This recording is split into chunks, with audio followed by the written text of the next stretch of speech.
Book I. The quarrel between Agamemnon and Achilles. Achilles withdraws from the war, and sends his mother Thetis to ask Jove to help the Trojan scene between Jove and Juno on Olympus. Sing, O goddess, the anger of Achilles son of Peleus, that brought countless ills upon the Achaeans. Many a brave soul did it send hurrying down to Hades, and many a hero did it yield a prey to dogs and vultures, for so were the counsels of Jove fulfilled from the day on which the son of Atreus, king of men, and great Achilles, first fell out with one another. And which of the gods was it that set them on to quarrel? It was the son of Jove and Leto, for he was angry with the king and sent a pestilence upon the host to plague the people, because the son of Atreus had dishonored Chryses his priest. Now Chryses had come to the ships of the Achaeans to free his daughter, and had brought with him a great ransom. Moreover he bore in his hand the scepter of Apollo wreathed with a suppliant's wreath, and he besought the Achaeans, but most of all the two sons of Atreus, who were their chiefs. Sons of Atreus, he cried, and all other Achaeans, may the gods who dwell in Olympus grant you to sack the city of Priam, and to reach your homes in safety, but free my daughter, and accept a ransom for her, in reverence to Apollo, son of Jove. On this the rest of the Achaeans with one voice were for respecting the priest and taking the ransom that he offered, but not so Agamemnon, who spoke fiercely to him and sent him roughly away. Old man, said he, let me not find you tarrying about our ships, nor yet coming hereafter. Your scepter of the god and your wreath shall profit you nothing. I will not free her. She shall grow old in my house at Argos far from her own home, busying herself with her loom and visiting my couch, so go, and do not provoke me or it shall be the worse for you. The old man feared him and obeyed. Not a word he spoke, but went by the shore of the sounding sea and prayed apart to King Apollo whom lovely Leto had borne. Hear me, he cried, O god of the silver bow, that protectest Chryse and holy Scylla and rulest Tyndas with thy might, hear me O thou of Sminth. If I have ever decked your temple with garlands, or burned your thigh bones in fat of bulls or goats, grant my prayer, and let your arrows avenge these my tears upon the Danaans. Thus did he pray, and Apollo heard his prayer. He came down furious from the summits of Olympus, with his bow and his quiver upon his shoulder, and the arrows rattled on his back with the rage that trembled within him. He sat himself down away from the ships with a face as dark as night, and his silver bow rang death as he shot his arrow in the midst of them. First he smote their mules and their hounds, but presently he aimed his shafts at the people themselves, and all day long the pyres of the dead were burning. For 9 whole days he shot his arrows among the people, but upon the 10th day Achilles called them in assembly moved thereto by Juno, who saw the Achaeans in their death throes and had compassion upon them. Then, when they were got together, he rose and spoke among them. Son of Atreus, said he, I deem that we should now turn roving home if we would escape destruction, for we are being cut down by war and pestilence at once. Let us ask some priest or prophet, or some reader of dreams, for dreams, too, are of Jove, who can tell us why Phoebus Apollo is so angry, and say whether it is for some vow that we have broken, or hecatomb that we have not offered, and whether he will accept the savor of lambs and goats without blemish, so as to take away the plague from us. With these words he sat down, and Calchas son of the Astur, wisest of augurs, who knew things past, present and to come, rose to speak. He it was who had guided the Achaeans with their fleet to Iliad, through the prophesyings with which Phoebus Apollo had inspired him. With all sincerity and goodwill he addressed them thus. Achilles, loved of heaven, you bid me tell you about the anger of King Apollo, I will therefore do so, but consider first and swear that you will stand by me heartily in word and deed, for I know that I shall offend one who rules the Argives with might, to whom all the Achaeans are in subjection. A plain man cannot stand against the anger of a king, who if he swallow his displeasure now, will yet nurse revenge till he has wreaked it. Consider, therefore, whether or no you will protect me. And Achilles answered, Fear not, but speak as it is borne in upon you from heaven, for by Apollo, Calchas, to whom you pray, and whose oracles you reveal to us, not a Danaan at our ships shall lay his hand upon you, while I yet live to look upon the face of the earth, no, not though you name Agamemnon himself, who is by far the foremost of the Achaeans. Thereon the seer spoke boldly. The god, he said, is angry neither about thou nor Hecatomb, but for his priest's sake, whom Agamemnon has disinured, in that he would not free his daughter nor take a ransom for her, therefore has he sent these evils upon us, and will yet send others.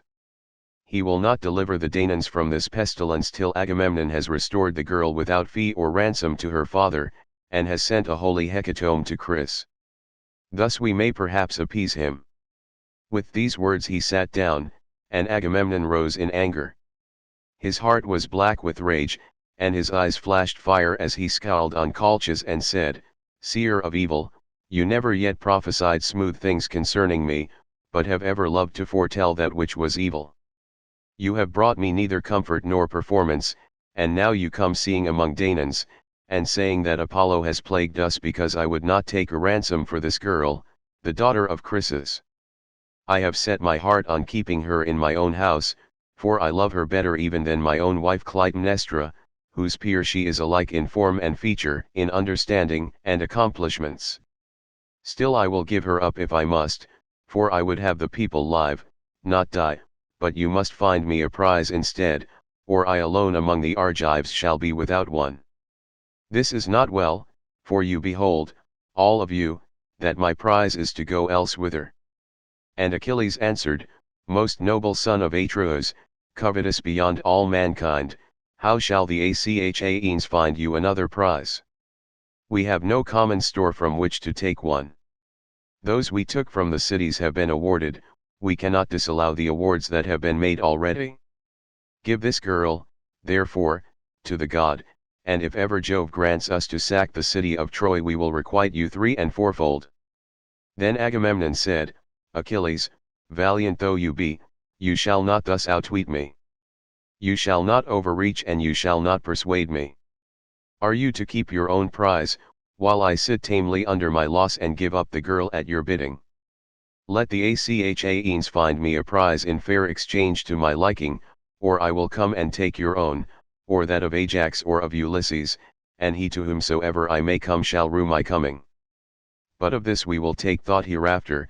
For the present, let us draw a ship into the sea, and find a crew for her expressly, let us put a hecatomb on board, and let us send Chryses also. Further, let some chief man among us be in command, either Ajax, or Idomeneus, or yourself, son of Peleus, mighty warrior that you are, that we may offer sacrifice and appease the anger of the god.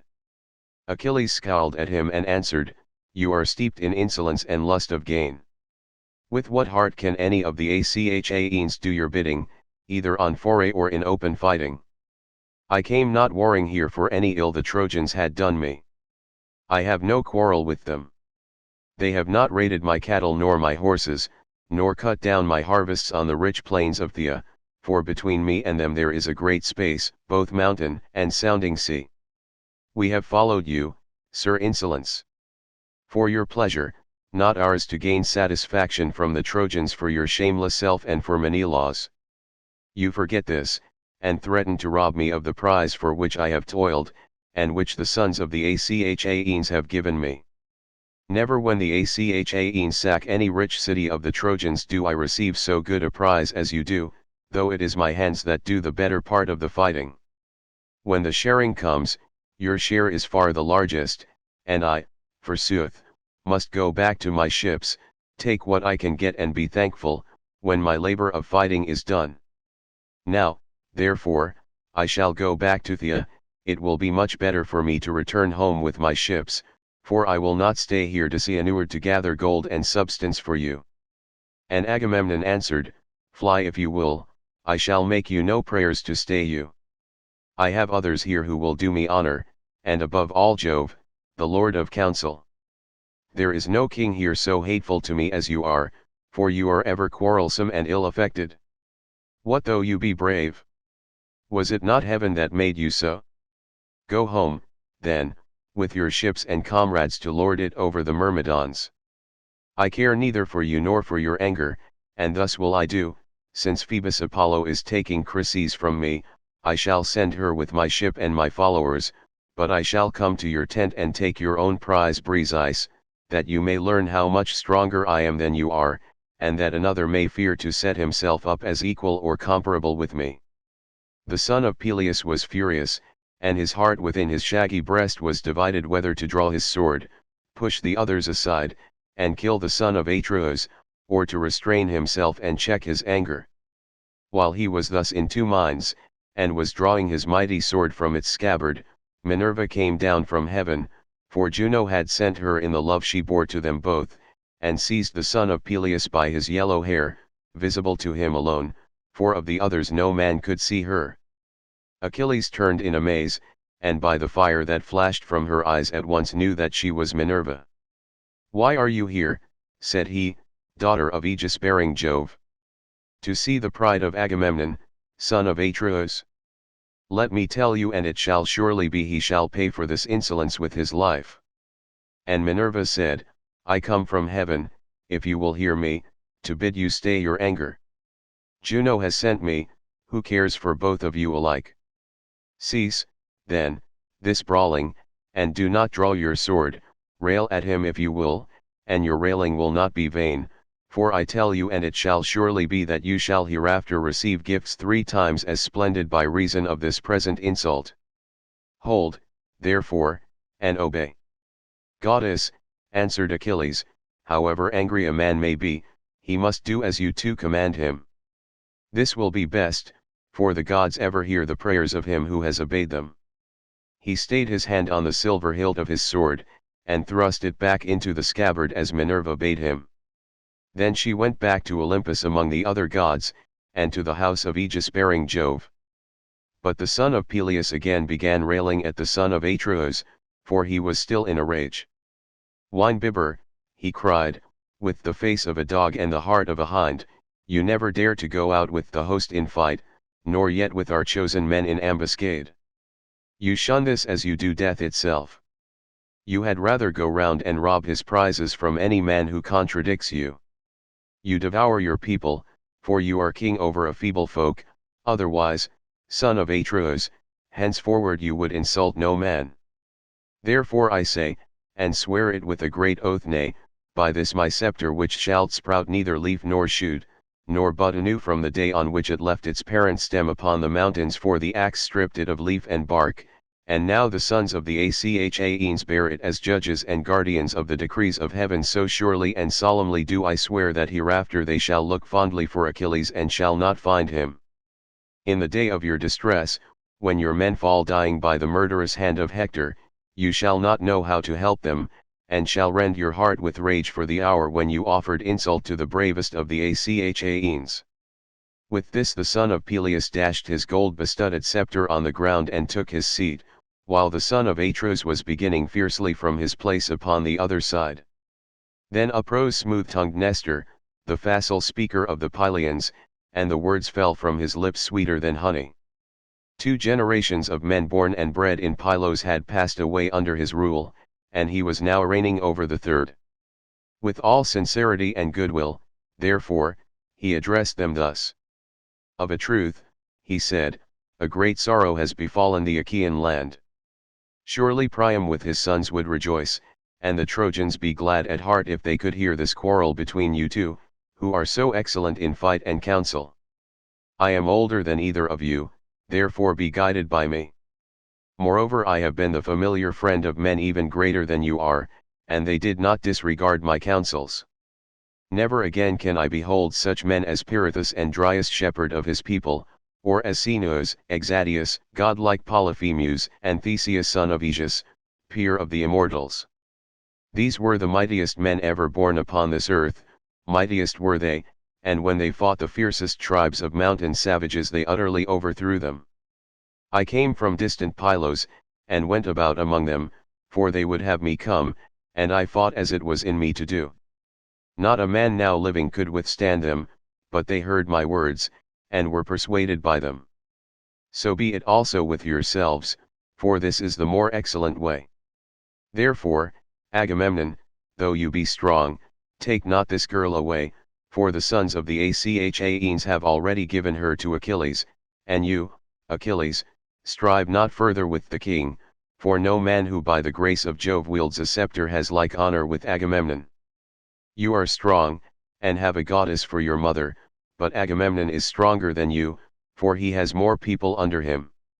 Son of Atreus, check your anger, I implore you, end this quarrel with Achilles, who in the day of battle is a tower of strength to the Achaeans. And Agamemnon answered, Sir, all that you have said is true, but this fellow must needs become our lord and master, he must be lord of all, king of all, and captain of all, and this shall hardly be. Granted that the gods have made him a great warrior, have they also given him the right to speak with railing? Achilles interrupted him.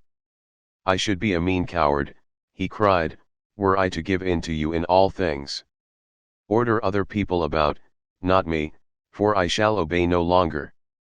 Furthermore I say and lay my saying to your heart, I shall fight neither you nor any man about this girl, for those that take were those also that gave. But of all else that is at my ship you shall carry away nothing by force.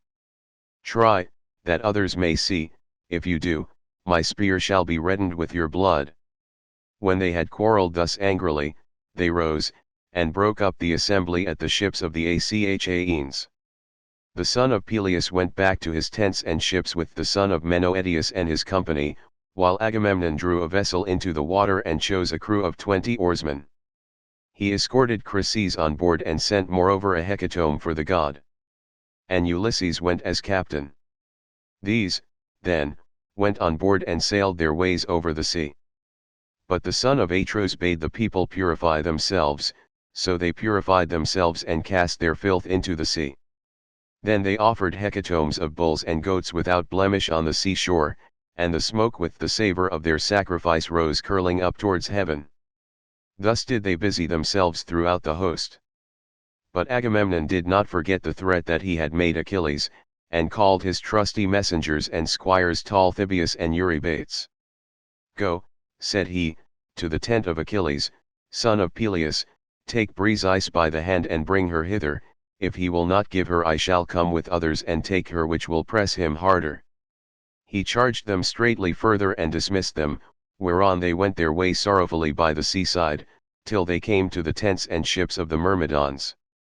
They found Achilles sitting by his tent and his ships, and ill-pleased he was when he beheld them. They stood fearfully and reverently before him, and never a word did they speak, but he knew them and said, Welcome, heralds, messengers of gods and men, draw near, my quarrel is not with you but with Agamemnon who has sent you for the girl Briseis. Therefore, Patroclus, bring her and give her to them, but let them be witnesses by the blessed gods, by mortal men, and by the fierceness of Agamemnon's anger, that if ever again there be need of me to save the people from ruin, they shall seek and they shall not find. Agamemnon is mad with rage and knows not how to look before and after that the Achaeans may fight by their ships in safety. Patroclus did as his dear comrade had bidden him. He brought Briseis from the tent and gave her over to the heralds, who took her with them to the ships of the Achaeans, and the woman was loath to go. Then Achilles went all alone by the side of the hoar sea, weeping and looking out upon the boundless waste of waters. He raised his hands in prayer to his immortal mother. Mother, he cried, you bore me doomed to live but for a little season, surely Jove, who thunders from Olympus, might have made that little glorious. It is not so. Agamemnon, son of Atreus, has done me dishonor, and has robbed me of my prize by force. As he spoke he wept aloud, and his mother heard him where she was sitting in the depths of the sea hard by the old man her father. Forthwith she rose as it were a grey mist out of the waves, sat down before him as he stood weeping, caressed him with her hand, and said, My son, why are you weeping? What is it that grieves you? Keep it not from me, but tell me, that we may know it together. Achilles drew a deep sigh and said, You know it, why tell you what you know well already? We went to Thebe the strong city of Eetion, sacked it, and brought hither the spoil. The sons of the Achaeans shared it duly among themselves, and chose lovely Chryses as the meat of Agamemnon, but Chryses, priest of Apollo, came to the ships of the Achaeans to free his daughter, and brought with him a great ransom. Moreover he bore in his hand the scepter of Apollo, wreathed with the suppliant's wreath, and he besought the Achaeans, but most of all the 2 sons of Atros who were their chiefs. On this the rest of the Achaeans with one voice were for respecting the priest and taking the ransom that he offered, but not so Agamemnon, who spoke fiercely to him and sent him roughly away. So he went back in anger, and Apollo, who loved him dearly, heard his prayer. Then the god sent a deadly dart upon the Argives, and the people died thick on one another, for the arrows went every whither among the wide host of the Achaeans. At last a seer in the fullness of his knowledge declared to us the oracles of Apollo, and I was myself first to say that we should appease him. Whereon the son of Atros rose in anger, and threatened that which he has since done. The Achaeans are now taking the girl in a ship to Chris, and sending gifts of sacrifice to the god, but the heralds have just taken from my tent the daughter of Briseus, whom the Achaeans had awarded to myself. Help your brave son, therefore, if you are able. Go to Olympus, and if you have ever done him service in word or deed, implore the aid of Jove. Oft times in my father's house have I heard you glory in that you alone of the immortals saved the son of Saturn from ruin, when the others, with Juno, Neptune, and Pallas Minerva would have put him in bonds. It was you, goddess, who delivered him by calling to Olympus the 100-handed monster whom gods call Briareus, but men Aegean, for he is stronger even than his father. When therefore he took his seat all glorious beside the son of Saturn, the other gods were afraid, and did not bind him. Go, then, to him, remind him of all this, clasp his knees, and bid him give succor to the Trojans. Let the Achaeans be hemmed in at the sterns of their ships, and perish on the seashore, that they may reap what joy they may of their king, and that Agamemnon may rue his blindness in offering insult to the foremost of the Achaeans. Thetis wept and answered, My son, woe is me that I should have borne or suckled you. Would indeed that you had lived your span free from all sorrow at your ships, for it is all too brief, alas, that you should be at once short of life and long of sorrow above your peers. Woe, therefore, was the hour in which I bore you. Nevertheless I will go to the snowy heights of Olympus, and tell this tale to Jove, if he will hear our prayer. Meanwhile stay where you are with your ships, nurse your anger against the Achaeans, and hold aloof from fight. For Jove went yesterday to Oceanus, to a feast among the Ethiopians, and the other gods went with him. He will return to Olympus 12 days hence. I will then go to his mansion paved with bronze and will beseech him, nor do I doubt that I shall be able to persuade him. On this she left him, still furious at the loss of her that had been taken from him. Meanwhile Ulysses reached Chris with the hecatomb. When they had come inside the harbor they furled the sails and laid them in the ship's hold. They slackened the forestays, lowered the mast into its place, and rowed the ship to the place where they would have her lie. There they cast out their mooring stones and made fast the hawsers. They then got out upon the seashore and landed the hecatomb for Apollo. Chryses also left the ship, and Ulysses led her to the altar to deliver her into the hands of her father. Chryses, said he, King Agamemnon has sent me to bring you back your child, and to offer sacrifice to Apollo on behalf of the Danaans, that we may propitiate the god, who has now brought sorrow upon the Argives. So saying he gave the girl over to her father, who received her gladly, and they ranged the holy hecatomb all orderly round the altar of the god. They washed their hands and took up the barley meal to sprinkle over the victims, while Chryses lifted up his hands and prayed aloud on their behalf. Hear me, he cried, O God of the silver bow, that protectest Chris and holy Scylla, and rulest Tyndas with thy might. Even as thou didst hear me aforetime when I prayed, and didst press hardly upon the Achaeans, so hear me yet again, and stay this fearful pestilence from the Danaans. Thus did he pray, and Apollo heard his prayer. When they had done praying and sprinkling the barley meal, they drew back the heads of the victims and killed and flayed them. They cut out the thigh bones, wrapped them round in 2 layers of fat, set some pieces of raw meat on the top of them, and then Chryses laid them on the wood fire and poured wine over them, while the young men stood near him with 5-pronged spits in their hands. When the thigh bones were burned and they had tasted the inward meats, they cut the rest up small, put the pieces upon the spits, roasted them till they were done, and drew them off. Then, when they had finished their work and the feast was ready, they ate it, and every man had his full share, so that all were satisfied. As soon as they had had enough to eat and drink, pages filled the mixing bowl with wine and water and handed it round, after giving every man his drink offering. Thus all day long the young men worshipped the god with song, hymning him and chanting the joyous paean, and the god took pleasure in their voices.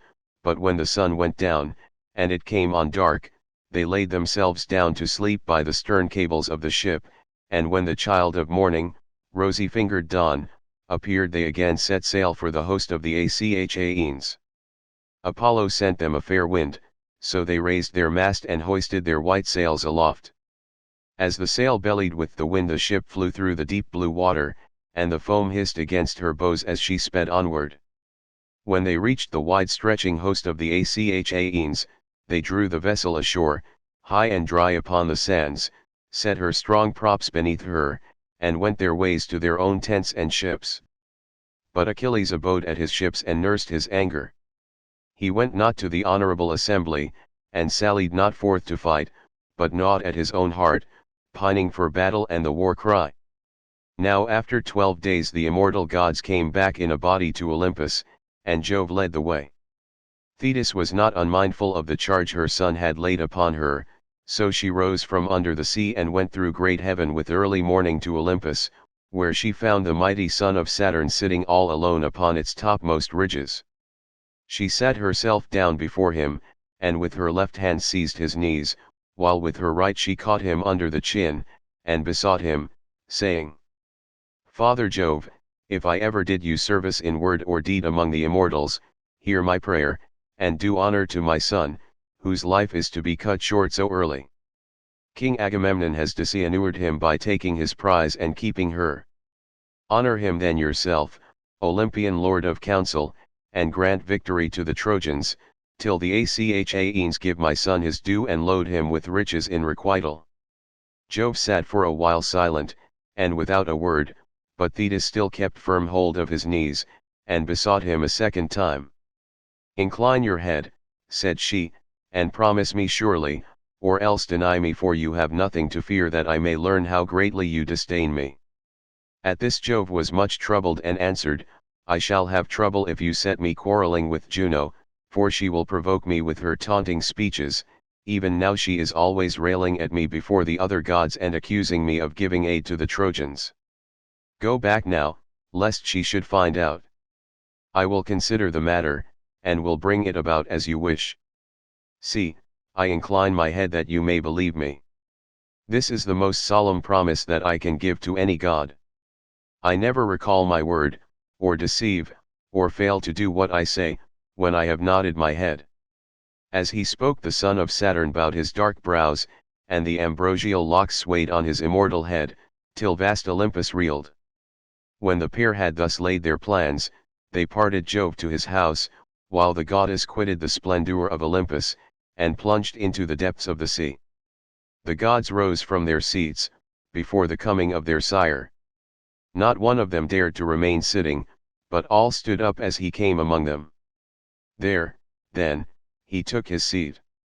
But Juno, when she saw him, knew that he and the old merman's daughter, silver-footed Thetis, had been hatching mischief, so she at once began to upbraid him. "Trickster," she cried, "which of the gods have you been taking into your counsels now?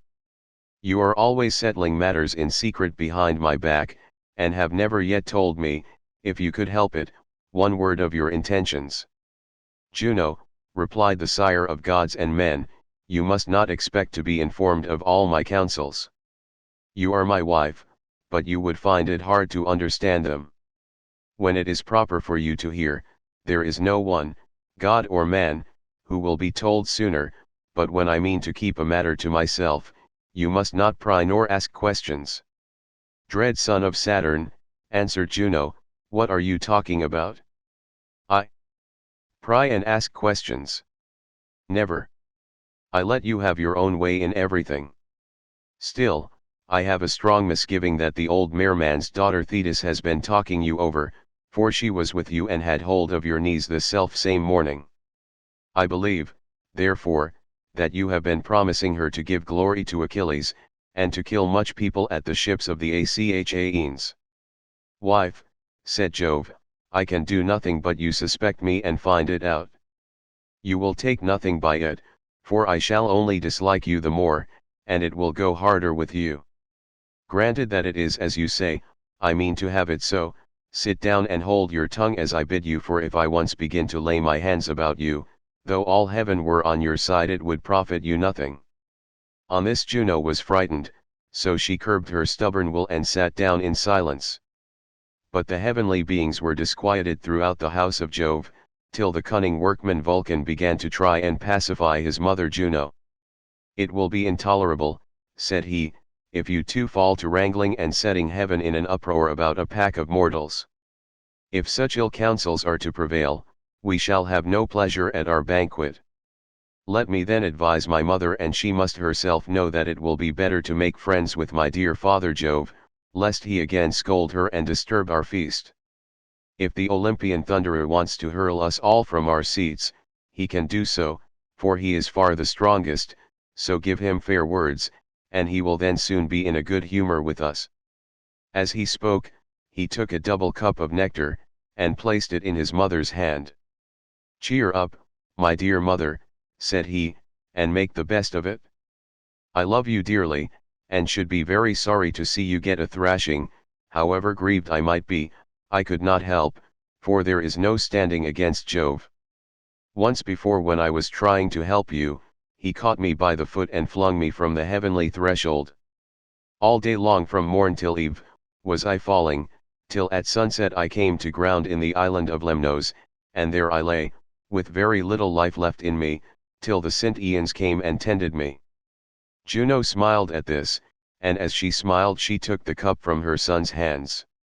Then Vulcan drew sweet nectar from the mixing bowl, and served it round among the gods, going from left to right, and the blessed gods laughed out a loud applause as they saw him bustling about the heavenly mansion. Thus through the livelong day to the going down of the sun they feasted, and every one had his full share, so that all were satisfied. Apollo struck his lyre, and the Muses lifted up their sweet voices, calling and answering one another. But when the sun's glorious light had faded, they went home to bed, each in his own abode, which lame Vulcan with his consummate skill had fashioned for them. So Jove, the Olympian lord of thunder, hied him to the bed in which he always slept, and when he had got onto it he went to sleep, with Juno of the golden throne by his side. Book 2. Jove sends a lying dream to Agamemnon, who thereon calls the chiefs in assembly, and proposes to sound the mind of his army. In the end they march to fight. Catalogue of the Achaean and Trojan forces. Now the other gods and the armed warriors on the plain slept soundly, but Jove was wakeful, for he was thinking how to do honor to Achilles, and destroyed much people at the ships of the Achaeans. In the end he deemed it would be best to send a lying dream to King Agamemnon, so he called one to him and said to it, Lying dream, go to the ships of the Achaeans, into the tent of Agamemnon, and say to him word for word as I now bid you. Tell him to get the Achaeans instantly under arms, for he shall take Troy. There are no longer divided counsels among the gods, Juno has brought them to her own mind, and woe betides the Trojans. The dream went when it had heard its message, and soon reached the ships of the Achaeans. It sought Agamemnon son of Atreus and found him in his tent, wrapped in a profound slumber. It hovered over his head in the likeness of Nestor, son of Neleus, whom Agamemnon honored above all his counselors, and said, You are sleeping, son of Atreus. One who has the welfare of his host and so much other care upon his shoulders should dock his sleep. Hear me at once, for I come as a messenger from Jove, who, though he be not near, yet takes thought for you and pities you. He bids you get the Achaeans instantly under arms, for you shall take Troy. There are no longer divided counsels among the gods, Juno has brought them over to her own mind, and woe betides the Trojans at the hands of Jove. Remember this, and when you wake see that it does not escape you. The dream then left him, and he thought of things that were surely not to be accomplished. He thought that on that same day he was to take the city of Priam, but he little knew what was in the mind of Jove, who had many another hard-fought fight in store alike for Danaans and Trojans. Then presently he woke, with the divine message still ringing in his ears, so he sat upright, and put on his soft shirt so fair and new, and over this his heavy cloak. He bound his sandals onto his comely feet, and slung his silver-studded sword about his shoulders, then he took the imperishable staff of his father, and sallied forth to the ships of the Achaeans. The goddess Dawn now wended her way to vast Olympus that she might herald day to Jove and to the other immortals, and Agamemnon sent the criers round to call the people in assembly, so they called them and the people gathered thereon. But first he summoned a meeting of the elders at the ship of Nestor king of Pylos, and when they were assembled he laid a cunning counsel before them. "My friends," said he, "I have had a dream from heaven in the dead of night, and its face and figure resembled none but Nestor's. It hovered over my head and said, 'You are sleeping, son of Atreus, one who has the welfare of his host and so much other care upon his shoulders should dock his sleep. Hear me at once, for I am a messenger from Jove, who, though he be not near, yet takes thought for you and pities you. He bids you get the Achaeans instantly under arms, for you shall take Troy. There are no longer divided counsels among the gods, Juno has brought them over to her own mind, and woe betides the Trojans at the hands of Jove. Remember this.' The dream then vanished and I awoke. Let us now, therefore, arm the sons of the Achaeans. But it will be well that I should first sound them, and to this end I will tell them to fly with their ships, but do you others go about among the host and prevent their doing so." He then sat down, and Nestor the prince of Pylos with all sincerity and goodwill addressed them thus, "My friends," said he, "princes and counselors of the Argives, if any other man of the Achaeans had told us of this dream we should have declared it false, and would have had nothing to do with it. But he who has seen it is the foremost man among us, we must therefore set about getting the people under arms." With this he led the way from the assembly, and the other sceptred kings rose with him in obedience to the word of Agamemnon, but the people pressed forward to hear.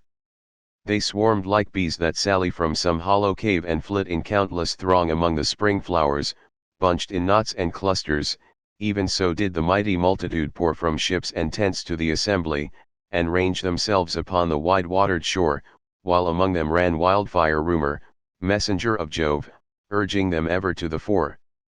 Thus they gathered in a pell-mell of mad confusion, and the earth groaned under the tramp of men as the people sought their places. 9 heralds went crying about among them to stay their tumult and bid them listen to the kings, till at last they were got into their several places and ceased their clamour. Then King Agamemnon rose, holding his scepter. This was the work of Vulcan, who gave it to Jove the son of Saturn. Jove gave it to Mercury, slayer of Argus, guide and guardian. King Mercury gave it to Pelops, the mighty charioteer, and Pelops to Atreus, shepherd of his people. Atreus, when he died, left it to Thyestes, rich in flocks, and Thyestes in his turn left it to be borne by Agamemnon, that he might be lord of all Argos and of the isles. Leaning, then, on his scepter, he addressed the Argives. "My friends," he said, "heroes, servants of Mars, the hand of heaven has been laid heavily upon me. Cruel Jove gave me his solemn promise that I should sack the city of Priam before returning, but he has played me false, and is now bidding me go ingloriously back to Argos with the loss of much people. Such is the will of Jove, who has laid many a proud city in the dust, as he will yet lay others, for his power is above all. It will be a sorry tale hereafter that an Achaean host, at once so great and valiant, battled in vain against men fewer in number than themselves, but as yet the end is not in sight. Think that the Achaeans and Trojans have sworn to a solemn covenant, and that they have each been numbered, the Trojans by the roll of their householders, and we by companies of 10, Think further that each of our companies desired to have a Trojan householder to pour out their wine. We are so greatly more in number that full many a company would have to go without its cupbearer. But they have in the town allies from other places, and it is these that hinder me from being able to sack the rich city of Ilias. 9 of Jove's years are gone, the timbers of our ships have rotted, their tackling is sound no longer. Our wives and little ones at home look anxiously for our coming, but the work that we came hither to do has not been done. Now, therefore, let us all do as I say, let us sail back to our own land, for we shall not take Troy. With these words he moved the hearts of the multitude, so many of them as knew not the cunning counsel of Agamemnon. They surged to and fro like the waves of the Icarian Sea, when the east and south winds break from heaven's clouds to lash them, or as when the west wind sweeps over a field of corn and the ears bow beneath the blast, even so were they swayed as they flew with loud cries towards the ships, and the dust from under their feet rose heavenward. They cheered each other on to draw the ships into the sea, they cleared the channels in front of them, they began taking away the stays from underneath them, and the welkin rang with their glad cries, so eager were they to return. Then surely the Argives would have returned after a fashion that was not fated.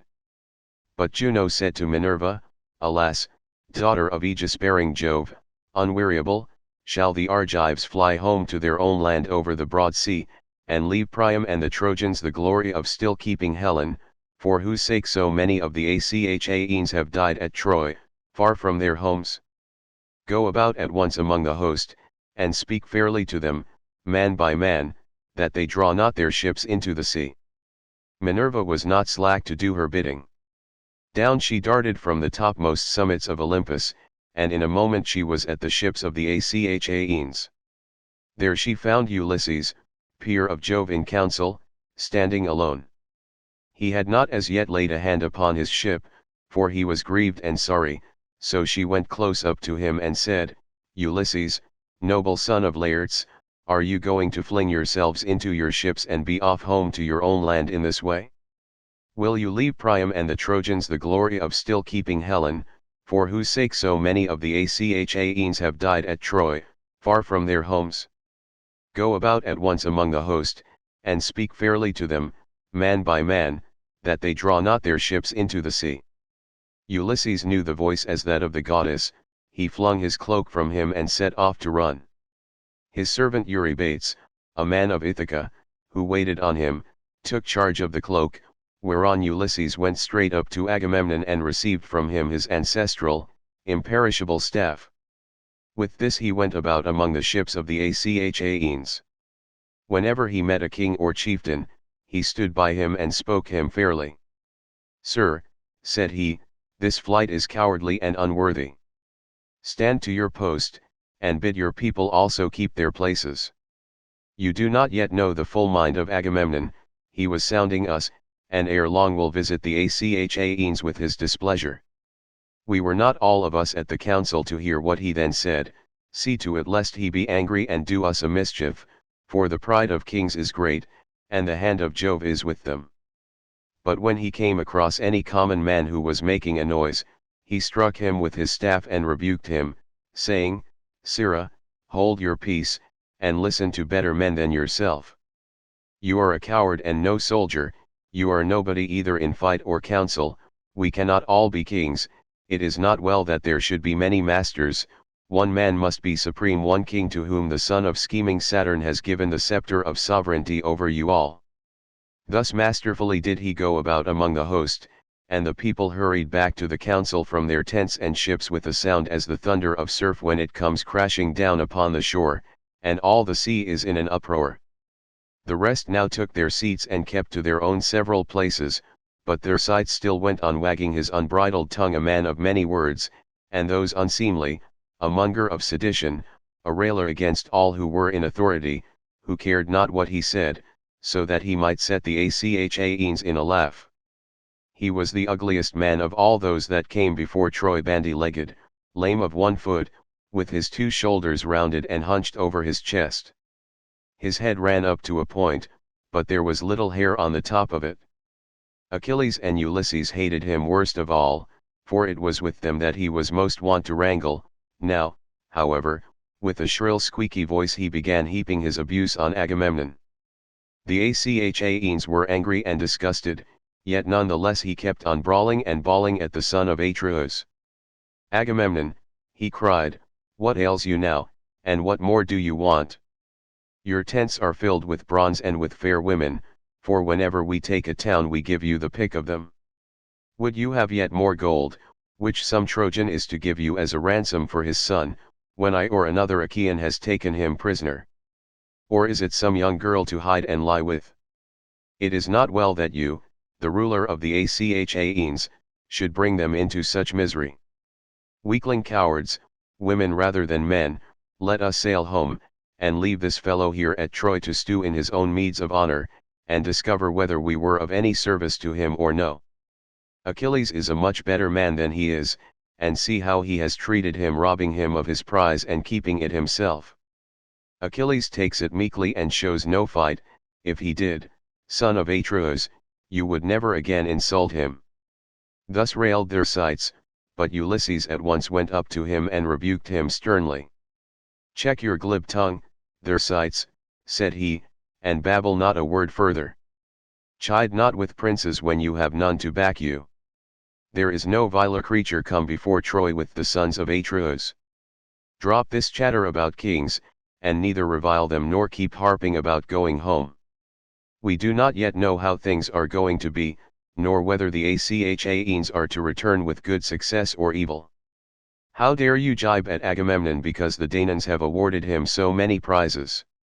I tell you, therefore, and it shall surely be that if I again catch you talking such nonsense, I will either forfeit my own head and be no more called father of Telemachus, or I will take you, strip you stark naked, and whip you out of the assembly till you go blubbering back to the ships." On this he beat him with his staff about the back and shoulders till he dropped and fell a-weeping. The golden scepter raised a bloody weal on his back, so he sat down frightened and in pain, looking foolish as he wiped the tears from his eyes. The people were sorry for him, yet they laughed heartily, and one would turn to his neighbor saying, "Ulysses has done many a good thing ere now in fight and council, but he never did the Argives a better turn than when he stopped this fellow's mouth from prating further. He will give the kings no more of his insolence." Thus said the people. Then Ulysses rose, scepter in hand, and Minerva in the likeness of a herald bade the people be still, that those who were far off might hear him and consider his counsel. He therefore with all sincerity and goodwill addressed them thus: "King Agamemnon, the Achaeans are for making you a byword among all mankind. They forget the promise they made you when they set out from Argos, that you should not return till you had sacked the town of Troy, and, like children or widowed women, they murmur and would set off homeward. True it is that they have had toil enough to be disheartened. A man chafes at having to stay away from his wife even for a single month, when he is on shipboard, at the mercy of wind and sea, but it is now 9 long years that we have been kept here. I cannot, therefore, blame the Achaeans if they turn restive, still we shall be shamed if we go home empty after so long a stay. Therefore, my friends, be patient yet a little longer that we may learn whether the prophesyings of Colchis were false or true. All who have not since perished must remember as though it were yesterday or the day before, how the ships of the Achaeans were detained in Aulis when we were on our way hither to make war on Priam and the Trojans. We were ranged round about a fountain offering hecatombs to the gods upon their holy altars, and there was a fine plane tree from beneath which there welled a stream of pure water. Then we saw a prodigy, for Jove sent a fearful serpent out of the ground, with blood-red stains upon its back, and it darted from under the altar onto the plane tree. Now there was a brood of young sparrows, quite small, upon the topmost bough, peeping out from under the leaves, 8 in all, and their mother that hatched them made 9.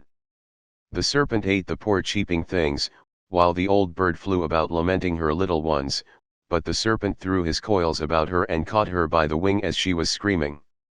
Then, when he had eaten both the sparrow and her young, the god who had sent him made him become a sign, for the son of scheming Saturn turned him into stone, and we stood there wondering at that which had come to pass. Seeing, then, that such a fearful portent had broken in upon our hecatombs, Calchas forthwith declared to us the oracles of heaven. Why, Achaeans, said he, are you thus speechless? Jove has sent us this sign, long in coming, and long ere it be fulfilled, though its fame shall last forever. As the serpent ate the 8 fledglings and the sparrow that hatched them, which makes 9, so shall we fight 9 years at Troy, but in the 10th shall take the town. This was what he said, and now it is all coming true. Stay here, therefore, all of you, till we take the city of Priam. On this the Argives raised a shout, till the ships rang again with the uproar. Nestor, knight of Gerene, then addressed them. Shame on you, he cried, to stay talking here like children, when you should fight like men. Where are our covenants now, and where the oaths that we have taken? Shall our counsels be flung into the fire, with our drink offerings and the right hands of fellowship wherein we have put our trust?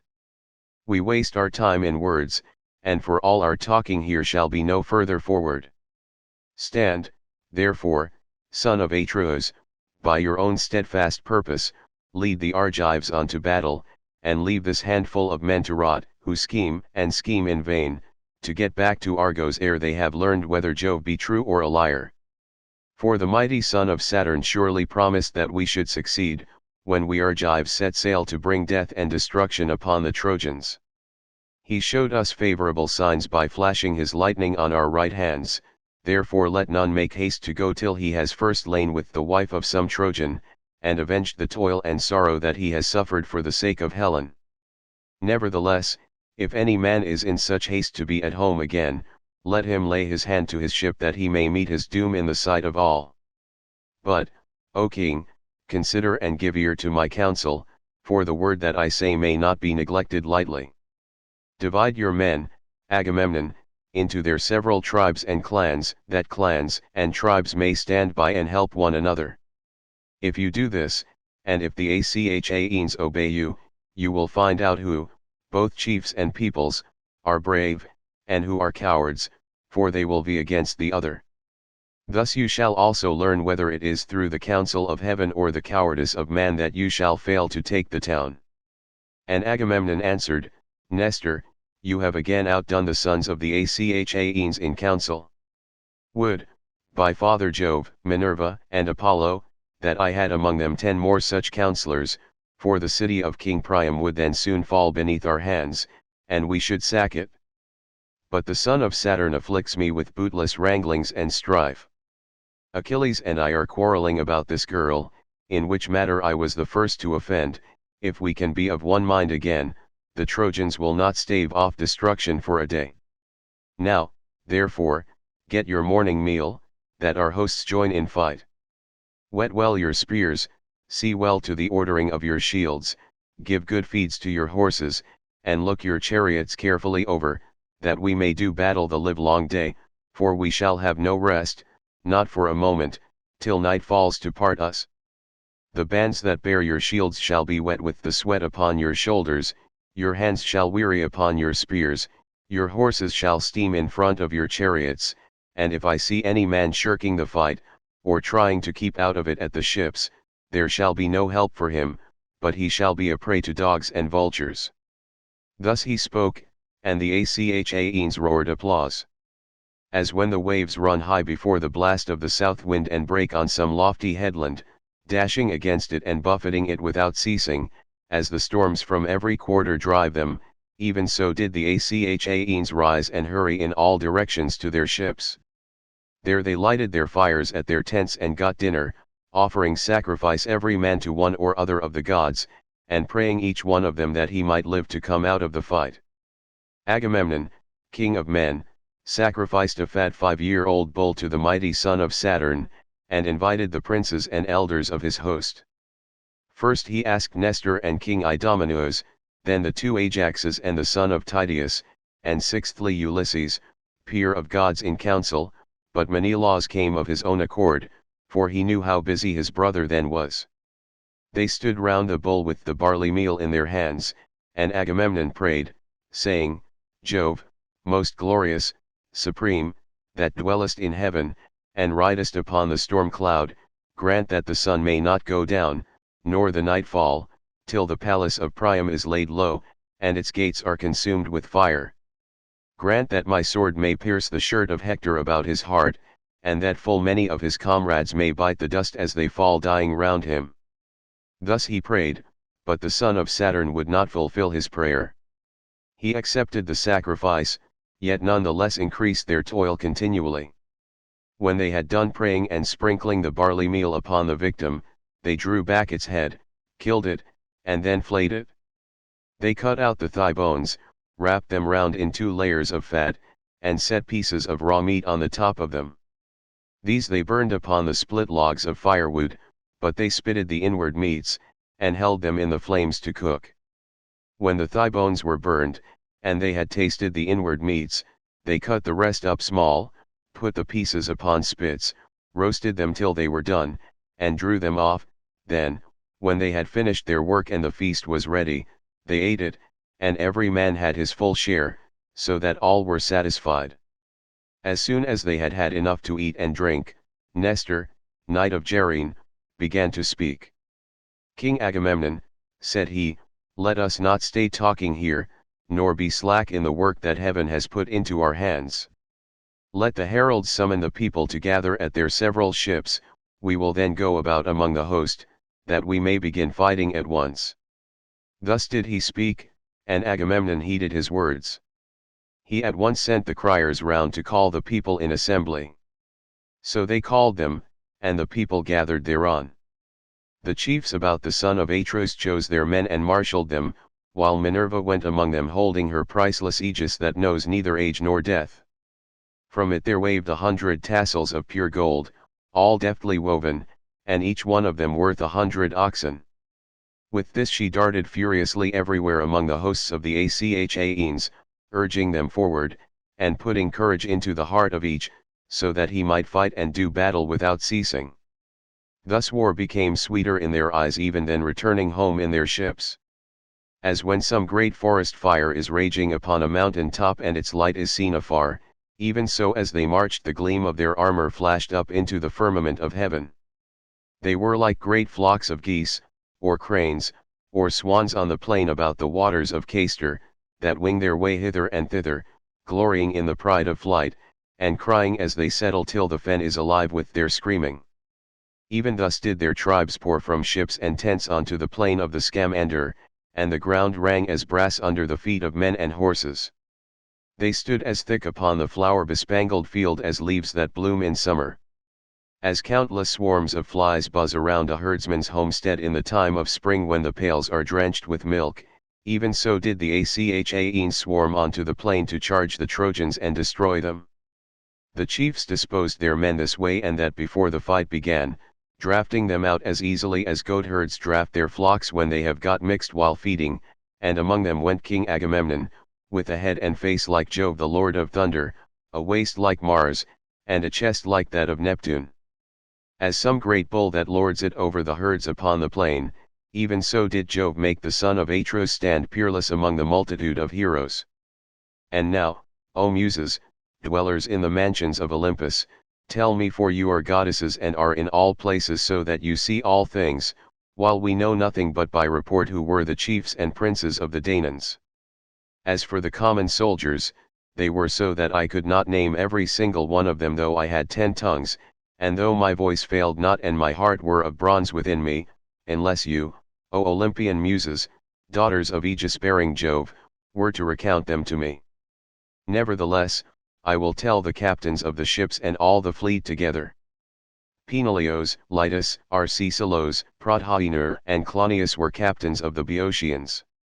These were they that dwelt in Hyria and rocky Aulis, and who held Skirnus, Scalus, and the highlands of Idaeanus, with Thespia, Graea, and the fair city of Mycalessus. They also held Harma, Alisum, and Erythrae, and they had Elion, Hyle, and Petion, Ocalia and the strong fortress of Median, Copi, Eutrisus, and Thisbe the haunt of doves, Caronia, and the pastures of Haliartus, Plataea and Gilces, the fortress of Thebes the less, holy Onchystus with its famous grove of Neptune, Arne rich in vineyards, Mydia, sacred Nisa, and Anthedon upon the sea. From these there came 50 ships, and in each there were 120 young men of the Boeotians. Ascalaphus and Eilmenus, sons of Mars, led the people that dwelt in Aspledon and Orchomenus the realm of Minyas. Astyoche a noble maiden bore them in the house of Actor son of Asius, for she had gone with Mars secretly into an upper chamber, and he had lain with her. With these there came 30 ships. The Phocines were led by Scydius and Epistrophus, sons of mighty Ephitus the son of Naubolus. These were they that held Cyparissus, rocky Pytho, holy Chrysa, Daulis, and Panopoeus, they also that dwelt in Anamoria and Hyampolis, and about the waters of the river Cephisus, and Lilia by the springs of the Cephisus, with their chieftains came 40 ships, and they marshalled the forces of the Phocines, which were stationed next to the Boeotians, on their left. Ajax, the fleet son of Oilus, commanded the Locrians. He was not so great, nor nearly so great, as Ajax the son of Telamon. He was a little man, and his breastplate was made of linen, but in use of the spear he excelled all the Hellenes and the Achaeans. These dwelt in Sinus, Pus, Calliarus, Bessa, Scarf, fair Augia, Tarf, and Thronium about the river Bogrius. With him there came 40 ships of the Locrians who dwell beyond Euboea. The fierce Abantes held Euboea with its cities, Chalcis, Eretria, Histiaea rich in vines, Cerinthus upon the sea, and the rock-perched town of Dium. With them were also the men of Carystus and Styra. Eliphaner of the race of Mars was in command of these, he was son of Chalcodon, and chief over all the Abantes. With him they came, fleet of foot and wearing their hair long behind, brave warriors, who would ever strive to tear open the corslets of their foes with their long ashen spears. Of these there came 50 ships. And they that held the strong city of Athens, the people of great Erechtheus, who was born of the soil itself, but Jove's daughter, Minerva, fostered him, and established him at Athens in her own rich sanctuary. There, year by year, the Athenian youths worship him with sacrifices of bulls and rams. These were commanded by Menestheus, son of Petios. No man living could equal him in the marshalling of chariots and foot soldiers. Nestor could alone rival him, for he was older. With him there came 50 ships. Ajax brought 12 ships from Salamis, and stationed them alongside those of the Athenians. The men of Argos, again, and those who held the walls of Tiryns, with Hermione and Asine upon the gulf, Troezene, Eione, and the vineyard lands of Epidaurus, the Achaean youths, moreover, who came from Aegina and Mazas, these were led by Diomed of the loud battle cry, and Sthenelus son of famed Capaneus. With them in command was Euryalus, son of King Mecisteus, son of Talos, but Diomed was chief over them all. With these there came 80 ships. Those who held the strong city of Mycenae, rich Corinth, and Cleone, Ornei, Erethyria, and Lycian, where Adrastus reigned of old, Hyperesia, Hygonoessa, and Pellene, Aegium and all the coast land round about Hellas, these sent 100 ships under the command of King Agamemnon, son of Atreus. His force was far both finest and most numerous, and in their midst was the king himself, all glorious in his armor of gleaming bronze, foremost among the heroes, for he was the greatest king, and had most men under him.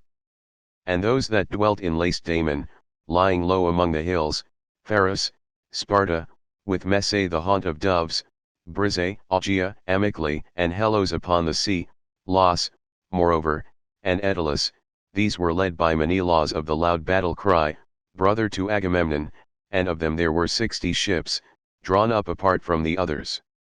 Among them went Menelaus himself, strong in zeal, urging his men to fight, for he longed to avenge the toil and sorrow that he had suffered for the sake of Helen. The men of Pylos and Arene, and Threum where is the ford of the river Alpheus, strong Ipy, Cyparisses, and Amphigenia, Delium, Helos, and Dorium, where the Muses met Timorous, and stilled his minstrelsy forever.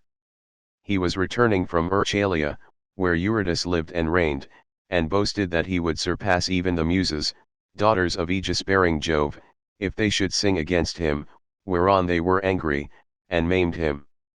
They robbed him of his divine power of song, and thenceforth he could strike the lyre no more. These were commanded by Nestor, knight of Gerene, and with him there came 90 ships. And those that held Arcadia, under the high mountain of Cyllene, near the tomb of Epidus, where the people fight hand to hand, the men of Pheneus also, and Orchomenus rich in flocks, of Rapae, Strati, and bleak Enisp, of Tasia and fair Mantinia, of Stymphalus and Parasia, of these King Agopner son of Anchius was commander, and they had 60 ships. Many Arcadians, good soldiers, came in each one of them, but Agamemnon found them the ships in which to cross the sea, for they were not a people that occupied their business upon the waters. The men, moreover, of Buprasium and of Elis, so much of it as is enclosed between Hiermen, Meres Enus upon the seashore, the rock Oline and Alcium. These had 4 leaders, and each of them had 10 ships, with many Epeans on board. Their captains were Amphimachus and Thalpius the one, son of Teudas, and the other, of Eurytus, both of the race of Actor. The 2 others were Diores, son of Amarinches, and Polyxenus, son of King Agasthens, son of Augeas. And those of Dulichium with the sacred Echinian islands, who dwelt beyond the sea off Elis, these were led by Meges, peer of Mars, and the son of valiant Phyleus, dear to Jove, who quarrelled with his father, and went to settle in Dulichium. With him there came 40 ships. Ulysses led the brave Cephallenians, who held Ithaca, Neritum with its forests, Chrysilla, rugged Aegyptus, Samos, and Zacynthus, with the mainland also that was over against the islands. These were led by Ulysses, peer of Jove in council, and with him there came 12 ships. Thoas, son of Andraemon, commanded the Aetolians, who dwelt in Pleuron, Olenus, Pylene, Chalcis by the sea, and rocky Calydon, for the great king Aeneas had now no sons living, and was himself dead, as was also golden-haired Meleager, who had been set over the Aetolians to be their king. And with Thoas there came 40 ships.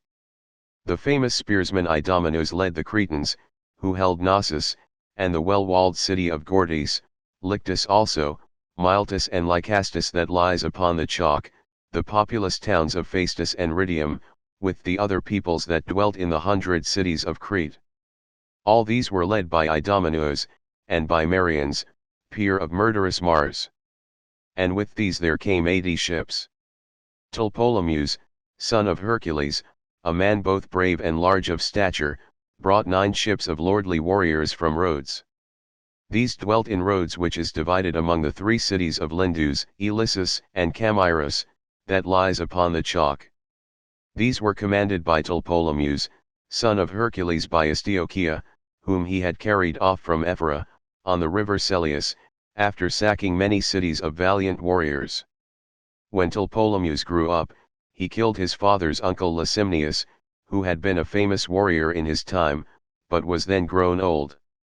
On this he built himself a fleet, gathered a great following, and fled beyond the sea, for he was menaced by the other sons and grandsons of Hercules. After a voyage, during which he suffered great hardship, he came to Rhodes, where the people divided into 3 communities, according to their tribes, and were dearly loved by Jove, the Lord of gods and men, wherefore the son of Saturn showered down great riches upon them. And Nireus brought 3 ships from Syme. Nireus, who was the handsomest man that came up under Ilias of all the Danaans after the son of Peleus, but he was a man of no substance, and had but a small following. And those that held Niceros, Crapathus, and Casus, with Cos, the city of Eurypylus, and the Calydnian islands, these were commanded by Pheidipus and Antiphus, 2 sons of King Thessalus the son of Hercules. And with them there came 30 ships. Those again who held Pelasgic Argos, Alos, Alope, and Trachis, and those of Thea and Hellas the land of fair women, who were called Myrmidons, Helens, and Achaeans, these had 50 ships, over which Achilles was in command. But they now took no part in the war, inasmuch as there was no one to marshal them, for Achilles stayed by his ships, furious about the loss of the girl Briseis, whom he had taken from Lyrnessus at his own great peril, when he had sacked Lyrnessus and Thebe, and had overthrown Mines and Epistrophus, sons of King Evenur, son of Seleucus. For her sake Achilles was still grieving, but ere long he was again to join them. And those that held Phyllis and the flowery meadows of Pyrrhasus, sanctuary of Ceres, Iton, the mother of sheep, Antrim upon the sea, and Pteleum that lies upon the grasslands. Of these brave Pertesalos had been captain while he was yet alive, but he was now lying under the earth. He had left a wife behind him in Phyllis to tear her cheeks in sorrow, and his house was only half finished, for he was slain by a Dardanian warrior while leaping foremost of the Achaeans upon the soil of Troy. Still, though his people mourned their chieftain, they were not without a leader, for Podarces, of the race of Mars, marshalled them. He was son of Iphiclus, rich in sheep, who was the son of Phylacus, and he was own brother to Pertesalos, only younger, Pertesalos being at once the elder and the more valiant. So the people were not without a leader, though they mourned him whom they had lost. With him there came 40 ships. And those that held Pherae by the Boeotian lake, with Boebe, Glaphyrae, and the populous city of Iolcus, these with their 11 ships were led by Eumelus, son of Admetus, whom Alcestis bore to him, loveliest of the daughters of Peleus. And those that held Methone and Dalmatia, with Meliboea and rugged Olitson, these were led by the skilful archer Philoctetes, and they had 7 ships, each with 50 oarsmen, all of them good archers. But Philoctetes was lying in great pain in the island of Lemnos, where the sons of the Achaeans left him, for he had been bitten by a poisonous water snake. There he lay sick and sorry, and full soon did the Argives come to miss him. But his people, though they felt his loss, were not leaderless, for Medon, the bastard son of Oilus Byron, set them in array. Those, again, of Trica and the stony region of Ithome, and they that held Erchalia, the city of Erchalian Eurytus, these were commanded by the 2 sons of Aesculapius, skilled in the art of healing, Podalirius and Machaon. And with them there came 30 ships. The men, moreover, of Ormneus, and by the fountain of Hypereia, with those that held Astrius, and the white crests of Titanus, these were led by Eurypylus, the son of Euaemon, and with them there came 40 ships. Those that held Argissa and Gertone, Orth, Elone, and the white city of Olusin, of these brave Polypoetes was leader. He was son of Pirithous, who was son of Jove himself, for Hippodamia bore him to Pirithous on the day when he took his revenge on the shaggy mountain savages and drove them from Mt. Pelion to the Aetheks. But Polypoetes was not sole in command, for with him was Leonteus, of the race of Mars, who was son of Coronis, the son of Sinus. And with these there came 40 ships. Gonius brought 22 ships from Cyphus, and he was followed by the Enyans and the valiant Peribi, who dwelt about wintry Dodona, and held the lands round the lovely river Titaresius, which sends its waters into the Peneus. They do not mingle with the silver eddies of the Peneus, but flow on the top of them like oil, for the Titaresius is a branch of dread Arcus and of the river Styx. Of the Magnates, Prothouse son of Tenthredon was commander. They were they that dwelt about the river Peneus and Mt. Pelion. Prothouse, fleet of foot, was their leader, and with him there came 40 ships. Such were the chiefs and princes of the Danaans. Who, then, O Muse, was the foremost, whether man or horse, among those that followed after the sons of Atreus? Of the horses, those of the son of Pheres were by far the finest. They were driven by Eumelus, and were as fleet as birds. They were of the same age and color, and perfectly matched in height. Apollo, of the silver bow, had bred them in Perea, both of them Mares, and terrible as Mars in battle. Of the men, Ajax, son of Telamon, was much the foremost so long as Achilles' anger lasted, for Achilles excelled him greatly and he had also better horses, but Achilles was now holding aloof at his ships by reason of his quarrel with Agamemnon, and his people passed their time upon the sea shore, throwing discs or aiming with spears at a mark, and in archery. Their horses stood each by his own chariot, champing lotus and wild celery. The chariots were housed under cover, but their owners, for lack of leadership, wandered hither and thither about the host and went not forth to fight.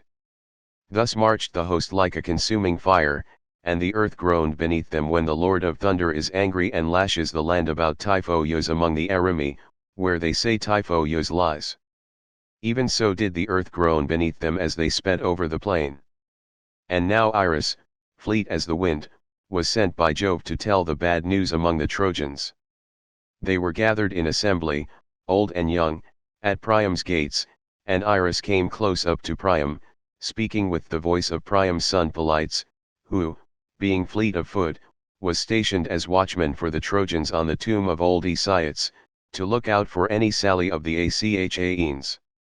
In his likeness Iris spoke, saying, Old man, you talk idly, as in time of peace, while war is at hand. I have been in many a battle, but never yet saw such a host as is now advancing. They are crossing the plain to attack the city as thick as leaves or as the sands of the sea. Hector, I charge you above all others, do as I say. There are many allies dispersed about the city of Priam from distant places and speaking divers tongues. Therefore, let each chief give orders to his own people, setting them severally in array and leading them forth to battle.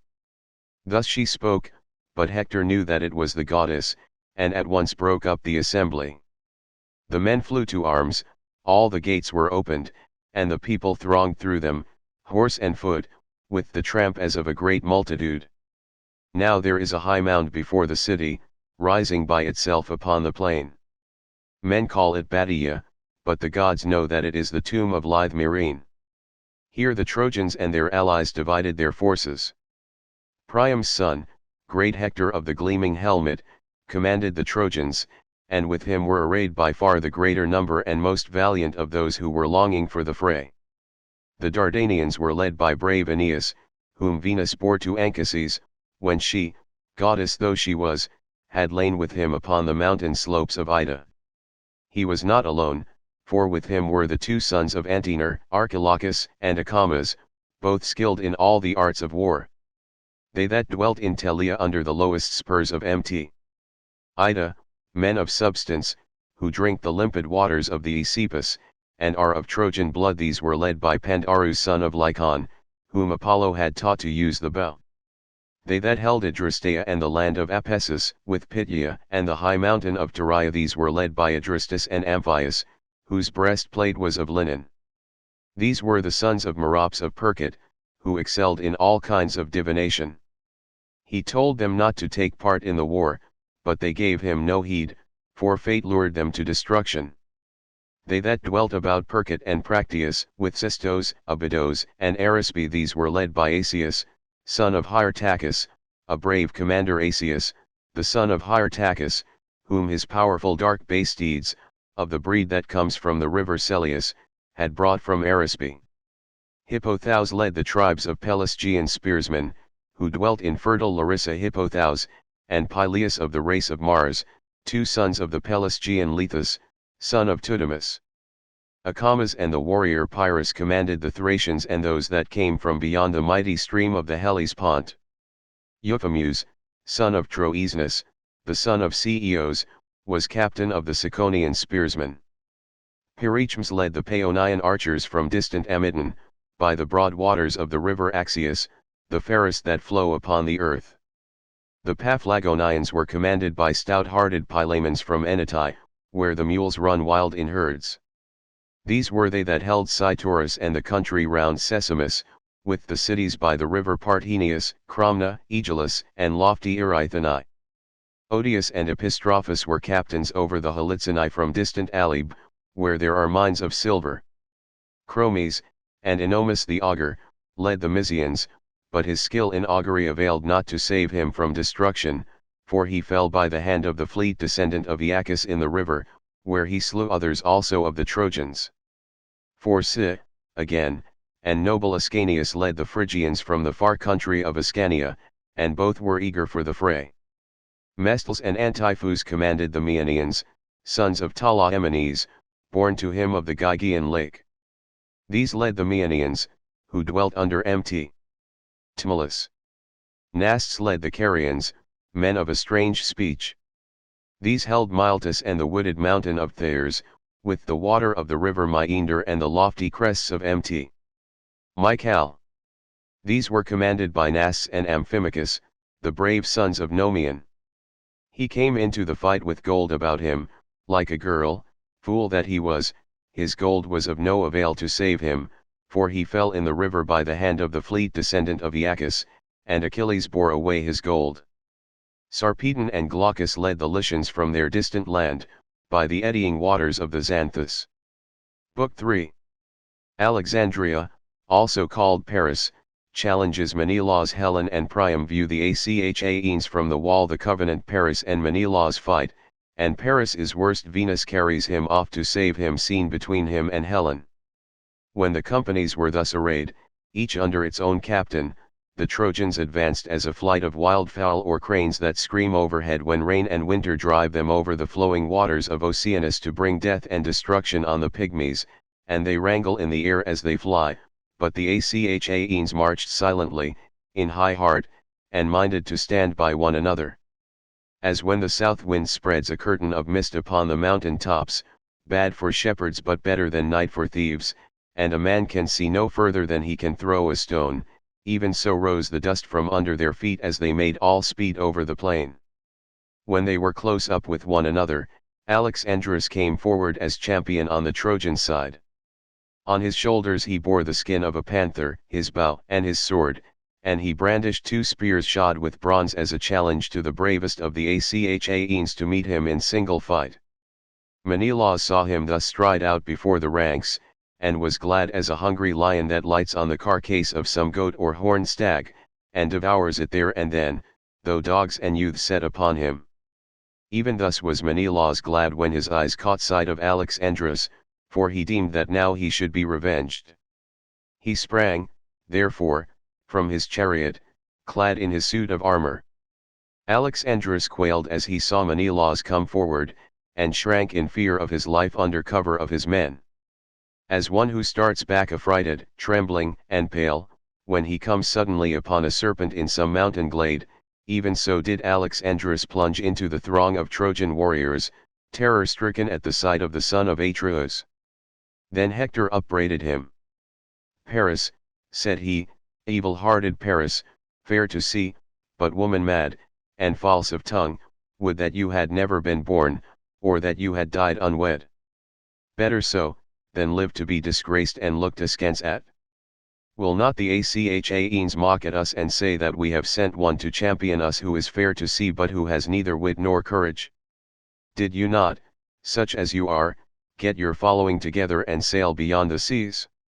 Did you not from your afar country carry off a lovely woman wedded among a people of warriors to bring sorrow upon your father, your city, and your whole country, but joy to your enemies, and hang-dog shamefacedness to yourself? And now can you not dare face Menelaus and learn what manner of man he is whose wife you have stolen? Where indeed would be your lyre and your love tricks, your comely locks and your fair favor, when you were lying in the dust before him? The Trojans are a weak-kneed people, or ere this you would have had a shirt of stones for the wrongs you have done them." And Alexandrus answered, "Hector, your rebuke is just. You are hard as the axe which a shipwright wields at his work, and cleaves the timber to his liking. As the axe in his hand, so keen is the edge of your scorn. Still, taunt me not with the gifts that golden Venus has given me, they are precious, let not a man disdain them, for the gods give them where they are minded, and none can have them for the asking. If you would have me do battle with Menelaus, bid the Trojans and Achaeans take their seats, while he and I fight in their midst for Helen and all her wealth. Let him who shall be victorious and prove to be the better man take the woman and all she has, to bear them to his home, but let the rest swear to a solemn covenant of peace whereby you Trojans shall stay here in Troy, while the others go home to Argos and the land of the Achaeans." When Hector heard this he was glad, and went about among the Trojan ranks holding his spear by the middle to keep them back, and they all sat down at his bidding, but the Achaeans still aimed at him with stones and arrows, till Agamemnon shouted to them saying, "Hold, Argives, shoot not, sons of the Achaeans, Hector desires to speak." They ceased taking aim and were still, whereon Hector spoke. "Hear from my mouth," said he, "Trojans and Achaeans, the saying of Alexandrus, through whom this quarrel has come about. He bids the Trojans and Achaeans lay their armor upon the ground, while he and Menelaus fight in the midst of you for Helen and all her wealth. Let him who shall be victorious and prove to be the better man take the woman and all she has, to bear them to his own home, but let the rest swear to a solemn covenant of peace." Thus he spoke, and they all held their peace, till Menelaus of the loud battle cry addressed them. "And now," he said, "hear me too, for it is I who am the most aggrieved. I deem that the parting of Achaeans and Trojans is at hand, as well it may be, seeing how much have suffered for my quarrel with Alexandrus and the wrong he did me. Let him who shall die, die, and let the others fight no more. Bring, then, 2 lambs, a white ram and a black ewe, for earth and sun, and we will bring a third for Jove. Moreover, you shall bid Priam come, that he may swear to the covenant himself, for his sons are high-handed and ill to trust, and the oaths of Jove must not be transgressed or taken in vain. Young men's minds are light as air, but when an old man comes he looks before and after, deeming that which shall be fairest upon both sides." The Trojans and Achaeans were glad when they heard this, for they thought that they should now have rest. They backed their chariots toward the ranks, got out of them, and put off their armor, laying it down upon the ground, and the hosts were near to one another with a little space between them. Hector sent 2 messengers to the city to bring the lambs and to bid Priam come, while Agamemnon told Talthybius to fetch the other lamb from the ships, and he did as Agamemnon had said. Meanwhile Iris went to Helen in the form of her sister-in-law, wife of the son of Antenor, for Helicaon, son of Antenor, had married Laodice, the fairest of Priam's daughters. She found her in her own room, working at a great web of purple linen, on which she was embroidering the battles between Trojans and Achaeans, that Mars had made them fight for her sake. Iris then came close up to her and said, "Come hither, child, and see the strange doings of the Trojans and Achaeans. Till now they have been warring upon the plain, mad with lust of battle, but now they have left off fighting, and are leaning upon their shields, sitting still with their spears planted beside them. Alexandrus and Menelaus are going to fight about yourself, and you are to be the wife of him who is the victor." Thus spoke the goddess, and Helen's heart yearned after her former husband, her city, and her parents. She threw a white mantle over her head, and hurried from her room, weeping as she went, not alone, but attended by 2 of her handmaids, Ethre, daughter of Pittheus, and Clymene. And straightway they were at the Scaean gates. The 2 sages, Bucalagon and Antenor, elders of the people, were seated by the Scaean gates, with Priam, Panthous, Thymoetes, Lampus, Clytius, and Hictation of the race of Mars.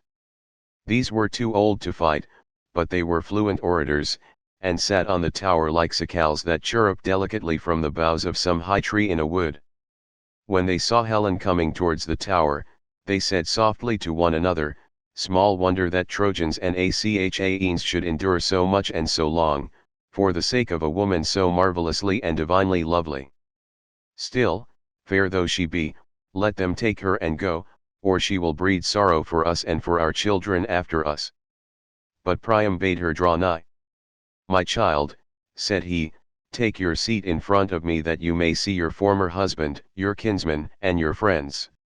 I lay no blame upon you, it is the gods, not you who are to blame. It is they that have brought about this terrible war with the Achaeans. Tell me, then, who is yonder huge hero so great and goodly? I have seen men taller by a head, but none so comely and so royal. Surely he must be a king."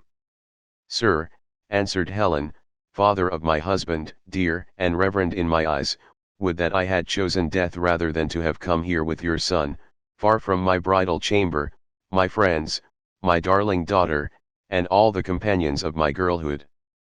But it was not to be, and my lot is one of tears and sorrow.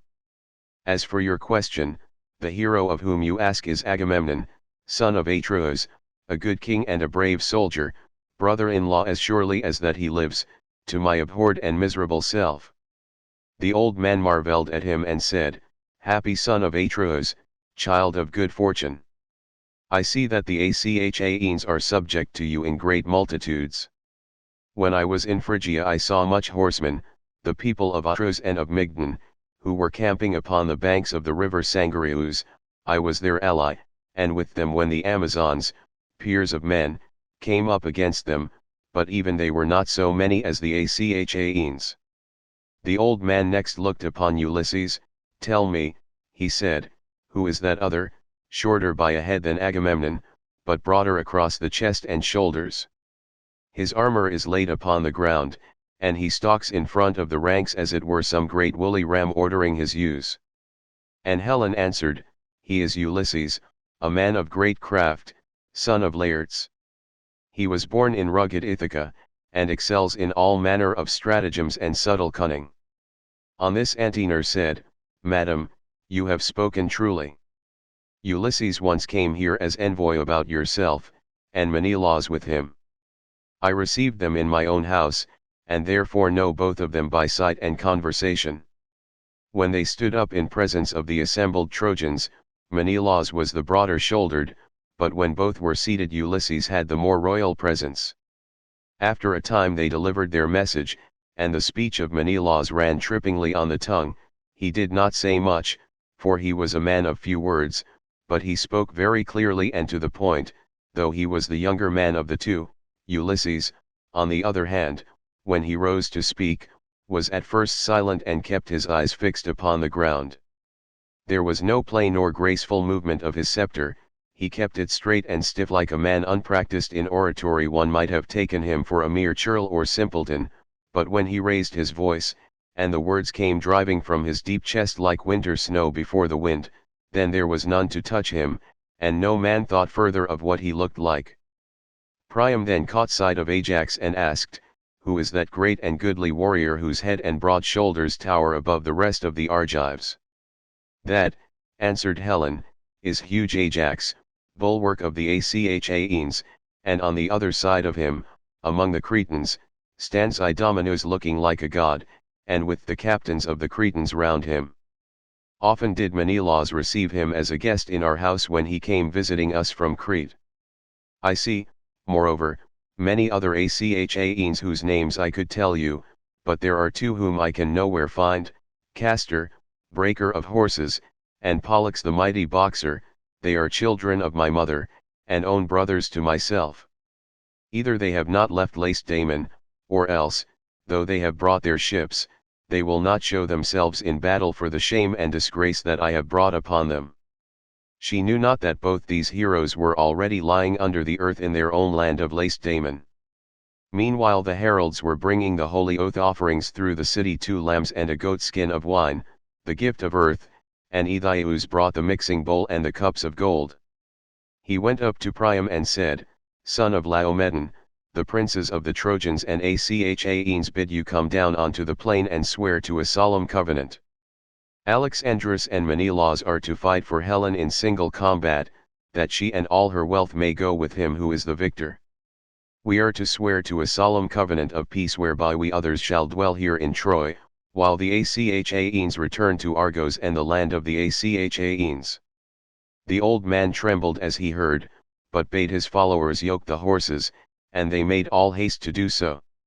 He mounted the chariot, gathered the reins in his hand, and Antenor took his seat beside him. They then drove through the Scaean gates onto the plain. When they reached the ranks of the Trojans and Achaeans they left the chariot, and with measured pace advanced into the space between the hosts. Agamemnon and Ulysses both rose to meet them. The attendants brought on the oath offerings and mixed the wine in the mixing bowls. They poured water over the hands of the chieftains, and the son of Atreus drew the dagger that hung by his sword, and cut wool from the lambs' heads. This the men servants gave about among the Trojan and Achaean princes, and the son of Atreus lifted up his hands in prayer. Father Jove, he cried, that rulest in Ida, most glorious in power, and thou, O Son, that seest and givest ear to all things, earth, and rivers, and yet who in the realms below chastise the soul of him that has broken his oath, witness these rites and guard them, that they be not vain. If Alexandrus kills Menelaus, let him keep Helen and all her wealth, while we sail home with our ships, but if Menelaus kills Alexandrus, let the Trojans give back Helen and all that she has, let them moreover pay such fine to the Achaeans as shall be agreed upon, in testimony among those that shall be born hereafter. And if Priam and his sons refuse such fine when Alexandrus has fallen, then will I stay here and fight until I have got satisfaction. As he spoke he drew his knife across the throats of the victims, and laid them down gasping and dying upon the ground, for the knife had reft them of their strength. Then they poured wine from the mixing bowl into the cups, and prayed to the everlasting gods, saying, Trojans and Achaeans among one another, Jove, most great and glorious, and yet other everlasting gods, grant that the brains of them who shall first sin against their oaths of them and their children may be shed upon the ground even as this wine, and let their wives become the slaves of strangers. Thus they prayed, but not as yet would Jove grant them their prayer.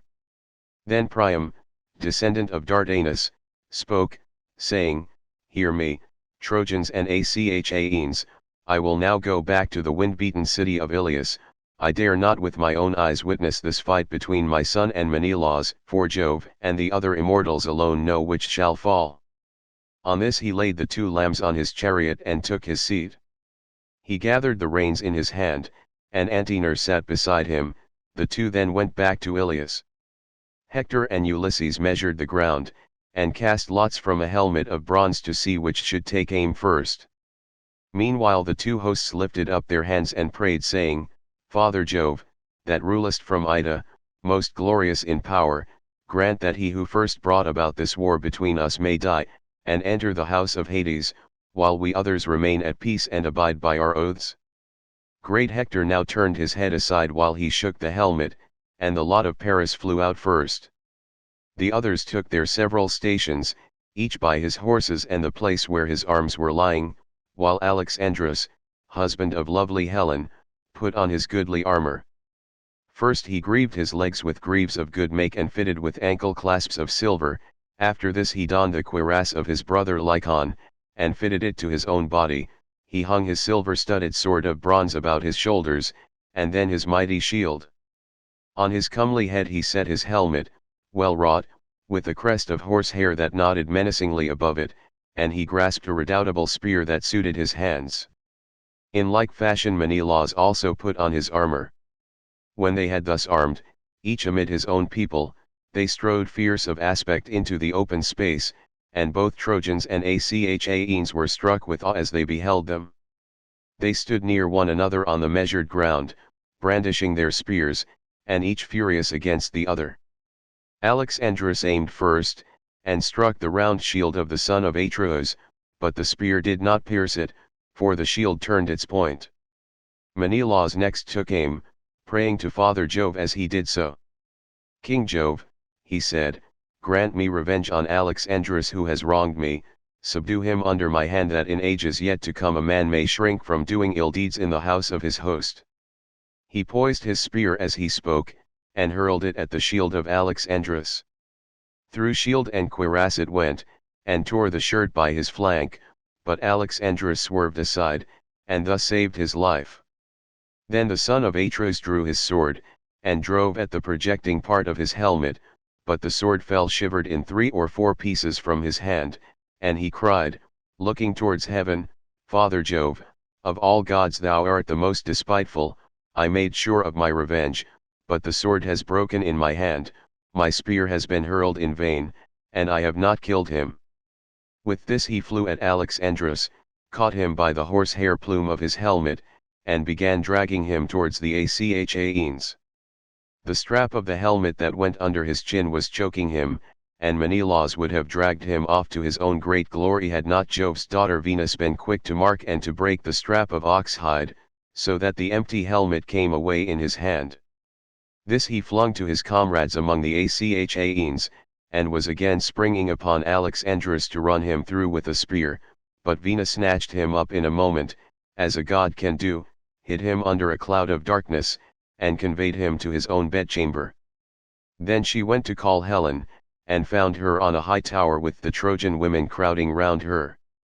She took the form of an old woman who used to dress wool for her when she was still in Lacedaemon, and of whom she was very fond. Thus disguised she plucked her by perfumed robe and said, "Come hither, Alexandra says you are to go to the house, he is on his bed in his own room, radiant with beauty and dressed in gorgeous apparel.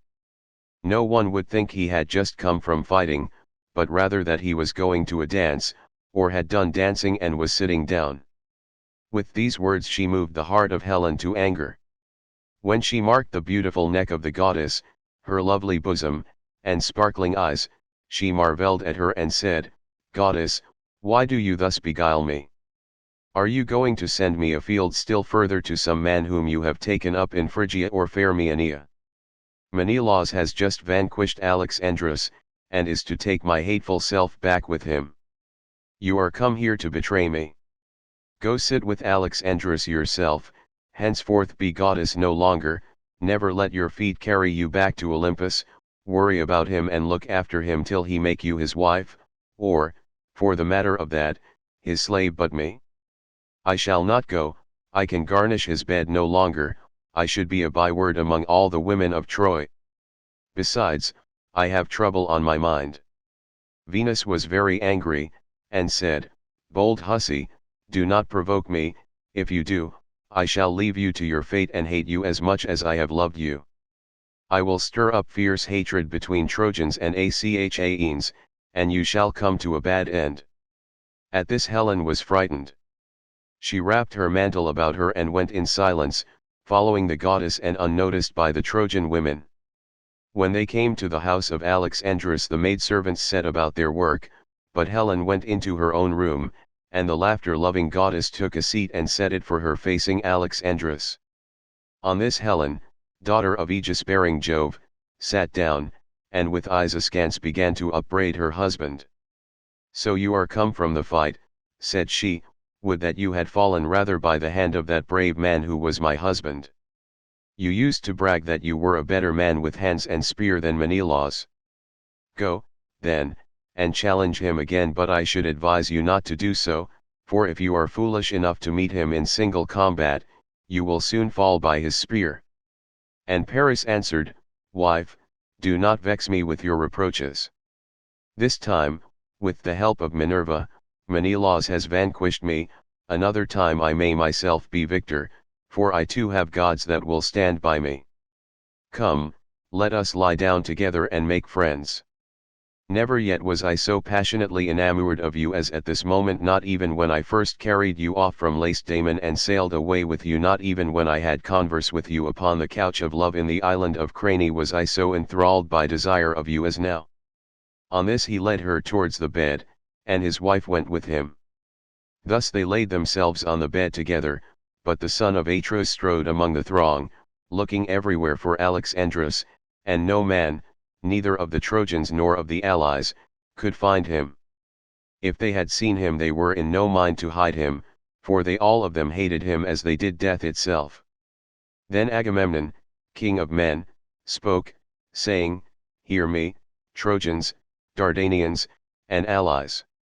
The victory has been with Menelaus, therefore give back Helen with all her wealth, and pay such fine as shall be agreed upon, in testimony among them that shall be born hereafter."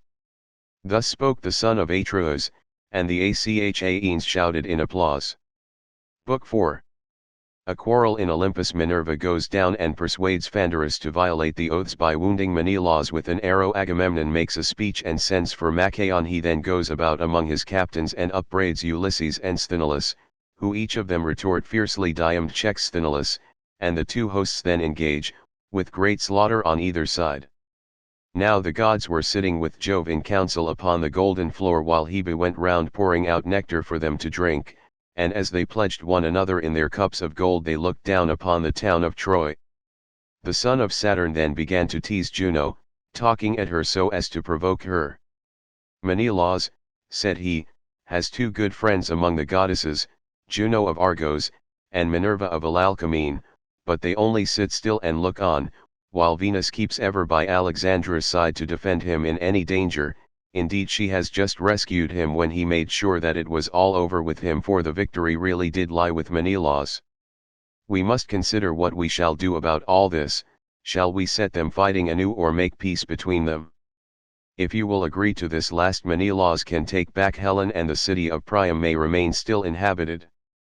Minerva and Juno muttered their discontent as they sat side by side hatching mischief for the Trojans. Minerva scowled at her father, for she was in a furious passion with him, and said nothing, but Juno could not contain herself. "Dread son of Saturn," said she, "what, pray, is the meaning of all this?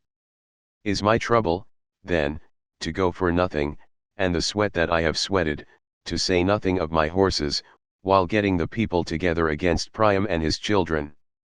Do as you will, but we other gods shall not all of us approve your counsel." Jove was angry and answered, "My dear, what harm have Priam and his sons done you that you are so hotly bent on sacking the city of Iliad? Will nothing do for you but you must within their walls and eat Priam raw, with his sons and all the other Trojans to boot? Have it your own way then, for I would not have this matter become a bone of contention between us. I say further, and lay my saying to your heart, if ever I want to sack a city belonging to friends of yours, you must not try to stop me, you will have to let me do it, for I am giving in to you sorely against my will. Of all inhabited cities under the sun and stars of heaven, there was none that I so much respected as Ilias with Priam and his whole people. Equitable feasts were never wanting about my altar, nor the savor of burning fat, which is honor due to ourselves. My own 3 favorite cities," answered Juno, "are Argos, Sparta, and Mycenae. Sack them whenever you may be displeased with them. I shall not defend them and I shall not care. Even if I did, and tried to stay you, I should take nothing by it, for you are much stronger than I am, but I will not have my own work wasted. I too am a god and of the same race with yourself. I am Saturn's eldest daughter, and am honorable not on this ground only, but also because I am your wife, and you are king over the gods. Let it be a case, then, of give and take between us, and the rest of the gods will follow our lead. Tell Minerva to go and take part in the fight at once, and let her contrive that the Trojans shall be the first to break their oaths and set upon the Achaeans." The sire of gods and men heeded her words, and said to Minerva, "Go at once into the Trojan and Achaean hosts, and contrive that the Trojans shall be the first to break their oaths and set upon the Achaeans." This was what Minerva was already eager to do, so down she darted from the topmost summits of Olympus. She shot through the sky as some brilliant meteor which the son of scheming Saturn has sent as a sign to mariners or to some great army, and a fiery train of light follows in its wake. The Trojans and Achaeans were struck with awe as they beheld, and one would turn to his neighbor, saying, "Either we shall again have war and din of combat, or Jove the Lord of battle will now make peace between us." Thus did they converse. Then Minerva took the form of Laodocus, son of Antenor, and went through the ranks of the Trojans to find Pandarus, the redoubtable son of Lycon. She found him standing among the stalwart heroes who had followed him from the banks of the Aesopus, so she went close up to him and said, "Brave son of Lycon, will you do as I tell you? If you dare send an arrow at Menelaus you will win honor and thanks from all the Trojans, and especially from Prince Alexandrus. He would be the first to requite you very handsomely if he could see Menelaus mount his funeral pyre, slain by an arrow from your hand. Take your home aim then, and pray to Lycian Apollo, the famous archer, vow that when you get home to your strong city of Zelea you will offer a hecatomb of firstling lambs in his honor." His fool's heart was persuaded, and he took his bow from its case. This bow was made from the horns of a wild ibex which he had killed as it was bounding from a rock. He had stalked it, and it had fallen as the arrow struck it to the heart. Its horns were 16 palms long, and a worker in horn had made them into a bow, smoothing them well down, and giving them tips of gold. When Pandarus had strung his bow he laid it carefully on the ground, and his brave followers held their shields before him lest the Achaeans should set upon him before he had shot Menelaus. Then he opened the lid of his quiver and took out a winged arrow that had not yet been shot, fraught with the pangs of death.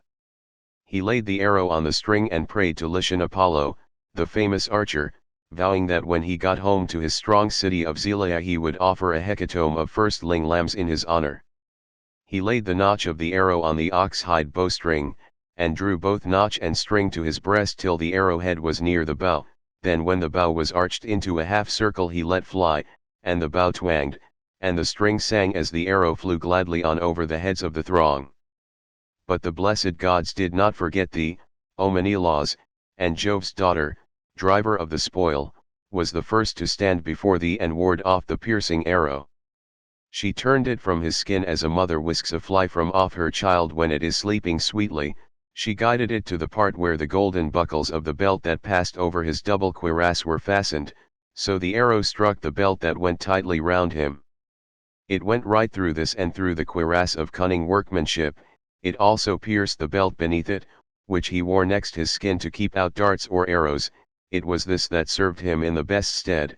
Nevertheless the arrow went through it and grazed the top of the skin, so that blood began flowing from the wound.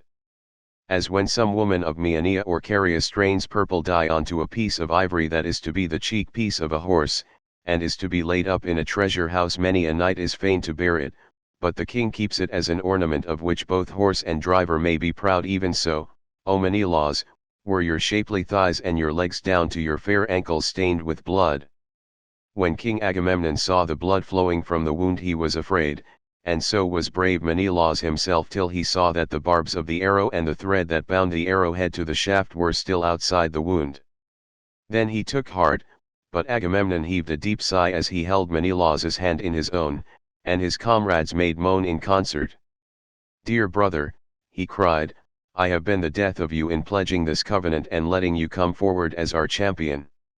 The Trojans have trampled on their oaths and have wounded you, nevertheless the oath, the blood of lambs, the drink offerings and the right hands of fellowship in which we have put our trust shall not be vain. If he that rules Olympus fulfill it not here and now, he will yet fulfill it hereafter, and they shall pay dearly with their lives and with their wives and children. The day will surely come when mighty Iliad shall be laid low, with Priam and Priam's people, when the son of Saturn from his high throne shall overshadow them with his awful aegis in punishment of their present treachery. This shall surely be, but how, Menelaus, shall I mourn you, if it be your lot now to die? I should return to Argos as a byword, for the Achaeans will at once go home. We shall leave Priam and the Trojans the glory of still keeping Helen, and the earth will rot your bones as you lie here at Troy with your purpose not fulfilled. Then shall some braggart Trojan leap upon your tomb and say, ever thus may Agamemnon wreak his vengeance, he brought his army in vain, he is gone home to his own land with empty ships, and has left Menelaus behind him. Thus will one of them say, and may the earth then swallow me. But Menelaus reassured him and said, take heart, and do not alarm the people, the arrow has not struck me in a mortal part, for my outer belt of burnished metal first stayed it, and under this my cuirass and the belt of mail which the bronze smiths made me. And Agamemnon answered, I trust, dear Menelaus, that it may be even so, but the surgeon shall examine your wound and lay herbs upon it to relieve your pain. He then said to Talthybius, Talthybius, tell Machaon, son to the great physician, Aesculapius, to come and see Menelaus immediately. Some Trojan or Lycian archer has wounded him with an arrow to our dismay, and to his own great glory. Talthybius did as he was told, and went about the host trying to find Machaon. Presently he found standing amid the brave warriors who had followed him from Tricca. Thereon he went up to him and said, Son of Aesculapius, King Agamemnon says you are to come and see Menelaus immediately. Some Trojan or Lycian archer has wounded him with an arrow to our dismay and to his own great glory. Thus did he speak, and Machaon was moved to go. They passed through the spreading host of the Achaeans and went on till they came to the place where Menelaus had been wounded and was lying with the chieftains gathered in a circle round him. Machaon passed into the middle of the ring and at once drew the arrow from the belt, bending its barbs back through the force with which he pulled it out. He undid the burnished belt, and beneath this the cuirass and the belt of mail which the bronze smiths had made. Then, when he had seen the wound, he wiped away the blood and applied some soothing drugs which Chiron had given to Aesculapius out of the good will he bore him. While they were thus busy about Menelaus, the Trojans came forward against them, for they had put on their armor, and now renewed the fight. You would not have then found Agamemnon asleep nor cowardly and unwilling to fight, but eager rather for the fray. He left his chariot rich with bronze and his panting steeds in charge of Eurymedon, son of Ptolemaeus the son of Piraeus, and bade him hold them in readiness against the time his limbs should weary of going about and giving orders to so many, for he went among the ranks on foot. When he saw men hasting to the front he stood by them and cheered them on. Argives, said he, slacken not one whit in your onset, Father Jove will be no helper of liars, the Trojans have been the first to break their oaths and to attack us, therefore they shall be devoured of vultures, we shall take their city and carry off their wives and children in our ships. But he angrily rebuked those whom he saw shirking and disinclined to fight. Argives, he cried, cowardly miserable creatures, have you no shame to stand here like frightened fawns who, when they can no longer scud over the plain, huddle together, but show no fight? You are as dazed and spiritless as deer. Would you wait till the Trojans reach the sterns of our ships as they lie on the shore, to see whether the son of Saturn will hold his hand over you to protect you? Thus did he go about giving his orders among the ranks. Passing through the crowd, he came presently on the Cretans, arming round Idomeneus, who was at their head, fierce as a wild boar, while Marius was bringing up the battalions that were in the rear. Agamemnon was glad when he saw him, and spoke him fairly. Idomeneus, said he, I treat you with greater distinction than I do any others of the Achaeans, whether in war or in other things, or at table.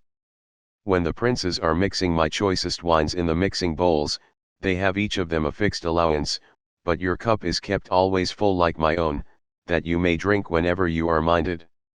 Go, therefore, into battle, and show yourself the man you have been always proud to be. Idomeneus answered, I will be a trusty comrade, as I promised you from the first I would be. Urge on the other Achaeans, that we may join battle at once, for the Trojans have trampled upon their covenants. Death and destruction shall be theirs, seeing they have been the first to break their oaths and to attack us. The son of Atreus went on, glad at heart, till he came upon the two Ajaxes arming themselves amid a host of foot soldiers. As when a goatherd from some high post watches a storm drive over the deep before the west wind black as pitch is the offing and a mighty whirlwind draws towards him, so that he is afraid and drives his flock into a cave, even thus did the ranks of stalwart youths move in a dark mass to battle under the Ajaxes, horrid with shield and spear.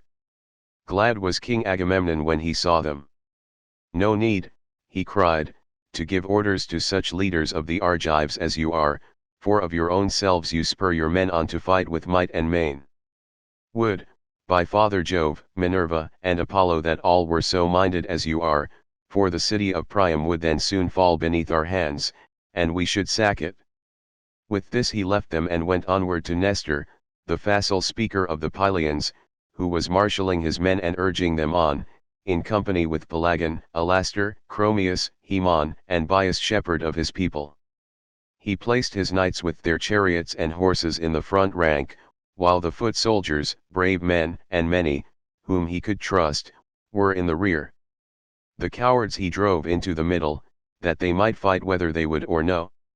He gave his orders to the knights first, bidding them hold their horses well in hand, so as to avoid confusion. Let no man, he said, relying on his strength or horsemanship, get before the others and engage singly with the Trojans, nor yet let him lag behind or you will weaken your attack, but let each when he meets an enemy's chariot throw his spear from his own, this be much the best. This is how the men of old took towns and strongholds, in this wise were they minded. Thus did the old man charge them, for he had been in many a fight, and King Agamemnon was glad. I wish, he said to him, that your limbs were as supple and your strength as sure as your judgment is, but age, the common enemy of mankind, has laid his hand upon you, would that it had fallen upon some other, and that you were still young. And Nestor, knight of Gerene, answered, Son of Atreus, I too would gladly be the man I was when I slew mighty Ereuthalion, but the gods will not give us everything at one and the same time. I was then young, and now I am old, still I can go with my knights and give them that counsel which old men have a right to give. The wielding of the spear I leave to those who are younger and stronger than myself. Agamemnon went his way rejoicing, and presently found Menestheus, son of Peteos, tarrying in his place, and with him were the Athenians loud of tongue in battle. Near him also tarried cunning Ulysses, with his sturdy Cephallenians round him. They had not yet heard the battle cry, for the ranks of Trojans and Achaeans had only just begun to move, so they were standing still, waiting for some other columns of the Achaeans to attack the Trojans and begin the fighting. When he saw this, Agamemnon rebuked them and said, Son of Peteos, and you other, steeped in cunning, heart of guile, why stand you here cowering and waiting on others?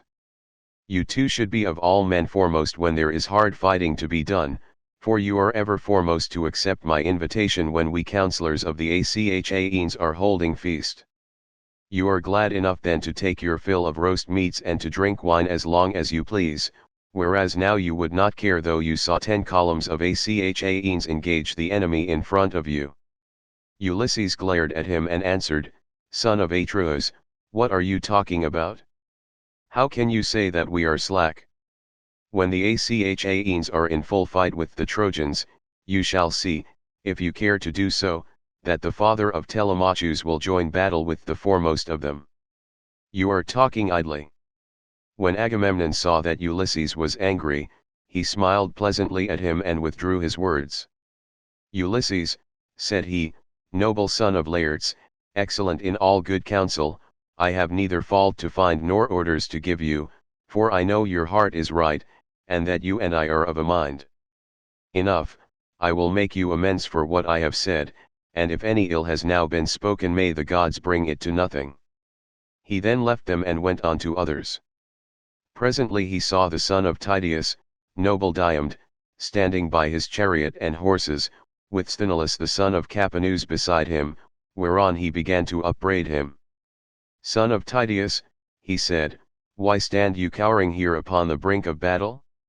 Tydeus did not shrink thus, but was ever ahead of his men when leading them on against the foe, so, at least, say they that saw him in battle, for I never set eyes upon him myself. They say that there was no man like him.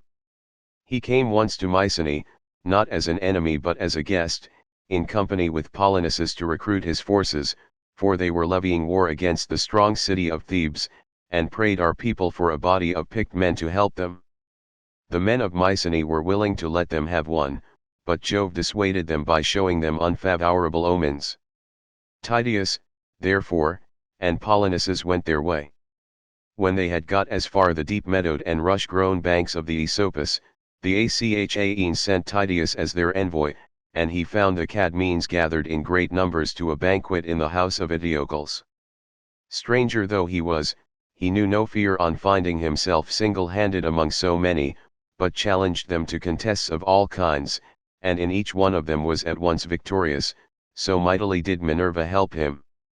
The Cadmeans were incensed at his success, and set a force of 50 youths with 2 captains, the godlike hero Maion, son of Haemon, and Polyphont, son of Autophonus at their head, to lie in wait for him on his return journey, but Tydeus slew every man of them, save only Maion, whom he let go in obedience to heaven's omens. Such was Tydeus of Aetolia. His son can talk more glibly, but he cannot fight as his father did.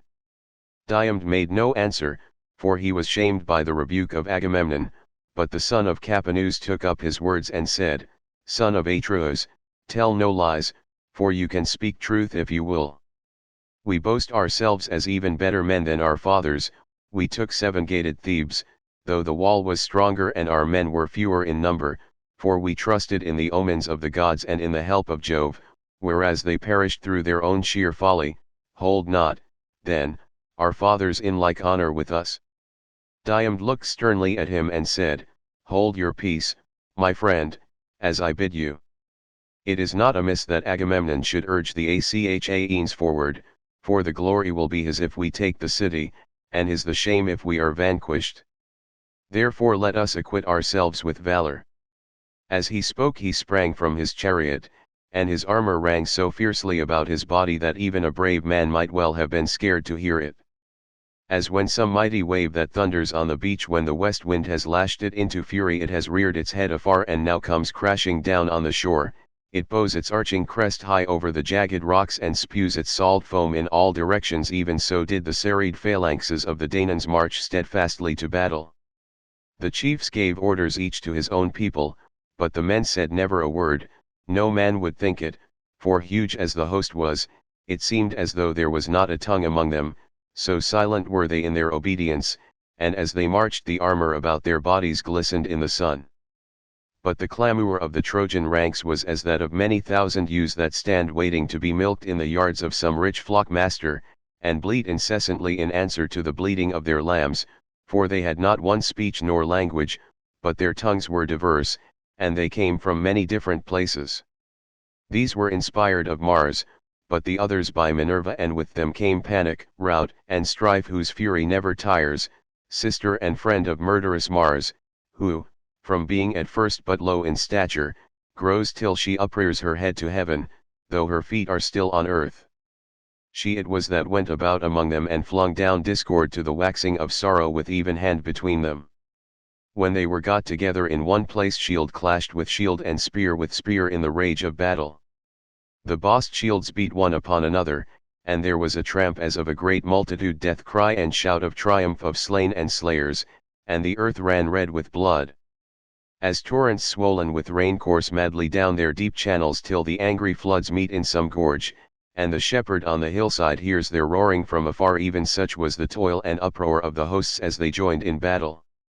First Antilochus slew an armed warrior of the Trojans, Eschpolus, son of Thalesus, fighting in the foremost ranks. He struck at the projecting part of his helmet and drove the spear into his brow, the point of bronze pierced the bone, and darkness veiled his eyes. Headlong as a tower he fell amid the press of the fight, and as he dropped, King Eliphaner, son of Chalcodon and captain of the proud Abantes, began dragging him out of reach of the darts that were falling around him, in haste to strip him of his armor. But his purpose was not for long. Agenor saw him haling the body away, and smote him in the side with his bronze-shod spear, for as he stooped his side was left unprotected by his shield, and thus he perished. Then the fight between Trojans and Achaeans grew furious over his body, and they flew upon each other like wolves, man and man crushing one upon the other. Forthwith Ajax, son of Telamon, slew the fair youth Simesius, son of Anthemion, whom his mother bore by the banks of the Simois, as she was coming down from Mt. Ida, where she had been with her parents to see their flocks. Therefore he was named Simesius, but he did not live to pay his parents for his rearing, for he was cut off untimely by the spear of mighty Ajax, who struck him in the breast by the right nipple as he was coming on among the foremost fighters. The spear went right through his shoulder, and he fell as a poplar that has grown straight and tall in a meadow by some mere, and its top is thick with branches. Then the wheelwright lays his axe to its roots that he may fashion a felloe for the wheel of some goodly chariot, and it lies seasoning by the water side. In such wise did Ajax fell to earth Simesius, son of Anthemion. Thereon Antiphus of the gleaming corslet, son of Priam, hurled a spear at Ajax from amid the crowd and missed him, but he hit Lucus, the brave comrade of Ulysses, in the groin, as he was dragging the body of Simesius over to the other side, so he fell upon the body and loosed his hold upon it. Ulysses was furious when he saw Lucus slain, and strode in full armor through the front ranks till he was quite close. Then he glared round about him and took aim, and the Trojans fell back as he did so. His dart was not sped in vain, for it struck Democun, the bastard son of Priam, who had come to him from Abydos, where he had charge of his father's mar race. Ulysses, infuriated by the death of his comrade, hit him with his spear on one temple, and the bronze point came through on the other side of his forehead. Thereon darkness veiled his eyes, and his armor rang rattling round him as he fell heavily to the ground. Hector, and they that were in front, then gave round while the Argives raised a shout and drew off the dead, pressing further forward as they did so. But Apollo looked down from Pergamus and called aloud to the Trojans, for he was displeased. Trojans, he cried, rush on the foe, and do not let yourselves be thus beaten by the Argives. Their skins are not stone nor iron that when hit them you do them no harm. Moreover, Achilles, the son of lovely Thetis, is not fighting, but is nursing his anger at the ships. Thus spoke the mighty god, crying to them from the city, while Jove's redoubtable daughter, the Trito-born, went about among the host of the Achaeans, and urged them forward whenever she beheld them slackening. Then fate fell upon Diores, son of Amarynceus, for he was struck by a jagged stone near the ankle of his right leg. He that hurled it was Pyrrhus, son of Imbrasus, captain of the Thracians, who had come from Aeneas. The bones and both the tendons were crushed by the pitiless stone. He fell to the ground on his back, and in his death throes stretched out his hands towards his comrades. But Pyrrhus, who had wounded him, sprang on him and thrust a spear into his belly, so that his bowels came gushing out upon the ground, and darkness veiled his eyes. As he was leaving the body, Thoas of Aetolia struck him in the chest near the nipple, and the point fixed itself in his lungs. Thoas came close up to him, pulled the spear out of his chest, and then drawing his sword, smote him in the middle of the belly so that he died, but he did not strip him of his armor, for his Thracian comrades, men who wear their hair in a tuft at the top of their heads, stood round the body and kept him off with their long spears for all his great stature and valor, so he was driven back. Thus the two corpses lay stretched on earth near to one another, the one captain of the Thracians and the other of the Epeans, and many another fell round them. And now no man would have made light of the fighting if he could have gone about among it scatheless and unwounded, with Minerva leading him by the hand, and protecting him from the storm of spears and arrows. For many Trojans and Achaeans on that day lay stretched side by side face downwards upon the earth. Book V.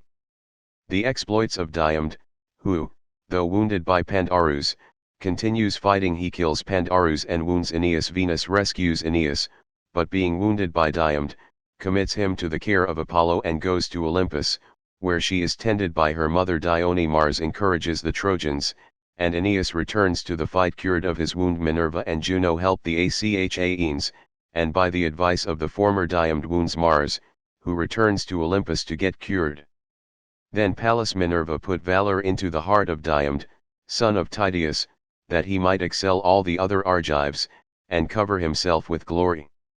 She made a stream of fire flare from his shield and helmet like the star that shines most brilliantly in summer after its bath in the waters of Oceanus. Even such a fire did she kindle upon his head and shoulders as she bade him speed into the thickest hurly-burly of the fight. Now there was a certain rich and honorable man among the Trojans, priest of Vulcan, and his name was Dares. He had two sons, Phageus and Aethious, both of them skilled in all the arts of war. These two came forward from the main body of Trojans, and set upon Diomed, he being on foot, while they fought from their chariot. When they were close up to one another, Phageus took aim first, but his spear went over Diomed's left shoulder without hitting him. Diomed then threw, and his spear sped not in vain, for it hit Phageus on the breast near the nipple, and he fell from his chariot.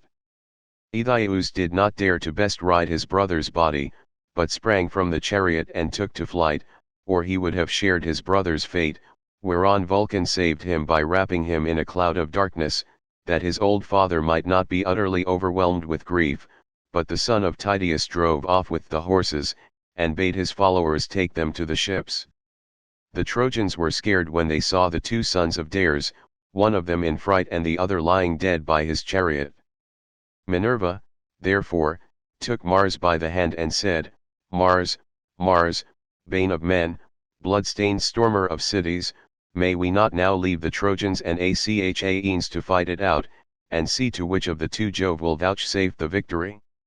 Let us go away, and thus avoid his anger. So saying, she drew Mars out of the battle, and set him down upon the steep banks of the Scamander. Upon this the Danaans drove the Trojans back, and each one of their chieftains killed his man. First King Agamemnon flung mighty Odius, captain of the Halitzani, from his chariot. The spear of Agamemnon caught him on the broad of his back. Just as he was turning in flight, it struck him between the shoulders and went right through his chest, and his armor rang rattling round him as he fell heavily to the ground. Then Idomeneus killed Phaeaces, son of Borus the Maeonian, who had come from Varne. Mighty Idomeneus speared him on the right shoulder as he was mounting his chariot, and the darkness of death enshrouded him as he fell heavily from the car. The squires of Idomeneus spoiled him of his armor, while Menelaus, son of Atreus, killed Scamandrius the son of Stropheus, a mighty huntsman and keen lover of the chase.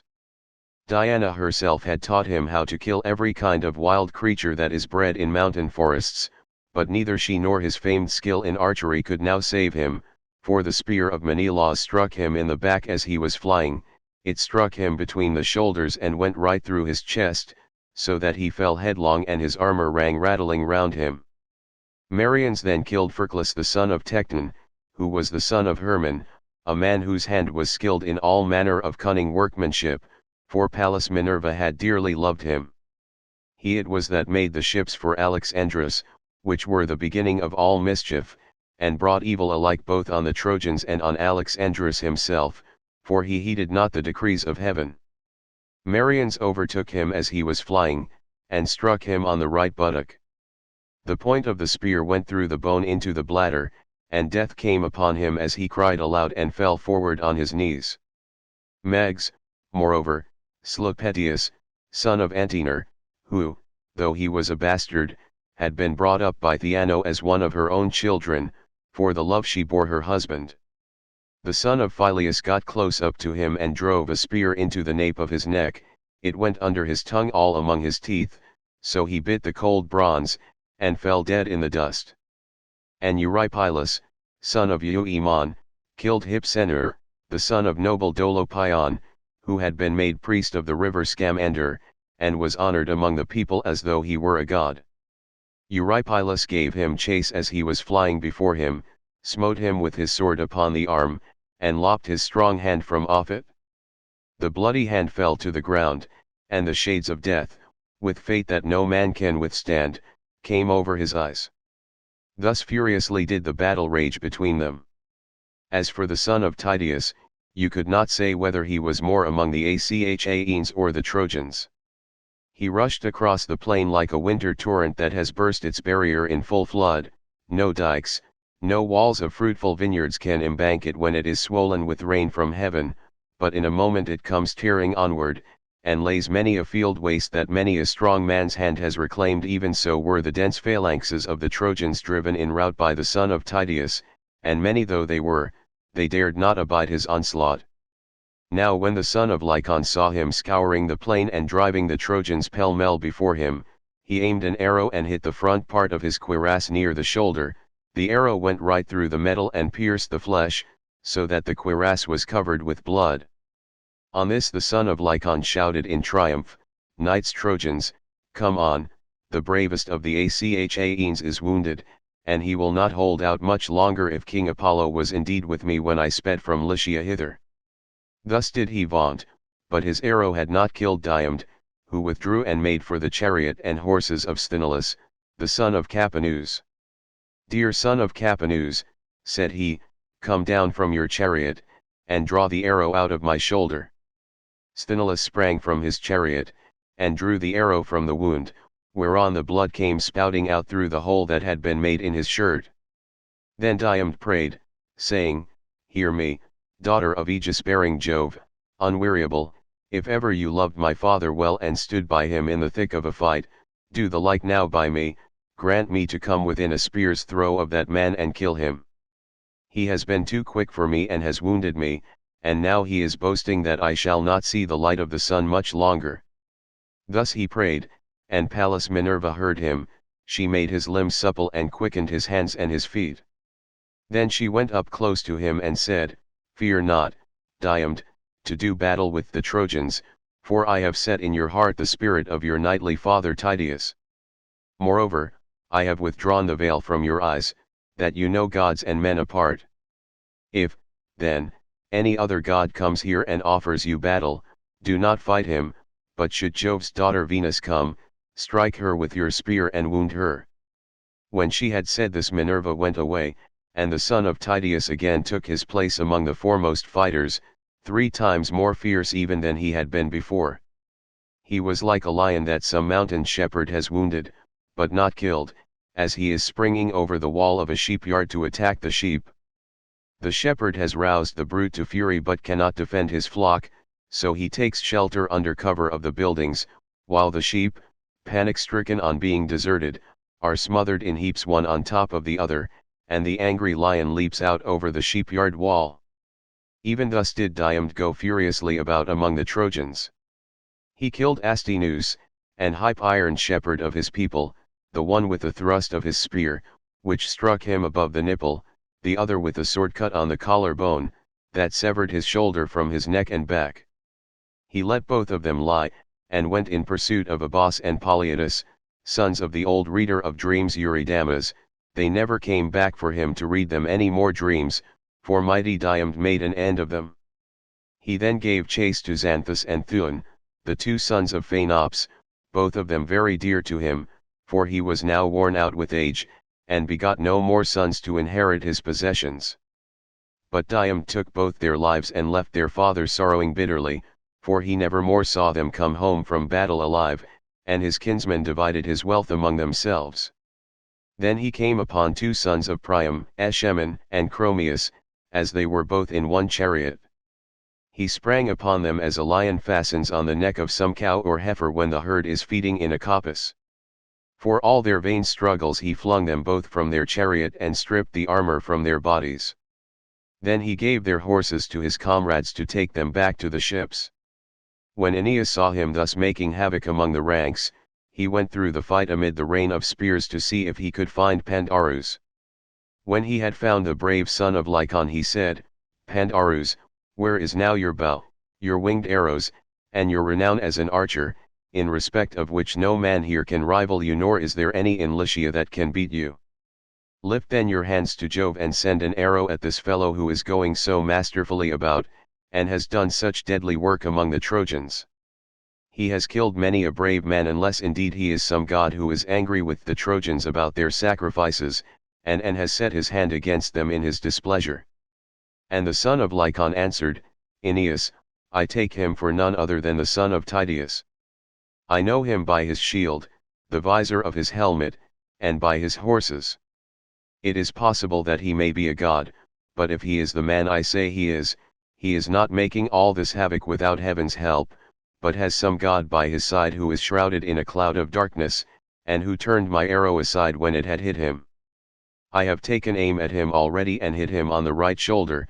My arrow went through the breastpiece of his cuirass, and I made sure I should send him hurrying to the world below, but it seems that I have not killed him. There must be a god who is angry with me. Moreover, I have neither horse nor chariot. In my father's stables there are 11 excellent chariots, fresh from the builder, quite new, with cloth spread over them, and by each of them there stand a pair of horses, champing barley and rye. My old father Lycon urged me again and again when I was at home and on the point of starting, to take chariots and horses with me that I might lead the Trojans in battle, but I would not listen to him. It would have been much better if I had done so, but I was thinking about the horses, which had been used to eat their fill, and I was afraid that in such a great gathering of men they might be ill-fed, so I left them at home and came on foot to Ilias armed only with my bow and arrows. These, it seems, are of no use, for I have already hit 2 chieftains, the sons of Atreus and of Tydeus, and though I drew blood surely enough, I have only made them still more furious. I did ill to take my bow down from its peg on the day I led my band of Trojans to Ilias in Hector's service, and if ever I get home again to set eyes on my native place, my wife, and the greatness of my house, may some one cut my head off then and there if I do not break the bow and set it on a hot fire, such pranks as it plays me." Aeneas answered, "Say no more. Things will not mend till we 2 go against this man with chariot and horses and bring him to a trial of arms. Mount my chariot, and note how cleverly the horses of Tros can speed hither and thither over the plain in pursuit or flight. If Jove again vouchsafes glory to the son of Tydeus, they will carry us safely back to the city. Take hold, then, of the whip and reins while I stand upon the car to fight, or else do you wait this man's onset while I look after the horses." "Aeneas," replied the son of Lycon, "take the reins and drive. If we have to fly before the son of Tydeus, the horses will go better for their own driver. If they miss the sound of your voice when they expect it, they may be frightened, and refuse to take us out of the fight.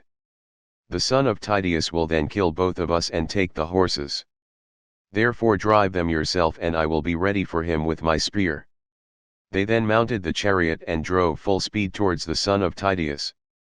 Sthenelus, son of Capaneus, saw them coming and said to Diomed, "Diomed, son of Tydeus, man after my own heart, I see two heroes speeding towards you, both of them men of might, the one a skillful archer, Pandarus son of Lycon, the other, Aeneas, whose sire is Anchises, while his mother is Venus. Mount the chariot and let us retreat. Do not, I pray you, press so furiously forward, or you may get killed." Diomed looked angrily at him and answered, "Talk not of flight, for I shall not listen to you. I am of a race that knows neither flight nor fear, and my limbs are as yet unwearied. I am in no mind to mount, but will go against them even as I am. Pallas Minerva bids me be afraid of no man, and even though one of them escape, their steeds shall not take both back again. I say further, and lay my saying to your heart, if Minerva sees fit to vouchsafe me the glory of killing both, stay your horses here and make the reins fast to the rim of the chariot, then be sure you spring Aeneas' horses and drive them from the Trojan to the Achaean ranks. They are of the stock that great Jove gave to Tros in payment for his son Ganymede, and are the finest that live and move under the sun. King Anchises stole the blood by putting his mares to them without Laomedon's knowledge, and they bore him 6 foals. 4 are still in his stables, but he gave the other 2 to Aeneas. We shall win great glory if we can take them." Thus did they converse, but the other 2 had now driven close up to them, and the son of Lycon spoke first. "Great and mighty son," said he, "of noble Tydeus, my arrow failed to lay you low, so I will now try with my spear." He poised his spear as he spoke and hurled it from him. It struck the shield of the son of Tydeus, the bronze point pierced it and passed on till it reached the breastplate. Thereon the son of Lycon shouted out and said, "You are hit clean through the belly, you will not stand out for long, and the glory of the fight is mine."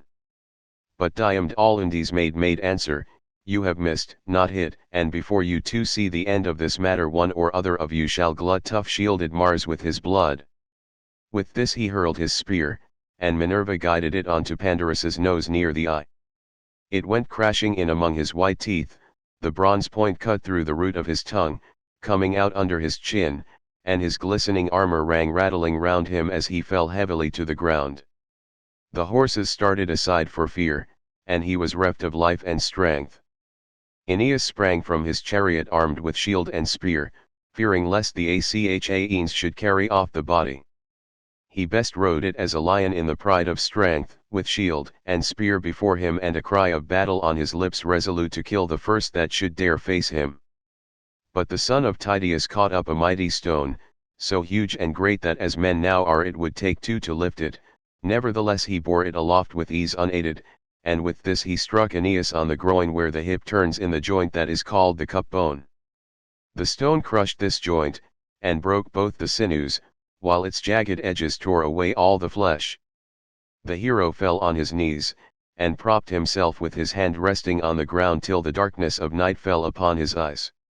And now Aeneas, king of men, would have perished then and there, had not his mother, Jove's daughter Venus, who had conceived him by Anchises when he was herding cattle, been quick to mark, and thrown her 2 white arms about the body of her dear son. She protected him by covering him with a fold of her own fair garment, lest some Danaan should drive a spear into his breast and kill him. Thus, then, did she bear her dear son out of the fight. But the son of Capaneus was not unmindful of the orders that Diomed had given him. He made his own horses fast, away from the hurly-burly, by binding the reins to the rim of the chariot. Then he sprang upon Aeneas's horses and drove them from the Trojan to the Achaean ranks. When he had so done he gave them over to his chosen comrade Deipylus, whom he valued above all others as the one who was most like-minded with himself, to take them onto the ships. He then remounted his own chariot, seized the reins, and drove with all speed in search of the son of Tydeus. Now the son of Tydeus was in pursuit of the Cyprian goddess, spear in hand, for he knew her to be feeble and not one of those goddesses that can lord it among men in battle like Minerva or Io the waster of cities, and when at last after a long chase he caught her up, he flew at her and thrust his spear into the flesh of her delicate hand. The point tore through the ambrosial robe which the Graces had woven for her, and pierced the skin between her wrist and the palm of her hand, so that the immortal blood, or ichor, that flows in the veins of the blessed gods, came pouring from the wound, for the gods do not eat bread nor drink wine, hence they have no blood such as ours, and are immortal. Venus screamed aloud, and let her son fall, but Phoebus Apollo caught him in his arms, and hid him in a cloud of darkness, lest some Danaan should drive a spear into his breast and kill him, and Diomed shouted out as he left her, "Daughter of Jove, leave war and battle alone, can you not be contented with beguiling silly women? If you meddle with fighting you will get what will make you shudder at the very name of war." The goddess went dazed and discomfited away, and Iris, fleet as the wind, drew her from the throng, in pain and with her fair skin all besmirched. She found fierce Mars waiting on the left of the battle, with his spear and his 2 fleet steeds resting on a cloud, whereon she fell on her knees before her brother and implored him to let her have his horses. "Dear brother," she cried, "save me, and give me your horses to take me to Olympus where the gods dwell. I am badly wounded by Immortal, the son of Tydeus, who would now fight even with Father Jove." Thus she spoke, and Mars gave her his gold bedizened steeds. She mounted the chariot sick and sorry at heart, while Iris sat beside her and took the reins in her hand. She lashed her horses on and they flew forward nothing loath, till in a trice they were at high Olympus, where the gods have their dwelling. There she stayed them, unloosed them from the chariot, and gave them their ambrosial forage, but Venus flung herself onto the lap of her mother Dione, who threw her arms about her and caressed her, saying, "Which of the heavenly beings has been treating you in this way, as though you had been doing something wrong in the face of day?" And laughter-loving Venus answered, "Proud Diomed, the son of Tydeus, wounded me because I was bearing my dear son Aeneas, whom I love best of all mankind, out of the fight. The war is no longer one between Trojans and Achaeans, for the Danaans have now taken to fighting with the immortals." "Bear it, my child," replied Dione, "and make the best of it. We dwellers in Olympus have to put up with much at the hands of men, and we lay much suffering on one another. Mars had to suffer when Otus and Ephialtes, children of Aloeus, bound him in cruel bonds, so that he lay 13 months imprisoned in a vessel of bronze. Mars would have then perished had not fair Eryboe, stepmother to the sons of Aloeus, told Mercury, who stole him away when he was already well nigh worn out by the severity of his bondage. Juno, again, suffered when the mighty son of Amphitryon wounded her on the right breast with a 3-barbed arrow, and nothing could assuage her pain. So, also, did huge Hades, when this same man, the son of Aegis-bearing Jove, hit him with an arrow even at the gates of hell, and hurt him badly. Thereon Hades went to the house of Jove on great Olympus, angry and full of pain, and the arrow in his brawny shoulder caused him great anguish till Phaeton healed him by spreading soothing herbs on the wound, for Hades was not of mortal mold. Daring, headstrong, evildoer who recked not of his sin in shooting the gods that dwell in Olympus. And now Minerva has egged the son of Tydeus on against yourself, fool that he is for not reflecting that no man who fights with gods will live long or hear his children prattling about his knees when he returns from battle. Let, then, the son of Tydeus see that he does not have to fight with one who is stronger than you are. Then shall his brave wife Aegilia, daughter of Adristus, rouse her whole house from sleep, wailing for the loss of her wedded lord, Diomed the bravest of the Achaeans." So saying, she wiped the ichor from the wrist of her daughter with both hands, whereon the pain left her, and her hand was healed. But Minerva and Juno, who were looking on, began to taunt Jove with their mocking talk, and Minerva was first to speak. "Father Jove," said she, "do not be angry with me, but I think the Cyprian must have been persuading some one of the Achaean women to go with the Trojans of whom she is so very fond, and while caressing one or other of them she must have torn her delicate hand with the gold pin of the woman's brooch." The sire of gods and men smiled, and called golden Venus to his side. "My child," said he, "it has not been given you to be a warrior. Attend, henceforth, to your own delightful matrimonial duties, and leave all this fighting to Mars and to Minerva." Thus did they converse. But Diomed sprang upon Aeneas, though he knew him to be in the very arms of Apollo. Not one whit did he fear the mighty god, so set was he on killing Aeneas and stripping him of his armor. Thrice did he spring forward with might and main to slay him, and thrice did Apollo beat back his gleaming shield. When he was coming on for the fourth time, as though he were a god, Apollo shouted to him with an awful voice and said, "Take heed, son of Tydeus, and draw off, think not to match yourself against gods, for men that walk the earth cannot hold their own with the immortals." The son of Tydeus then gave way for a little space, to avoid the anger of the god, while Apollo took Aeneas out of the crowd and set him in sacred Pergamus, where his temple stood. There, within the mighty sanctuary, Latona and Diana healed him and made him glorious to behold, while Apollo of the silver bow fashioned a wraith in the likeness of Aeneas, and armed as he was. Round this the Trojans and Achaeans hacked at the bucklers about one another's breasts, hewing each other's round shields and light hide-covered targets.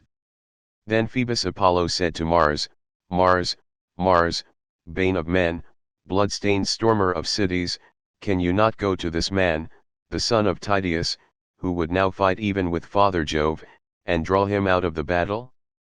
He first went up to the Cyprian and wounded her in the hand near her wrist, and afterwards sprang upon me too, as though he were a god. He then took his seat on the top of Pergamus, while murderous Mars went about among the ranks of the Trojans, cheering them on, in the likeness of fleet Acamas, chief of the Thracians.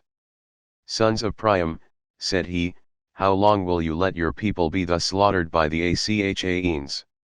Would you wait till they are at the walls of Troy? Aeneas the son of Anchises has fallen, he whom we held in as high honor as Hector himself. Help me, then, to rescue our brave comrade from the stress of the fight." With these words he put heart and soul into them all. Then Sarpedon rebuked Hector very sternly. "Hector," said he, "where is your prowess now? You used to say that though you had neither people nor allies you could hold the town alone with your brothers and brothers-in-law. I see not one of them here, they cower as hounds before a lion. It is we, your allies, who bear the brunt of the battle. I have come from afar, even from Lycia and the banks of the river Xanthus, where I have left my wife, my infant son, and much wealth to tempt whoever is needy. Nevertheless, I head my Lycian soldiers and stand my ground against any who would fight me, though I have nothing here for the Achaeans to plunder, while you look on, without even bidding your men stand firm in defense of their wives. See that you fall not into the hands of your foes as men caught in the meshes of a net, and they sack your fair city forthwith. Keep this before your mind night and day, and beseech the captains of your allies to hold on without flinching, and thus put away their reproaches from you." So spoke Sarpedon, and Hector smarted under his words. He sprang from his chariot clad in his suit of armor, and went about among the host brandishing his two spears, exhorting the men to fight and raising the terrible cry of battle. Then they rallied and again faced the Achaeans, but the Argives stood compact and firm, and were not driven back. As the breezes sport with the chaff upon some goodly threshing floor, when men are winnowing while yellow Ceres blows with the wind to sift the chaff from the grain, and the chaff heaps grow whiter and whiter, even so did the Achaeans whiten in the dust which the horses' hoofs raised to the firmament of heaven, as their drivers turned them back to battle, and they bore down with might upon the foe. Fierce Mars, to help the Trojans, covered them in a veil of darkness, and went about everywhere among them, inasmuch as Phoebus Apollo had told him that when he saw Pallas Minerva leave the fray he was to put courage into the hearts of the Trojans, for it was she who was helping the Danaans. Then Apollo sent Aeneas forth from his rich sanctuary, and filled his heart with valor, whereon he took his place among his comrades, who were overjoyed at seeing him alive, sound, and of a good courage, but they could not ask him how it had all happened, for they were too busy with the turmoil raised by Mars and by strife, who raged insatiably in their midst. The two Ajaxes, Ulysses and Diomed, cheered the Danaans on, fearless of the fury and onset of the Trojans. They stood as still as clouds which the son of Saturn has spread upon the mountain tops when there is no air, and fierce Boreas sleeps with the other boisterous winds whose shrill blasts scatter the clouds in all directions. Even so did the Danaans stand firm and unflinching against the Trojans. The son of Atreus went about among them and exhorted them. "My friends," said he, "quit yourselves like brave men, and shun dishonor in one another's eyes amid the stress of battle. They that shun dishonor more often live than get killed, but they that fly save neither life nor name." As he spoke he hurled his spear and hit one of those who were in the front rank, the comrade of Aeneas, Deicoon son of Pergasus, whom the Trojans held in no less honor than the sons of Priam, for he was ever quick to place himself among the foremost. The spear of King Agamemnon struck his shield and went right through it, for the shield stayed it not. It drove through his belt into the lower part of his belly, and his armor rang rattling round him as he fell heavily to the ground. Then Aeneas killed two champions of the Danaans, Crithon and Orsilochus. Their father was a rich man who lived in the strong city of Phera and was descended from the river Alpheus, whose broad stream flows through the land of the Pylians. The river begot Orsilochus, who ruled over much people and was father to Diocles, who in his turn begot twin sons, Crithon and Orsilochus, well skilled in all the arts of war. These, when they grew up, went to Ilias with the Argive fleet in the cause of Menelaus and Agamemnon sons of Atreus, and there they both of them fell. As two lions whom their dam has reared in the depths of some mountain forest to plunder homesteads and carry off sheep and cattle till they get killed by the hand of man, so were these two vanquished by Aeneas, and fell like high pine trees to the ground. Brave Menelaus pitied them in their fall, and made his way to the front, clad in gleaming bronze and brandishing his spear, for Mars egged him on to do so with intent that he should be killed by Aeneas, but Antilochus the son of Nestor saw him and sprang forward, fearing that the king might come to harm and thus bring all their labor to nothing. When, therefore, Aeneas and Menelaus were setting their hands and spears against one another eager to do battle, Antilochus placed himself by the side of Menelaus. Aeneas, bold though he was, drew back on seeing the two heroes side by side in front of him, so they drew the bodies of Crithon and Orsilochus to the ranks of the Achaeans and committed the two poor fellows into the hands of their comrades. They then turned back and fought in the front ranks. They killed Pylaemenes peer of Mars, leader of the Paphlagonian warriors. Menelaus struck him on the collarbone as he was standing on his chariot, while Antilochus hit his charioteer and squire Midon, the son of Atimneus, who was turning his horses in flight. He hit him with a stone upon the elbow, and the reins, enriched with white ivory, fell from his hands into the dust. Antilochus rushed towards him and struck him on the temples with his sword, whereon he fell head first from the chariot to the ground. There he stood for a while with his head and shoulders buried deep in the dust, for he had fallen on sandy soil till his horses kicked him and laid him flat on the ground, as Antilochus lashed them and drove them off to the host of the Achaeans. But Hector marked them from across the ranks, and with a loud cry rushed towards them, followed by the strong battalions of the Trojans. Mars and dread Io led them on, she fraught with ruthless turmoil of battle, while Mars wielded a monstrous spear, and went about, now in front of Hector and now behind him. Diomed shook with passion as he saw them. As a man crossing a wide plain is dismayed to find himself on the brink of some great river rolling swiftly to the sea, he sees its boiling waters and starts back in fear, even so did the son of Tydeus give ground. Then he said to his men, "My friends, how can we wonder that Hector wields the spear so well? Some god is ever by his side to protect him, and now Mars is with him in the likeness of mortal man. Keep your faces therefore towards the Trojans, but give ground backwards, for we dare not fight with gods.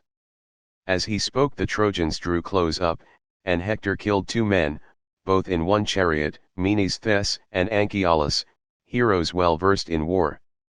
Ajax son of Telamon pitied them in their fall.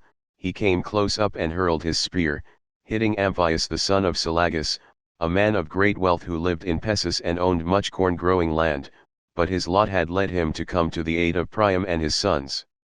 Ajax struck him in the belt, the spear pierced the lower part of his belly, and he fell heavily to the ground.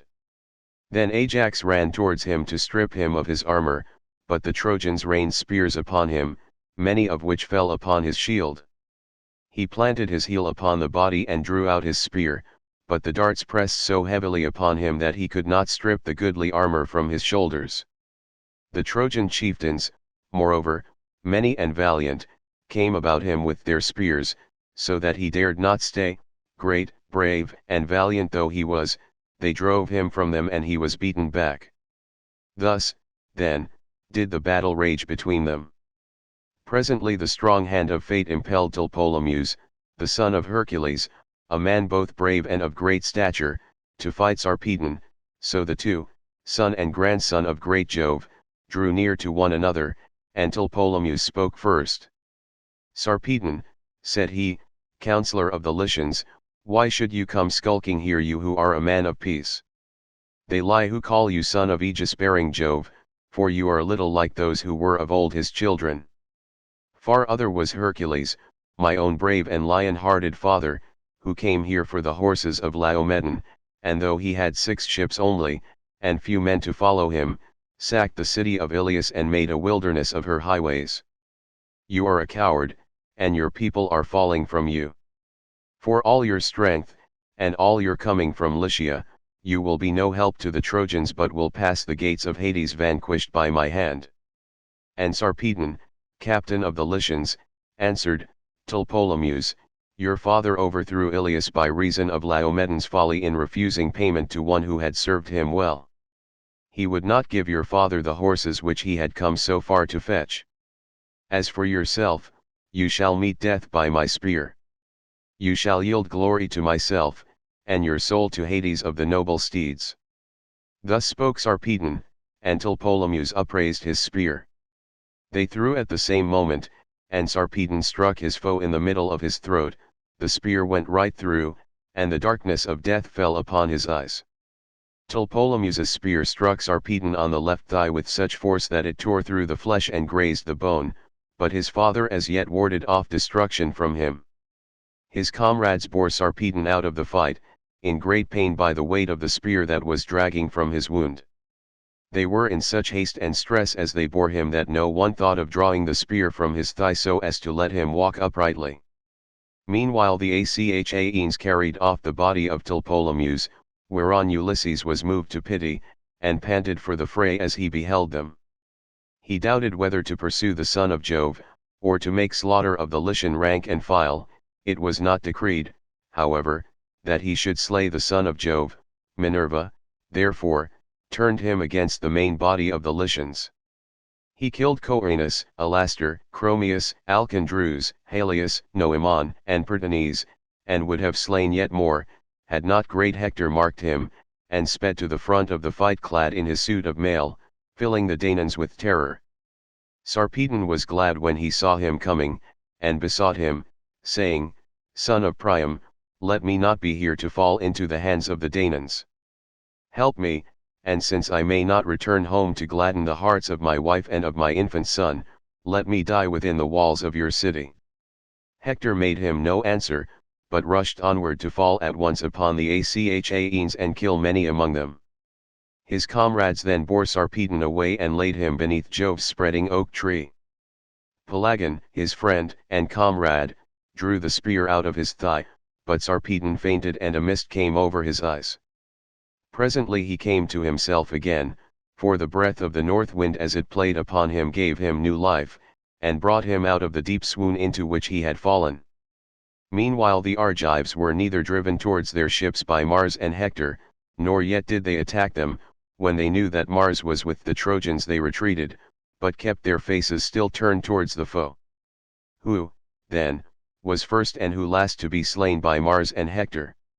They were valiant Teuthras, and Orestes the renowned charioteer, Trichus the Aetolian warrior, Oenomas, Helenus the son of Enops, and Oresbius of the gleaming girdle, who was possessed of great wealth, and dwelt by the Cephisian lake with the other Boeotians who lived near him, owners of a fertile country.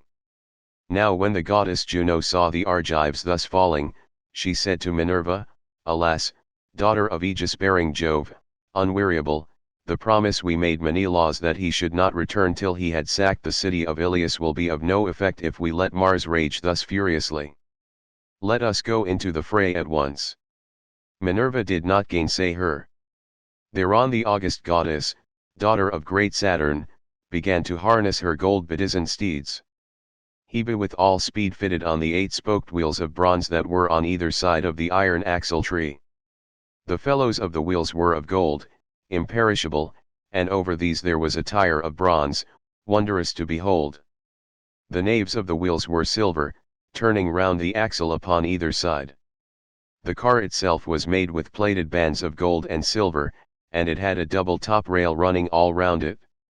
From the body of the car there went a pole of silver, onto the end of which she bound the golden yoke, with the bands of gold that were to go under the necks of the horses.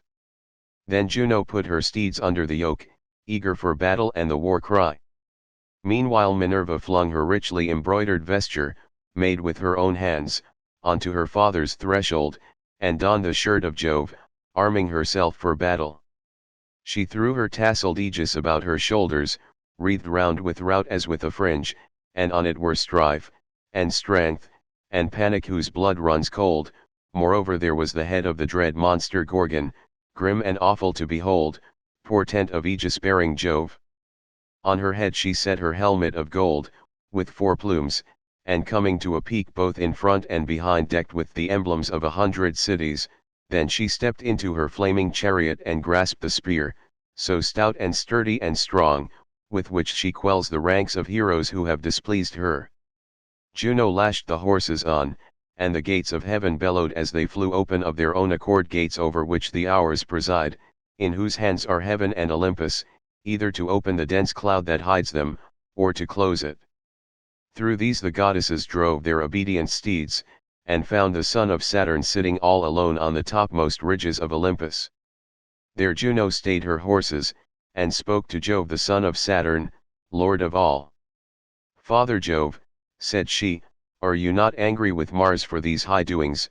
How great and goodly a host of the Achaeans he has destroyed to my great grief, and without either right or reason, while the Cyprian and Apollo are enjoying it all at their ease and setting this unrighteous madman on to do further mischief.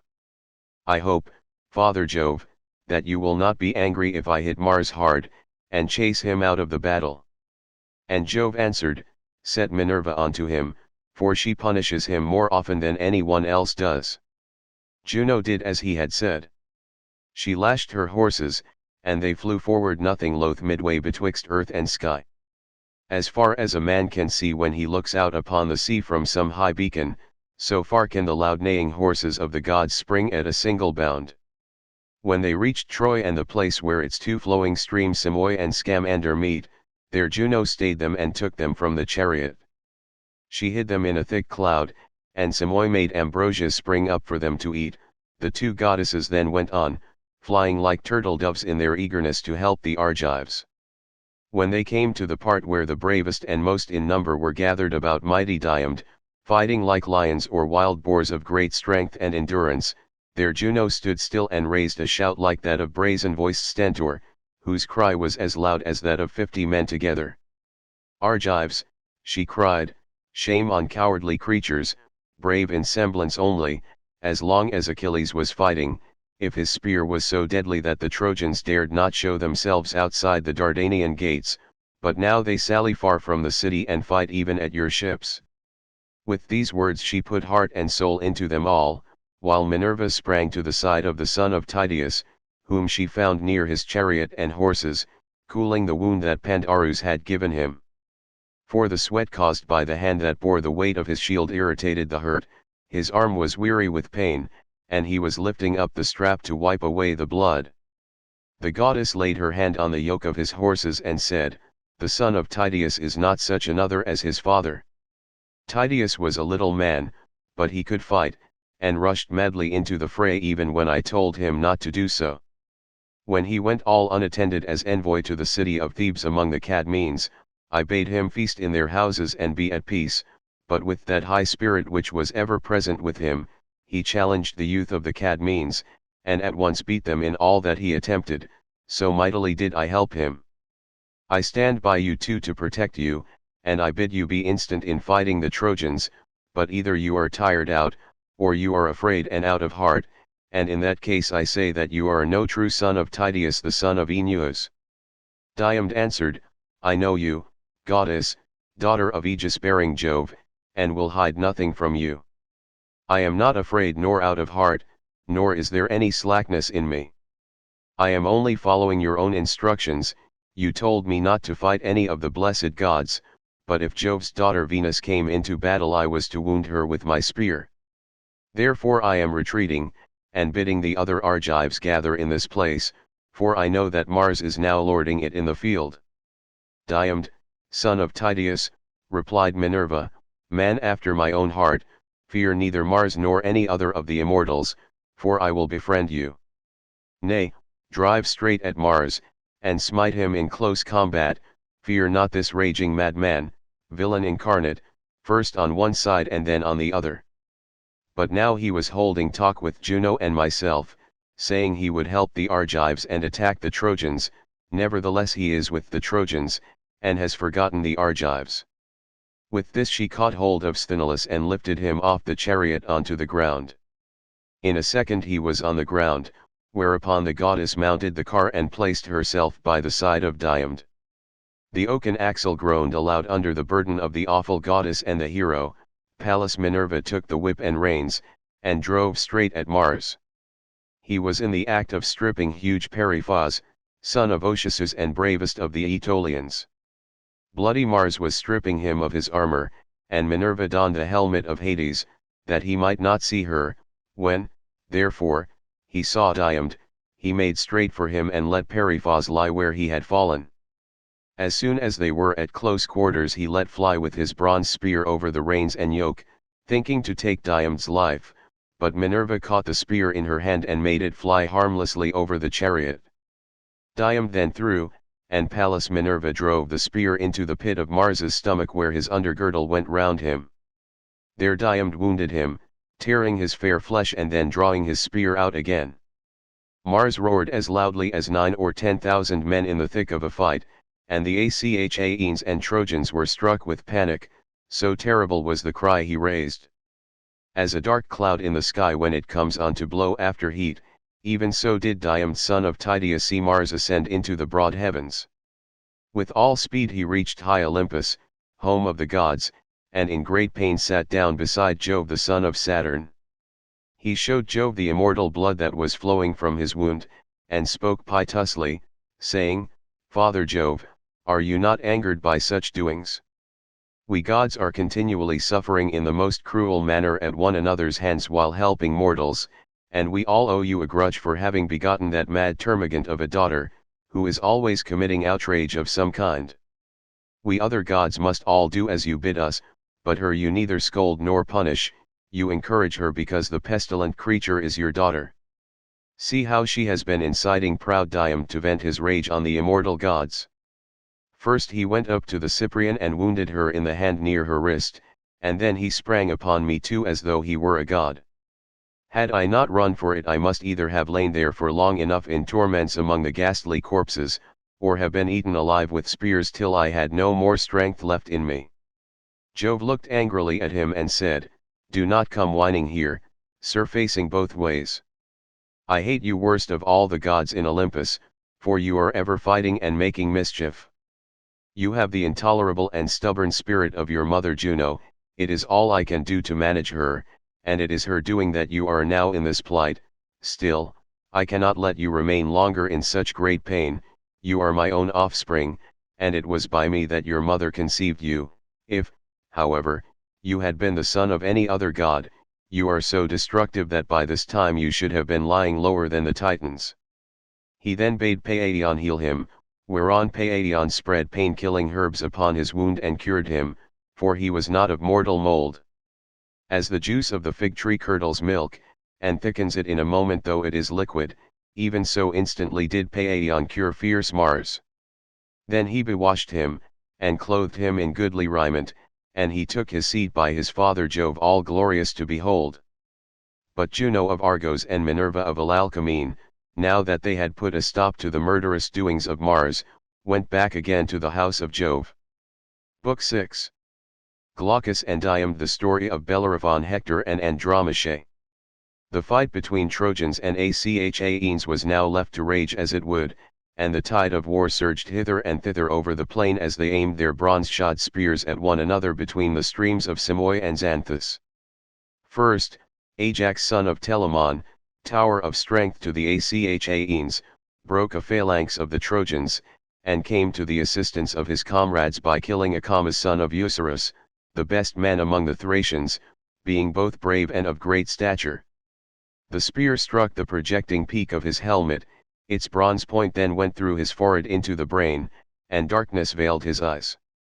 Then Diomed killed Axylus son of Tithranus, a rich man who lived in the strong city of Arisbe, and was beloved by all men, for he had a house by the roadside, and entertained every one who passed, howbeit not one of his guests stood before him to save his life, and Diomed killed both him and his squire Chalcus, who was then his charioteer, so the pair passed beneath the earth.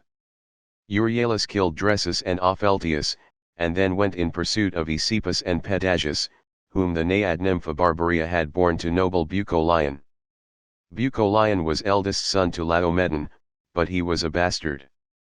While tending his sheep he had converse with the nymph, and she conceived twin sons, these the son of Mecisteus now slew, and he stripped the armor from their shoulders. Polypoetes then killed Astyalus, Ulysses Pitytes of Percot, and Teucer Aradon. Abelrus fell by the spear of Nestor son Antilochus, and Agamemnon, king of men, killed Elatus who dwelt in Pedasus by the banks of the river Satnioes. Lytus killed Philacus as he was flying, and Eurypylus slew Melanthus. Then Menelaus of the loud war cry took Adrastus alive, for his horses ran into a tamarisk bush, as they were flying wildly over the plain, and broke the pole from the car. They went on towards the city along with the others in full flight, but Adrastus rolled out, and fell in the dust flat on his face by the wheel of his chariot. Menelaus came up to him spear in hand, but Adrastus caught him by the knees begging for his life. "Take me alive," he cried, "son of Atreus, and you shall have a full ransom for me. My father is rich and has much treasure of gold, bronze, and wrought iron laid by in his house. From this store he will give you a large ransom should he hear of my being alive and at the ships of the Achaeans." Thus did he plead, and Menelaus was for yielding and giving him to a squire to take to the ships of the Achaeans, but Agamemnon came running up to him and rebuked him. "My good Menelaus," said he, "this is no time for giving quarter. Has, then, your house fared so well at the hands of the Trojans? Let us not spare a single one of them, not even the child unborn and in its mother's womb, let not a man of them be left alive, but let all in Ilius perish, unheeded and forgotten." Thus did he speak, and his brother was persuaded by him, for his words were just. Menelaus, therefore, thrust Adrastus from him, whereon King Agamemnon struck him in the flank, and he fell. Then the son of Atreus planted his foot upon his breast to draw his spear from the body. Meanwhile Nestor shouted to the Argives, saying, "My friends, Danaan warriors, servants of Mars, let no man lag that he may spoil the dead, and bring back much booty to the ships. Let us kill as many as we can, the bodies will lie upon the plain, and you can despoil them later at your leisure." With these words he put heart and soul into them all. And now the Trojans would have been routed and driven back into Ilius, had not Priam's son Helenus, wisest of augurs, said to Hector and Aeneas, "Hector and Aeneas, you two are the mainstays of the Trojans and Lycians, for you are foremost at all times, alike in fight and counsel. Hold your ground here, and go about among the host to rally them in front of the gates, or they will fling themselves into the arms of their wives, to the great joy of our foes. Then, when you have put heart into all our companies, we will stand firm here and fight the Danaans however hard they press us, for there is nothing else to be done. Meanwhile do you, Hector, go to the city and tell our mother what is happening. Tell her to bid the matrons gather at the temple of Minerva in the Acropolis, let her then take her key and open the doors of the sacred building, there, upon the knees of Minerva, let her lay the largest, fairest robe she has in her house, the one she sets most store by, let her, moreover, promise to sacrifice 12 yearling heifers that have never yet felt the goad, in the temple of the goddess, if she will take pity on the town, with the wives and little ones of the Trojans, and keep the son of Tydeus from falling on the goodly city of Ilias, for he fights with fury and fills men's souls with panic. I hold him mightiest of them all, we did not fear even their great champion Achilles, son of a goddess though he be, as we do this man, his rage is beyond all bounds, and there is none can vie with him in prowess. Hector did as his brother bade him.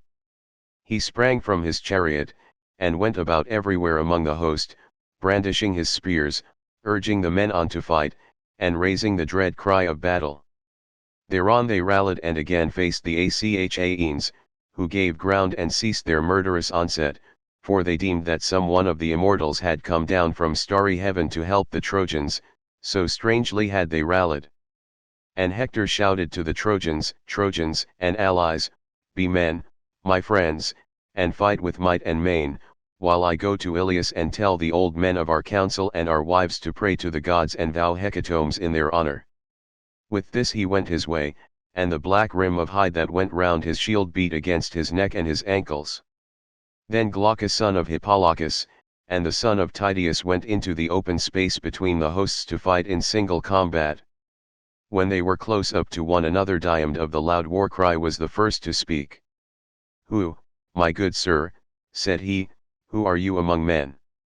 I have never seen you in battle until now, but you are daring beyond all others if you abide my onset. Woe to those fathers whose sons face my might. If, however, you are one of the immortals and have come down from heaven, I will not fight you, for even valiant Lycurgus, son of Dryas, did not live long when he took to fighting with the gods. He it was that drove the nursing women who were in charge of frenzied Bacchus through the land of Nyssa, and they flung their thyrsi on the ground as murderous Lycurgus beat them with his ox goad.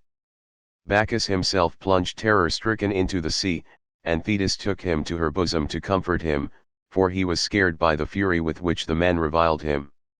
Thereon the gods who live at ease were angry with Lycurgus, and the son of Saturn struck him blind, nor did he live much longer after he had become hateful to the immortals. Therefore I will not fight with the blessed gods, but if you are of them that eat the fruit of the ground, draw near and meet your doom. And the son of Hippolochus answered, Son of Tydeus, why ask me of my lineage? Men come and go as leaves year by year upon the trees. Those of autumn the wind sheds upon the ground, but when spring returns the forest buds forth with fresh vines. Even so is it with the generations of mankind, the new spring up as the old are passing away. If, then, you would learn my descent, it is one that is well known to many. There is a city in the heart of Argos, pasture land of horses, called Ephyra, where Sisyphus lived, who was the craftiest of all mankind. He was the son of Aeolus, and had a son named Glaucus, who was father to Bellerophon, whom heaven endowed with the most surpassing comeliness and beauty. But Proetus devised his ruin, and being stronger than he, drove him from the land of the Argives, over which Jove had made him ruler. For Antea, wife of Proetus, lusted after him, and would have had him lie with her in secret, but Bellerophon was an honorable man and would not, so she told lies about him to Proetus. Proetus, said she, kill Bellerophon or die, for he would have had converse with me against my will. The king was angered, but shrank from killing Bellerophon, so he sent him to Lycia with lying letters of introduction, written on a folded tablet, and containing much ill against the bearer. He bade Bellerophon show these letters to his father-in-law, to the end that he might thus perish. Bellerophon therefore went to Lycia, and the gods convoyed him safely. When he reached the river Xanthus, which is in Lycia, the king received him with all goodwill, feasted him 9 days, and killed 9 heifers in his honor. But when rosy-fingered morning appeared upon the 10th day, he questioned him and desired to see the letter from his son-in-law Proetus. When he had received the wicked letter, he first commanded Bellerophon to kill that savage monster, the Chimera, who was not a human being, but a goddess, for she had the head of a lion and the tail of a serpent, while her body was that of a goat, and she breathed forth flames of fire. But Bellerophon slew her, for he was guided by signs from heaven. He next fought the far-famed Solymi, and this, he said, was the hardest of all his battles. Thirdly, he killed the Amazons, women who were the peers of men, and as he was returning thence the king devised yet another plan for his destruction. He picked the bravest warriors in all Lycia, and placed them in ambuscade, but not a man ever came back, for Bellerophon killed every one of them. Then the king knew that he must be the valiant offspring of a god, so he kept him in Lycia, gave him his daughter in marriage, and made him of equal honor in the kingdom with himself, and the Lycians gave him a piece of land, the best in all the country, fair with vineyards and tilled fields, to have and to hold. The king's daughter bore Bellerophon 3 children, Isander, Hippolochus, and Laodamia. Jove, the lord of counsel, lay with Laodamia, and she bore him noble Sarpedon. But when Bellerophon came to be hated by all the gods, he wandered all desolate and dismayed upon the alien plain, gnawing at his own heart, and shunning the path of man. Mars, insatiate of battle, killed his son Isander while he was fighting the Solymi. His daughter was killed by Diana of the golden reins, for she was angered with her. But Hippolochus was father to myself, and when he sent me to Troy he urged me again and again to fight ever among the foremost and outvie my peers, so as not to shame the blood of my fathers who were the noblest in Ephyra and in all Lycia. This, then, is the descent I claim. Thus did he speak, and the heart of Diomed was glad. He planted his spear in the ground, and spoke to him with friendly words. Then, he said, "You are an old friend of my father's house." Great Aeneas once entertained Bellerophon for 20 days, and the two exchanged presents. Aeneas gave a belt rich with purple, and Bellerophon a double cup, which I left at home when I set out for Troy.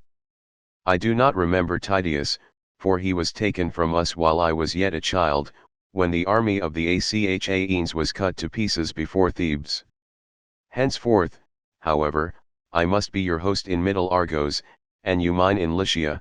If I should ever go there, let us avoid one another's spears even during a general engagement. There are many noble Trojans and allies whom I can kill, if I overtake them and heaven delivers them into my hand. So again with yourself, there are many Achaeans whose lives you may take if you can. We too, then, will exchange armor, that all present may know of the old ties that subsist between us. With these words they sprang from their chariots, grasped one another's hands, and plighted friendship. But the son of Saturn made Glaucus take leave of his wits, for he exchanged golden armor for bronze, the worth of 100 head of cattle for the worth of 9. Now when Hector reached the Scaean gates and the oak tree, the wives and daughters of the Trojans came running towards him to ask after their sons, brothers, kinsmen, and husbands. He told them to set about praying to the gods, and many were made sorrowful as they heard him. Presently he reached the splendid palace of King Priam, adorned with colonnades of hewn stone. In it there were 50 bedchambers all of hewn stone built near one another, where the sons of Priam slept, each with his wedded wife. Opposite these, on the other side the courtyard, there were 12 upper rooms also of hewn stone for Priam's daughters, built near one another, where his sons-in-law slept with their wives. When Hector got there, his fond mother came up to him with Laodice the fairest of her daughters. She took his hand within her own and said, "My son, why have you left the battle to come hither? Are the Achaeans, woe betide them, pressing you hard about the city that you have thought fit to come and uplift your hands to Jove from the citadel?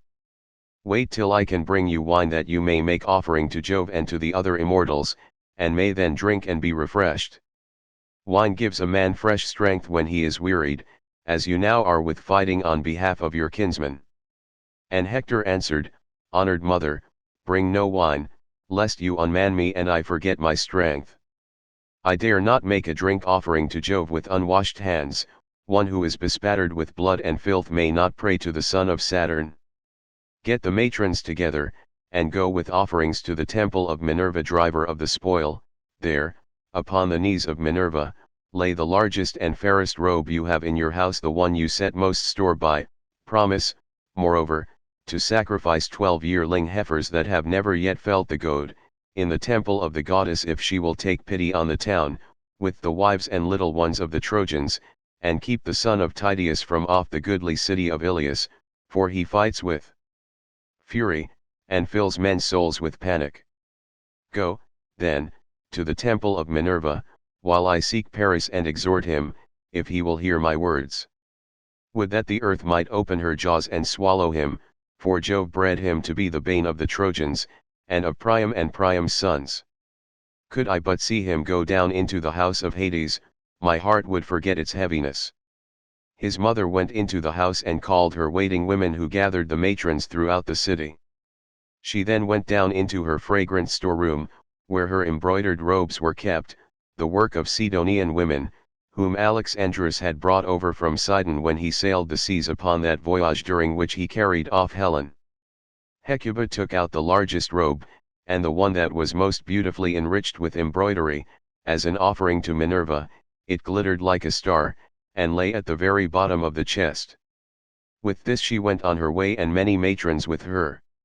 When they reached the temple of Minerva, lovely Theano, daughter of Cisseus and wife of Antenor, opened the doors, for the Trojans had made her priestess of Minerva. The women lifted up their hands to the goddess with a loud cry, and Theano took the robe to lay it upon the knees of Minerva, praying the while to the daughter of great Jove. Holy Minerva, she cried, protect Res of our city, mighty goddess, break the spear of Diomed and lay him low before the Scaean gates. Do this, and we will sacrifice 12 heifers that have never yet known the goad, in your temple, if you will have pity upon the town, with the wives and little ones of the Trojans. Thus she prayed, but Pallas Minerva granted not her prayer.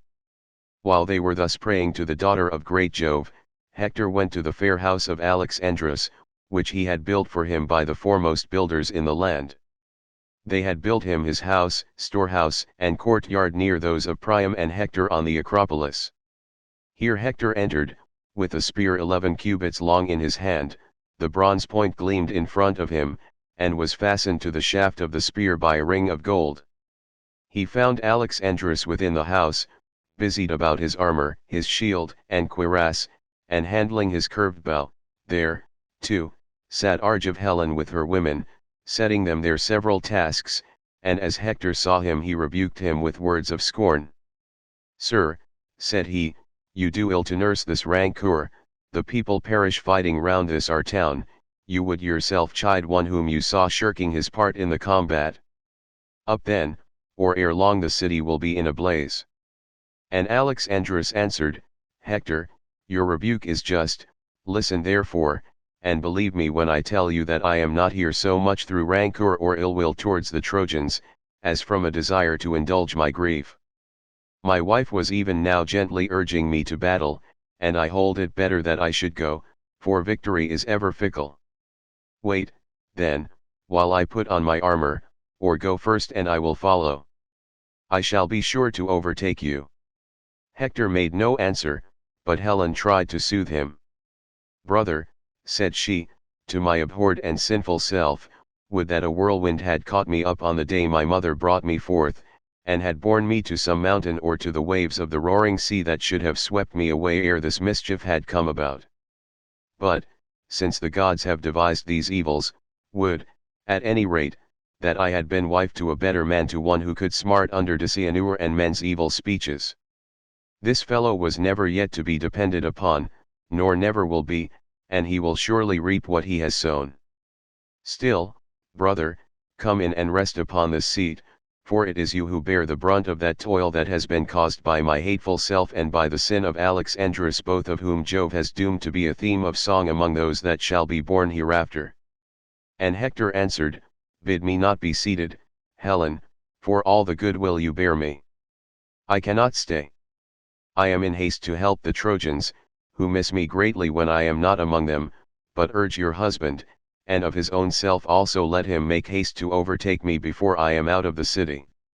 I must go home to see my household, my wife, and my little son, for I know not whether I shall ever again return to them, or whether the gods will cause me to fall by the hands of the Achaeans.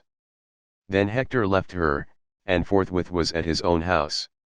He did not find Andromache, for she was on the wall with her child and one of her maids, weeping bitterly. Seeing, then, that she was not within, he stood on the threshold of the women's rooms and said, Women, tell me, and tell me true, where did Andromache go when she left the house? Was it to my sisters, or to my brothers' wives? Or is she at the temple of Minerva where the other women are propitiating the awful goddess? His good housekeeper answered, Hector, since you bid me tell you truly, she did not go to your sisters nor to your brothers' wives, nor yet to the temple of Minerva, where the other women are propitiating the awful goddess, but she is on the high wall of Iliad, for she had heard the Trojans were being hard pressed, and that the Achaeans were in great force. She went to the wall in frenzied haste, and the nurse went with her carrying the child. Hector hurried from the house when she had done speaking, and went down the streets by the same way that he had come. When he had gone through the city and had reached the Scaean gates through which he would go out onto the plain, his wife came running towards him, Andromache, daughter of great Eetion, who ruled in Thebe under the wooded slopes of Mt. Placus, and was king of the Cilicians. His daughter had married Hector, and now came to meet him with a nurse who carried his little child in her bosom, a mere babe. Hector's darling son, and lovely as a star. Hector had named him Scamandrius, but the people called him Astyanax, for his father stood alone as chief guardian of Ilias. Hector smiled as he looked upon the boy, but he did not speak, and Andromache stood by him weeping and taking his hand in her own. Dear husband, said she, your valor will bring you to destruction. Think on your infant son, and on my hapless self who ere long shall be your widow, for the Achaeans will set upon you in a body and kill you. It would be better for me, should I lose you, to lie dead and buried, for I shall have nothing left to comfort me when you are gone, save only sorrow. I have neither father nor mother now. Achilles slew my father when he sacked Thebe, the goodly city of the Cilicians. He slew him, but did not for very shame despoil him. When he had burned him in his wondrous armor, he raised a barrow over his ashes, and the mountain nymphs, daughters of aegis-bearing Jove, planted a grove of elms about his tomb. I had 7 brothers in my father's house, but on the same day they all went within the house of Hades. Achilles killed them as they were with their sheep and cattle. My mother, her who had been queen of all the land under Mt. Placus, he brought hither with the spoil, and freed her for a great sum, but the archer queen Diana took her in the house of your father. Nay Hector, you who to me are father, mother, brother, and dear husband, have mercy upon me, stay here upon this wall, make not your child fatherless, and your wife a widow.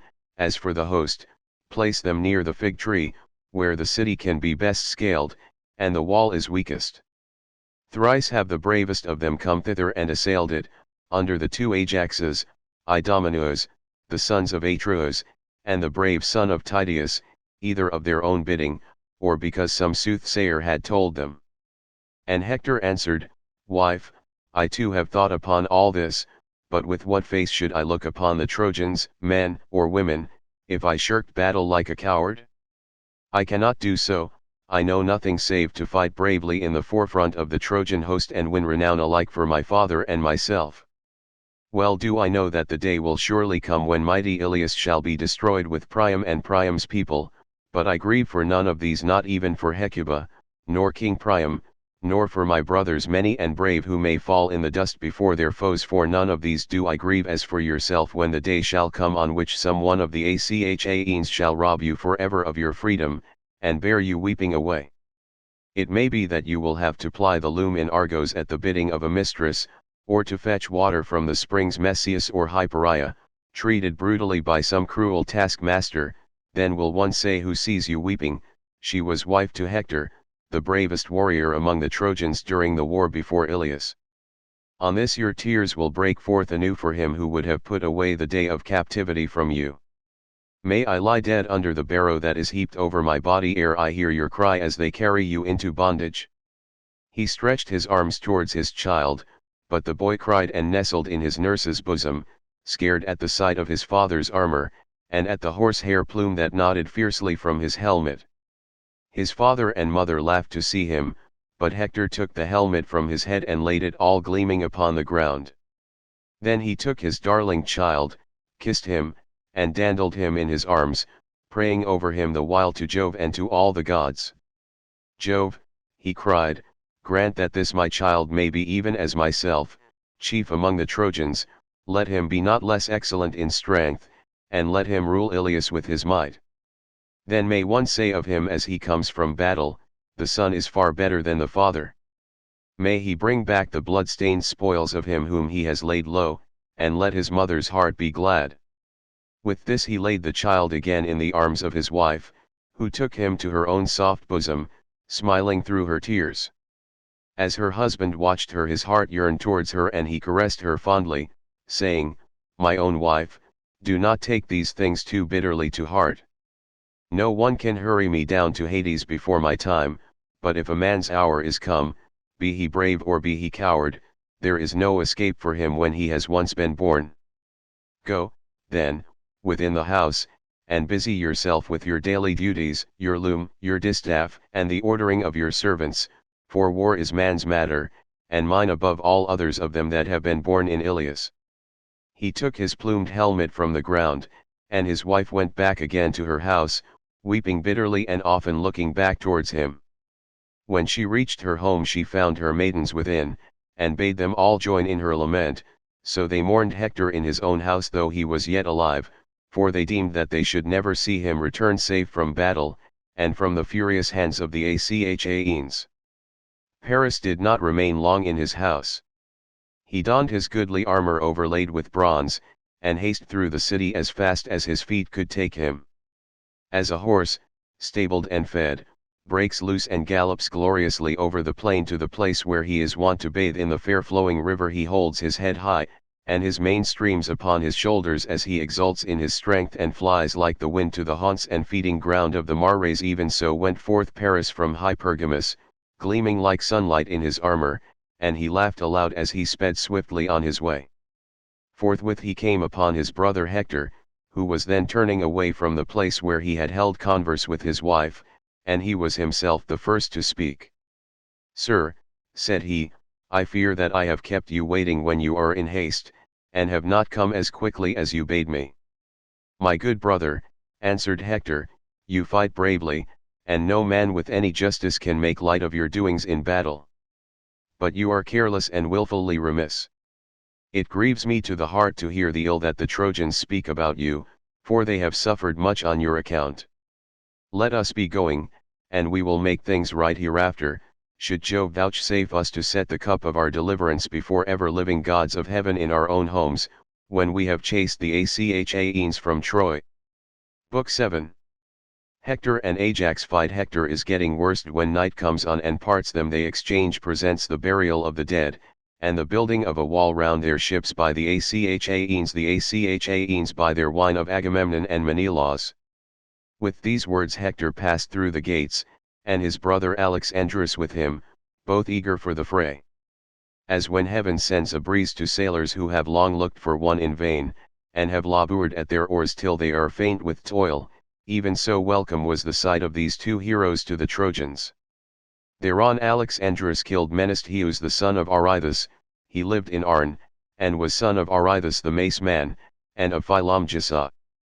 Hector threw a spear at Aeneas and struck him dead with a wound in the neck under the bronze rim of his helmet. Glaucus, moreover, son of Hippolochus, captain of the Lycians, in hard hand-to-hand fight smote Ephinus son of Dexius on the shoulder, as he was springing onto his chariot behind his fleet Mares, so he fell to earth from the car, and there was no life left in him. When, therefore, Minerva saw these men making havoc of the Argives, she darted down to Ilias from the summits of Olympus, and Apollo, who was looking on from Pergamus, went out to meet her, for he wanted the Trojans to be victorious. The pair met by the oak tree, and King Apollo son of Jove was first to speak. "What would you have," said he, "daughter of great Jove, that your proud spirit has sent you hither from Olympus? Have you no pity upon the Trojans, and would you incline the scales of victory in favor of the Danaans? Let me persuade you, for it will be better thus stay the combat for today, but let them renew the fight hereafter till they compass the doom of Ilias, since you goddesses have made up your minds to destroy the city." And Minerva answered, "So be it, far darter, it was in this mind that I came down from Olympus to the Trojans and Achaeans. Tell me, then, how do you propose to end this present fighting?" Apollo, son of Jove, replied, "Let us incite great Hector to challenge some one of the Danaans in single combat. On this the Achaeans will be shamed into finding a man who will fight him." Minerva assented, and Helenus son of Priam divined the counsel of the gods. He therefore went up to Hector and said, "Hector son of Priam, peer of gods in council, I am your brother, let me then persuade you.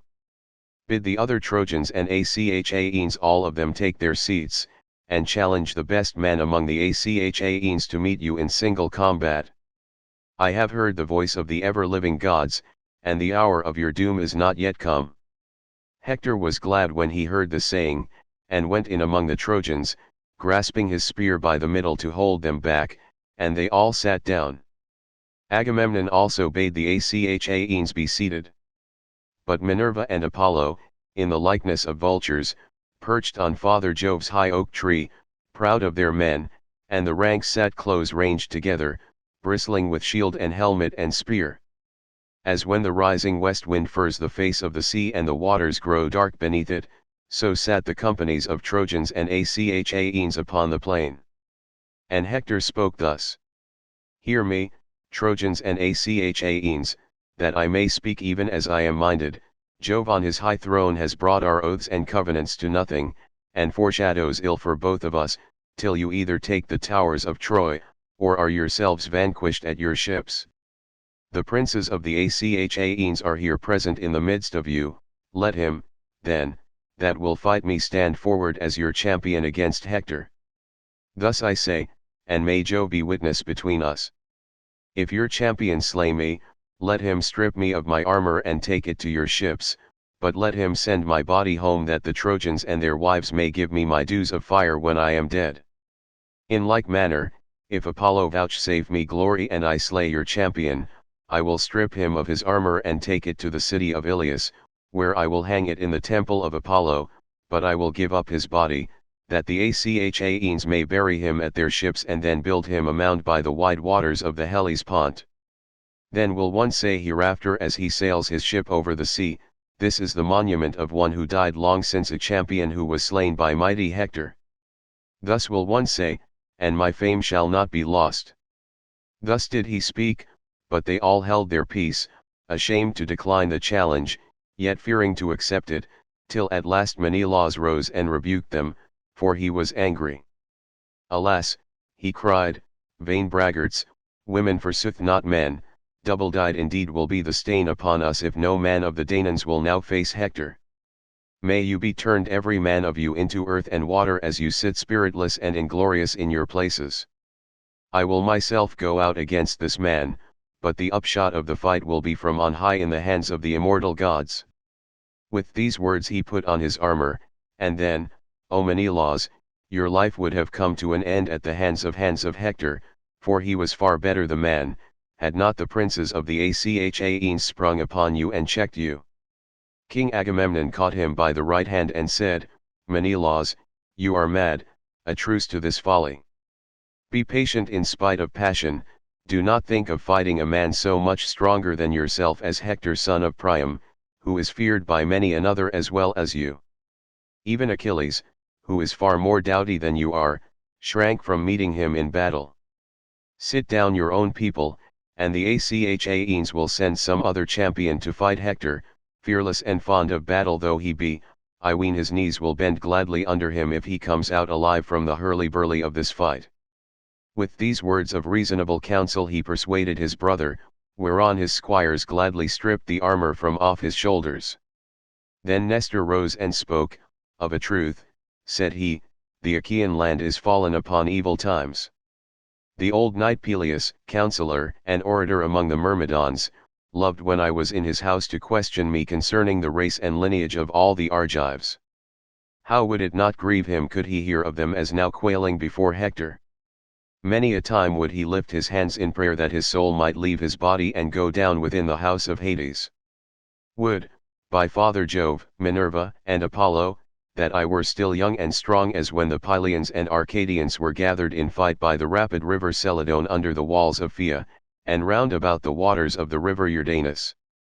The godlike hero Ereuthalion stood forward as their champion, with the armor of King Areithus upon his shoulders, Areithus whom men and women had surnamed the Mace Man, because he fought neither with bow nor spear, but broke the battalions of the foe with his iron mace.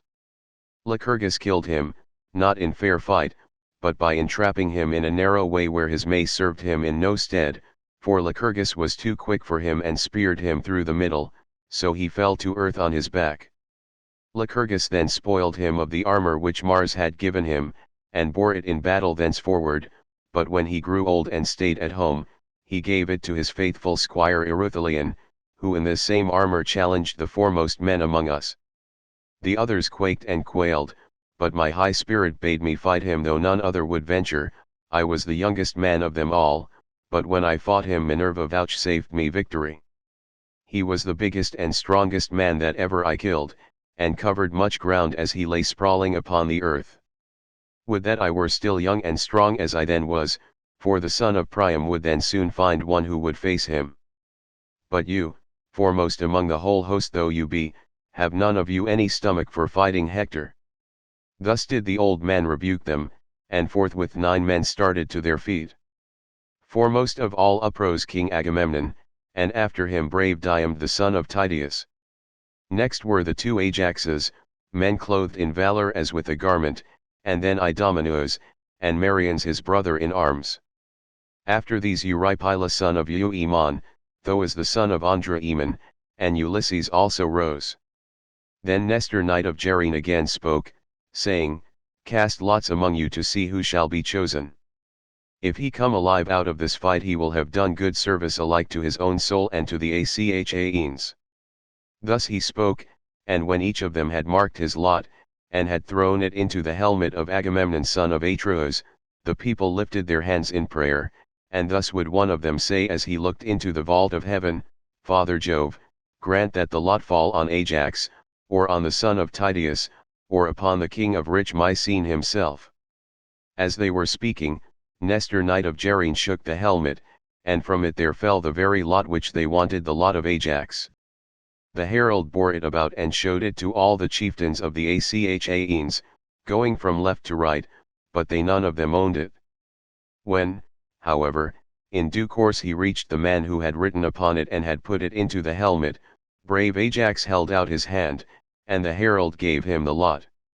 When Ajax saw his mark he knew it and was glad, he threw it to the ground and said, "My friends, the lot is mine, and I rejoice, for I shall vanquish Hector. I will put on my armor. Meanwhile, pray to King Jove in silence among yourselves that the Trojans may not hear you, or aloud if you will, for we fear no man. None shall overcome me, neither by force nor cunning, for I was born and bred in Salamis, and can hold my own in all things."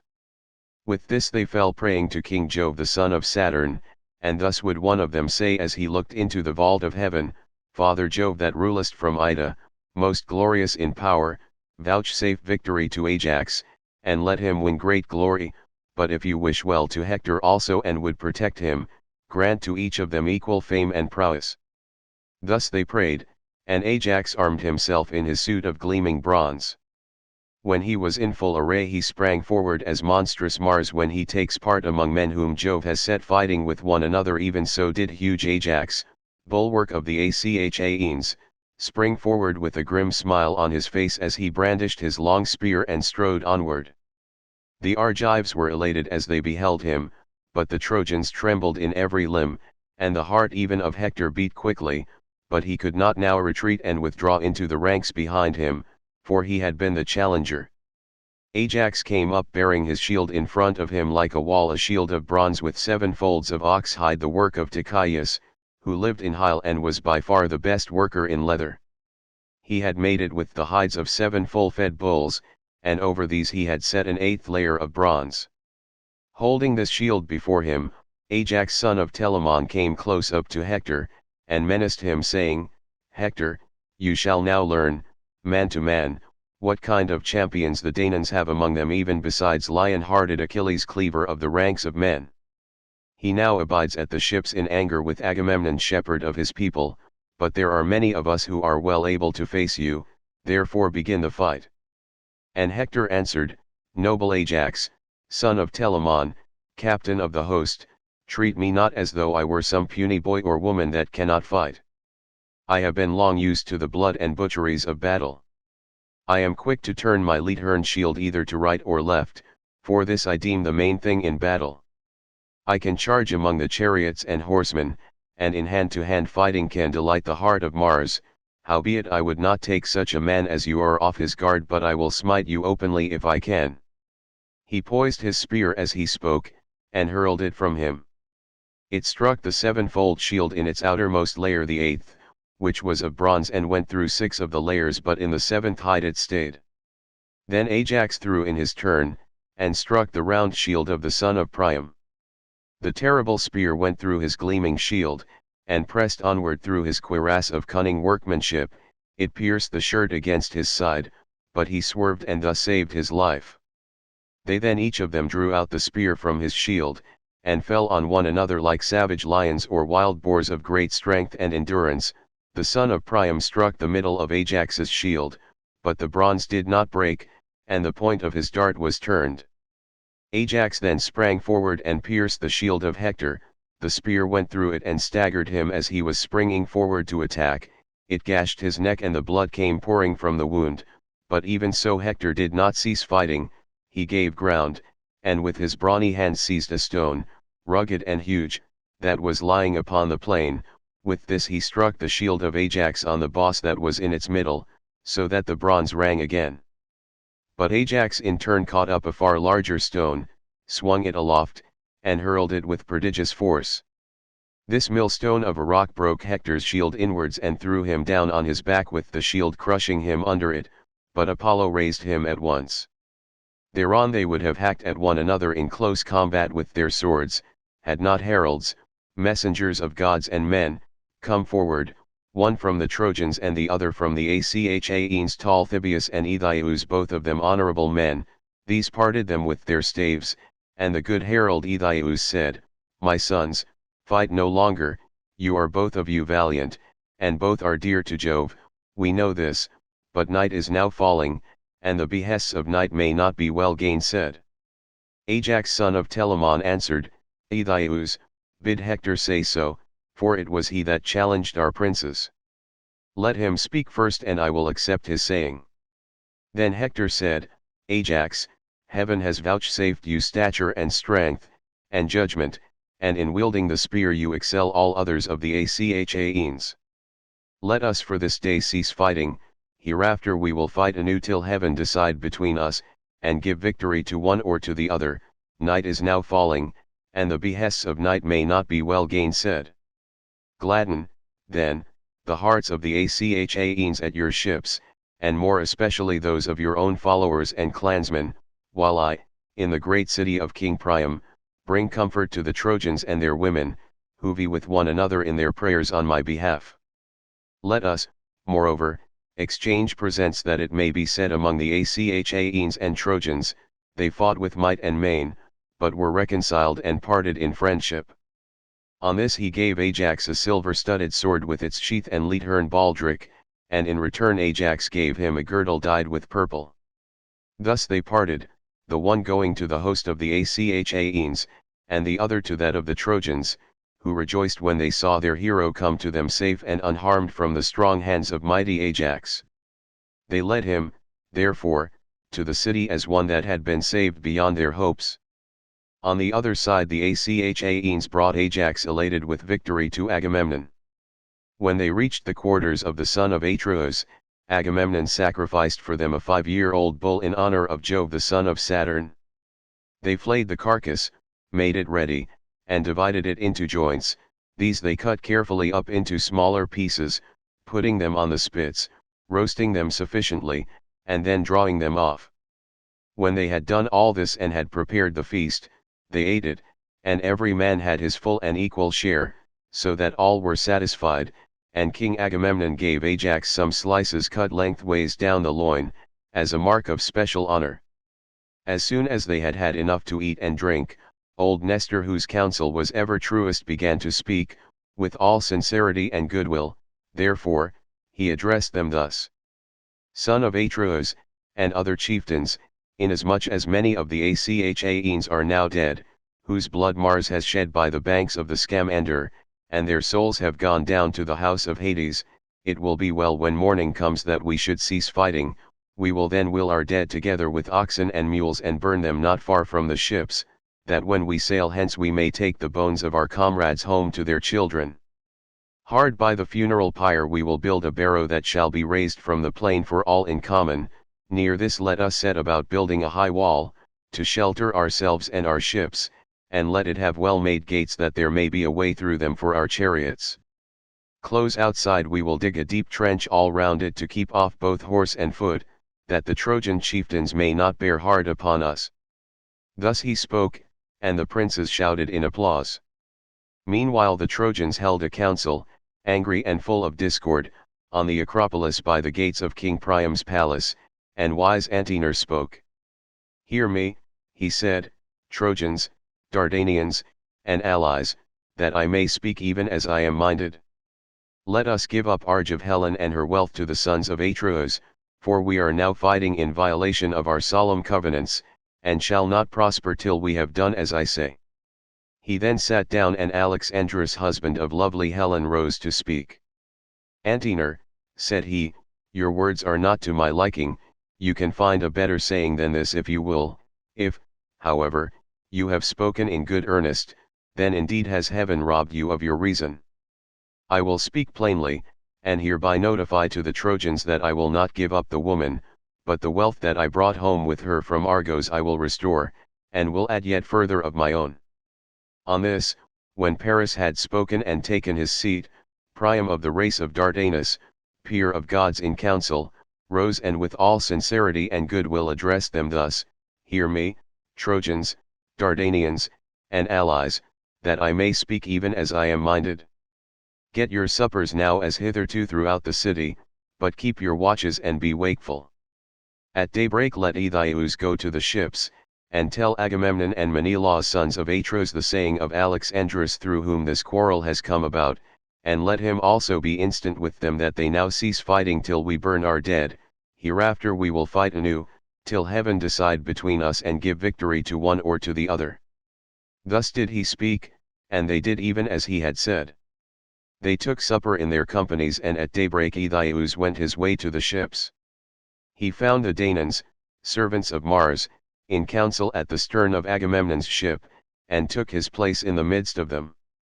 Son of Atreus, he said, and princes of the Achaean host, Priam and the other noble Trojans have sent me to tell you the saying of Alexandrus through whom this quarrel has come about, if so be that you may find it acceptable. All the treasure he took with him in his ships to Troy, would that he had sooner perished, he will restore, and will add yet further of his own, but he will not give up the wedded wife of Menelaus, though the Trojans would have him do so. Priam bade me inquire further if you will cease fighting till we burn our dead. Hereafter we will fight anew, till heaven decide between us and give victory to one or to the other. They all held their peace, but presently Diomed of the loud war cry spoke, saying, Let there be no taking, neither treasure, nor yet Helen, for even a child may see that the doom of the Trojans is at hand. The sons of the Achaeans shouted applause at the words that Diomed had spoken, and thereon King Agamemnon said to Aethius, Aethius, you have heard the answer the Achaeans make you and I with them. But as concerning the dead, I give you leave to burn them, for when men are once dead there should be no grudging them the rites of fire. Let Jove the mighty husband of Juno be witness to this covenant. As he spoke he upheld his scepter in the sight of all the gods, and Aetheus went back to the strong city of Ilias. The Trojans and Dardanians were gathered in council waiting his return. When he came, he stood in their midst and delivered his message. As soon as they heard it they set about their twofold labor, some to gather the corpses, and others to bring in wood. The Argives on their part also hastened from their ships, some to gather the corpses, and others to bring in wood. The sun was beginning to beat upon the fields, fresh risen into the vault of heaven from the slow still currents of deep Oceanus, when the two armies met. They could hardly recognize their dead, but they washed the clotted gore from off them, shed tears over them, and lifted them upon their wagons. Priam had forbidden the Trojans to wail aloud, so they heaped their dead sadly and silently upon the pyre, and having burned them went back to the city of Ilias. The Achaeans in like manner heaped their dead sadly and silently on the pyre, and having burned them went back to their ships. Now in the twilight when it was not yet dawn, chosen bands of the Achaeans were gathered round the pyre and built one barrow that was raised in common for all, and hard by this they built a high wall to shelter themselves and their ships. They gave it strong gates that there might be a way through them for their chariots, and close outside it they dug a trench deep and wide, and they planted it within with stakes. Thus did the Achaeans toil, and the gods, seated by the side of Jove the lord of lightning, marveled at their great work. But Neptune, lord of the earthquake, spoke, saying, Father Jove, what mortal in the whole world will again take the gods into his counsel? See you not how the Achaeans have built a wall about their ships and driven a trench all round it, without offering hecatombs to the gods? The fame of this wall will reach as far as dawn itself, and men will no longer think anything of the one which Phoebus Apollo and myself built with so much labor for Laomedon. Jove was displeased and answered, What, O shaker of the earth, are you talking about? A god less powerful than yourself might be alarmed at what they are doing, but your fame reaches as far as dawn itself. Surely when the Achaeans have gone home with their ships, you can shatter their wall and fling it into the sea, you can cover the beach with sand again, and the great wall of the Achaeans will then be utterly effaced. Thus did they converse, and by sunset the work of the Achaeans was completed. They then slaughtered oxen at their tents and got their supper. Many ships had come with wine from Lemnos, sent by Eunos the son of Jason, born to him by Hypsipyle.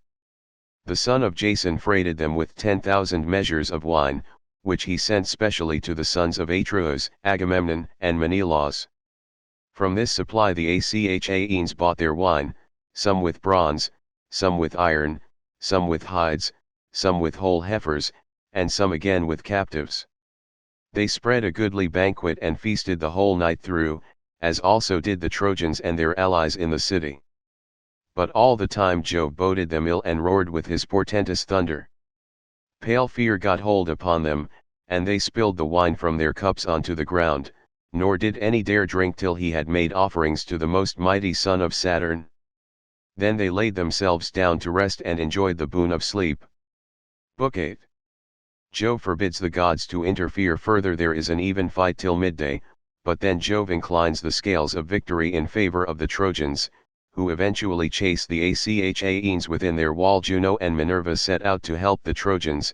Jove sends Iris to turn them back, but later on he promises Juno that she shall have her way in the end. Hector's triumph is stayed by nightfall. The Trojans bivouac on the plain. Now when morning, clad in her robe of saffron, had begun to suffuse light over the earth, Jove called the gods in council on the topmost crest of serrated Olympus. Then he spoke and all the other gods gave ear. Hear me, said he, gods and goddesses, that I may speak even as I am minded. Let none of you, neither goddess nor god, try to cross me, but obey me every one of you, that I may bring this matter to an end. If I see anyone acting apart and helping either Trojans or Danaans, he shall be beaten inordinately ere he come back again to Olympus. or I will hurl him down into dark Tartarus, far into the deepest pit under the earth, where the gates are iron and the floor bronze, as far beneath Hades as heaven is high above the earth, that you may learn how much the mightiest I am among you. Try me and find out for yourselves. Hangs me a golden chain from heaven, and lay hold of it, all of you, gods and goddesses together, tug as you will not drag Jove the supreme counselor from heaven to earth, but were I to pull at it myself I should draw you up with earth and sea into the bargain. Then would I bind the chain about some pinnacle of Olympus and leave you all dangling in the mid-firmament. So far am I above all others, either of gods or men. They were frightened, and all of them held their peace, for he had spoken masterfully. But at last Minerva answered, Father, son of Saturn, king of kings, we all know that your might is not to be gainsaid, but we are also sorry for the Danaan warriors, who are perishing and coming to a bad end. We will, however, since you so bid us, refrain from actual fighting, but we will make serviceable suggestions to the Argives that they may not all of them perish in your displeasure. Jove smiled at her and answered, Take heart, my child, Trito-born, I am not really in earnest, and I wish to be kind to you. With this he yoked his fleet horses, with hoofs of bronze and manes of glittering gold. He girded himself also with gold about the body, seized his gold whip and took his seat in his chariot. Thereon he lashed his horses and they flew forward nothing loath midway twixt earth and starry heaven. After a while he reached many-fountained Ida, mother of wild beasts, and Gargarus, where are his grove and fragrant altar. There the father of gods and men stayed his horses, took them from the chariot, and hid them in a thick cloud. Then he took his seat all glorious upon the topmost crests, looking down upon the city of Troy and the ships of the Achaeans. The Achaeans took their morning meal hastily at the ships, and afterwards put on their armor. The Trojans on the other hand likewise armed themselves throughout the city, fewer in numbers but nevertheless eager perforce to do battle for their wives and children.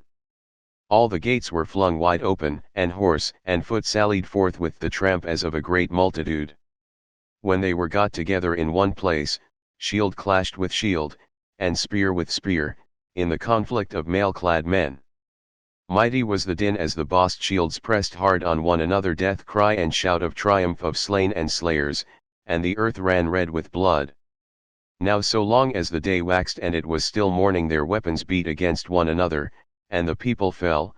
But when the sun had reached mid-heaven, the sire of all balanced his golden scales, and put two fates of death within them, one for the Trojans and the other for the Achaeans.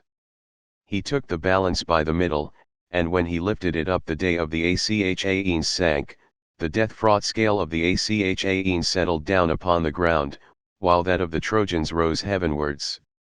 Then he thundered aloud from Ida, and sent the glare of his lightning upon the Achaeans. When they saw this, pale fear fell upon them and they were sore afraid. Idomeneus dared not stay, nor yet Agamemnon, nor did the two Ajaxes, servants of Mars, hold their ground. Nestor knight of Gerene alone stood firm, bulwark of the Achaeans, not of his own will, but one of his horses was disabled. Alexandrus, husband of lovely Helen, had hit it with an arrow just on the top of its head where the mane begins to grow away from the skull, a very deadly place. The horse bounded in his anguish as the arrow pierced his brain, and his struggles threw others into confusion. The old man instantly began cutting the traces with his sword, but Hector's fleet horses bore down upon him through the rout with their bold charioteer, even Hector himself, and the old man would have perished there and then had not Diomed been quick to mark, and with a loud cry called Ulysses to help him. Ulysses, he cried, noble son of Laertes, where are you flying to, with your back turned like a coward? See that you are not struck with a spear between the shoulders. Stay here and help me to defend Nestor from this man's furious onset. Ulysses would not give ear, but sped onward to the ships of the Achaeans, and the son of Tydeus, flinging himself alone into the thick of the fight, took his stand before the horses of the son of Neleus. Sir, said he, these young warriors are pressing you hard, your force is spent, and age is heavy upon you, your squire is not, and your horses are slow to move. Mount my chariot and see what the horses of Tros can do, how cleverly they can scud hither and thither over the plain either in flight or in pursuit. I took them from the hero Aeneas. Let our squires attend to your own steeds, but let us drive mine straight at the Trojans, that Hector may learn how furiously I too can wield my spear. Nestor knight of Gerene hearkened to his words. Thereon the doughty squires, Sthenelus and kind-hearted Eurymedon, saw to Nestor's horses, while the two both mounted Diomed's chariot. Nestor took the reins in his hands and lashed the horses on. They were soon close up with Hector, and the son of Tydeus aimed a spear at him as he was charging full speed towards them. He missed him, but struck his charioteer and squire Enipeus son of noble Thebeus in the breast by the nipple while the reins were in his hands, so that he died there and then, and the horses swerved as he fell headlong from the chariot. Hector was greatly grieved at the loss of his charioteer, but let him lie for all his sorrow, while he went in quest of another driver, nor did his steeds have to go long without one, for he presently found brave Archiptolemus the son of Ephitus, and made him get up behind the horses, giving the reins into his hand. All had then been lost and no help for it, for they would have been penned up in Ilias like sheep, had not the sire of gods and men been quick to mark, and hurled a fiery flaming thunderbolt which fell just in front of Diomed's horses with a flare of burning brimstone. The horses were frightened and tried to back beneath the car, while the reins dropped from Nestor's hands. Then he was afraid and said to Diomed, son of Tydeus, turn your horses in flight, see you not that the hand of Jove is against you? Today he vouchsafes victory to Hector, tomorrow, if it so please him, he will again grant it to ourselves. No man, however brave, may thwart the purpose of Jove, for he is far stronger than any. Diomed answered, all that you have said is true, there is a grief however which pierces me to the very heart, for Hector will talk among the Trojans and say, the son of Tydeus fled before me to the ships. This is the vaunt he will make, and may earth then swallow me. Son of Tydeus, replied Nestor, what mean you? Though Hector say that you are a coward, the Trojans and Dardanians will not believe him, nor yet the wives of the mighty warriors whom you have laid low. So saying he turned the horses back through the thick of the battle, and with a cry that rent the air the Trojans and Hector rained their darts after them. Hector shouted to him and said, son of Tydeus, the Danaans have done you honor hitherto as regards your place at table, the meals they give you, and the filling of your cup with wine. Henceforth they will despise you, for you are become no better than a woman. Be off, girl and coward that you are, you shall not scale our walls through any flinching upon my part, neither shall you carry off our wives in your ships, for I shall kill you with my own hand. The son of Tydeus was in two minds whether or no to turn his horses round again and fight him. Thrice did he doubt, and thrice did Jove thunder from the heights of Ida in token to the Trojans that he would turn the battle in their favor. Hector then shouted to them and said, Trojans, Lycians, and Dardanians, lovers of close fighting, be men, my friends, and fight with might and with main. I see that Jove is minded to vouchsafe victory and great glory to myself, while he will deal destruction upon the Danaans. Fools, for having thought of building this weak and worthless wall. It shall not stay my fury, my horses will spring lightly over their trench, and when I am at their ships forget not to bring me fire that I may burn them, while I slaughter the Argives who will be all dazed and bewildered by the smoke. Then he cried to his horses, Xanthus and Podargus, and Euethon and goodly Lampus, pay me for your keep now and for all the honey-sweet corn with which Andromache daughter of great Eetion has fed you, and for she has mixed wine and water for you to drink whenever you would, before doing so even for me who am her own husband. Haste in pursuit, that we may take the shield of Nestor, the fame of which ascends to heaven, for it is of solid gold, arm rods and all, and that we may strip from the shoulders of Diomed the cuirass which Vulcan made him. Could we take these two things, the Achaeans would set sail in their ships the self-same night. Thus did he vaunt, but Queen Juno made high Olympus quake as she shook with rage upon her throne. Then said she to the mighty god of Neptune, what now, wide-ruling lord of the earthquake? Can you find no compassion in your heart for the dying Danaans, who bring you many a welcome offering to Hellas and to Aegae. Wish them well then. If all of us who are with the Danaans were to drive the Trojans back and keep Jove from helping them, he would have to sit there sulking alone on Ida. King Neptune was greatly troubled and answered, Juno, rash of tongue, what are you talking about? We other gods must not set ourselves against Jove, for he is far stronger than we are. Thus did they converse, but the whole space enclosed by the ditch, from the ships even to the wall, was filled with horses and warriors, who were pent up there by Hector son of Priam, now that the hand of Jove was with him. He would even have set fire to the ships and burned them, had not Queen Juno put it into the mind of Agamemnon, to bestir himself and to encourage the Achaeans. To this end he went round the ships and tents carrying a great purple cloak, and took his stand by the huge black hull of Ulysses' ship, which was middlemost of all. It was from this place that his voice would carry farthest, on the one hand towards the tents of Ajax son of Telamon, and on the other towards those of Achilles, for these two heroes, well assured of their own strength, had valorously drawn up their ships at the two ends of the line. From this spot then, with a voice that could be heard afar, he shouted to the Danaans, saying, Argives, shame on you cowardly creatures, brave in semblance only, where are now our vaunts that we should prove victorious, the vaunts we made so vaingloriously in Lemnos, when we ate the flesh of horned cattle and filled our mixing bowls to the brim? You vowed that you would each of you stand against 100 or 200 men, and now you prove no match even for one for Hector, who will be ere long setting our ships in a blaze. Father Jove, did you ever so ruin a great king and rob him so utterly of his greatness? Yet, when to my sorrow I was coming hither, I never let my ship pass your altars without offering the fat and thigh bones of heifers upon every one of them, so eager was I to sack the city of Troy.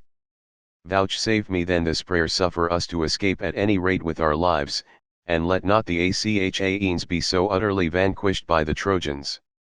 Thus did he pray, and Father Jove, pitying his tears, vouchsafed him that his people should live, not die. Forthwith he sent them an eagle, most unfailingly portentous of all birds, with a young fawn in its talons. The eagle dropped the fawn by the altar on which the Achaeans sacrificed to Jove the Lord of Omens. When, therefore, the people saw that the bird had come from Jove, they sprang more fiercely upon the Trojans and fought more boldly. There was no man of all the many Danaans who could then boast that he had driven his horses over the trench and gone forth to fight sooner than the son of Tydeus. Long before any one else could do so he slew an armed warrior of the Trojans, Agelaus the son of Phradmon. He had turned his horses in flight, but the spear struck him in the back midway between his shoulders and went right through his chest, and his armor rang rattling round him as he fell forward from his chariot. After him came Agamemnon and Menelaus, sons of Atreus, the two Ajaxes clothed in valor as with a garment, Idomeneus and his companion in arms Meriones, peer of murderous Mars, and Eurypylus the brave son of Euaemon. Ninth came Teucer with his bow, and took his place under cover of the shield of Ajax son of Telamon. When Ajax lifted his shield, Teucer would peer round, and when he had hit any one in the throng, the man would fall dead. Then Teucer would hie back to Ajax as a child to its mother, and again duck down under his shield.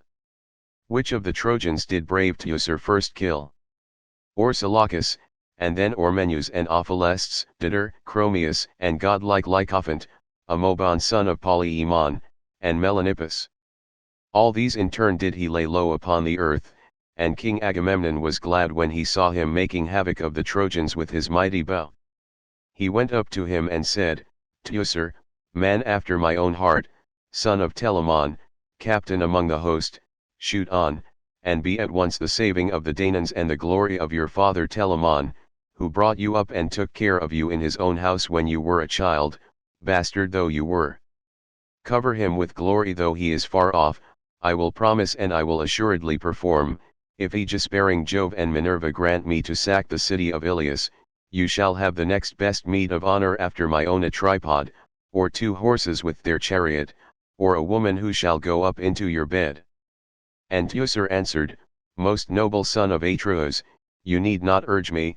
From the moment we began to drive them back to Ilias, I have never ceased so far as in me lies to look out for men whom I can shoot and kill.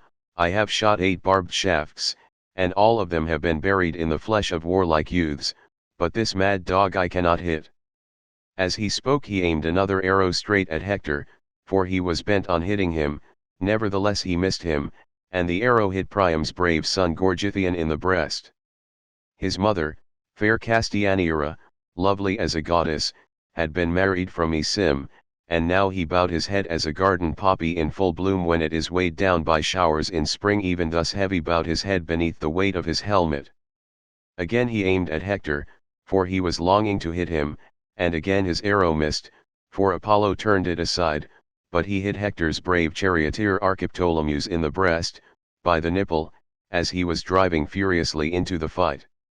The horses swerved aside as he fell headlong from the chariot, and there was no life left in him. Hector was greatly grieved at the loss of his charioteer, but for all his sorrow he let him lie where he fell, and bade his brother Spriens, who was hard by, take the reins. Spriens did as he had said. Hector thereon with a loud cry sprang from his chariot to the ground, and seizing a great stone made straight for Teucer with intent to kill him. Teucer had just taken an arrow from his quiver and had laid it upon the bowstring, but Hector struck him with the jagged stone as he was taking aim, and drawing the string to his shoulder, he hit him just where the collarbone divides the neck from the chest, a very deadly place, and broke the sinew of his arm so that his wrist was less, and the bow dropped from his hand as he fell forward on his knees. Ajax saw that his brother had fallen, and running towards him bestrode him and sheltered him with his shield. Meanwhile his 2 trusty squires, Mecisteus son of Echius, and Alastor, came up and bore him to the ships groaning in his great pain. Jove now again put heart into the Trojans, and they drove the Achaeans to their deep trench with Hector in all his glory at their head. As a hound grips a wild boar or lion in flank or buttock when he gives him chase, and watches warily for his wheeling, even so did Hector follow close upon the Achaeans, ever killing the hindmost as they rushed panic-stricken onwards.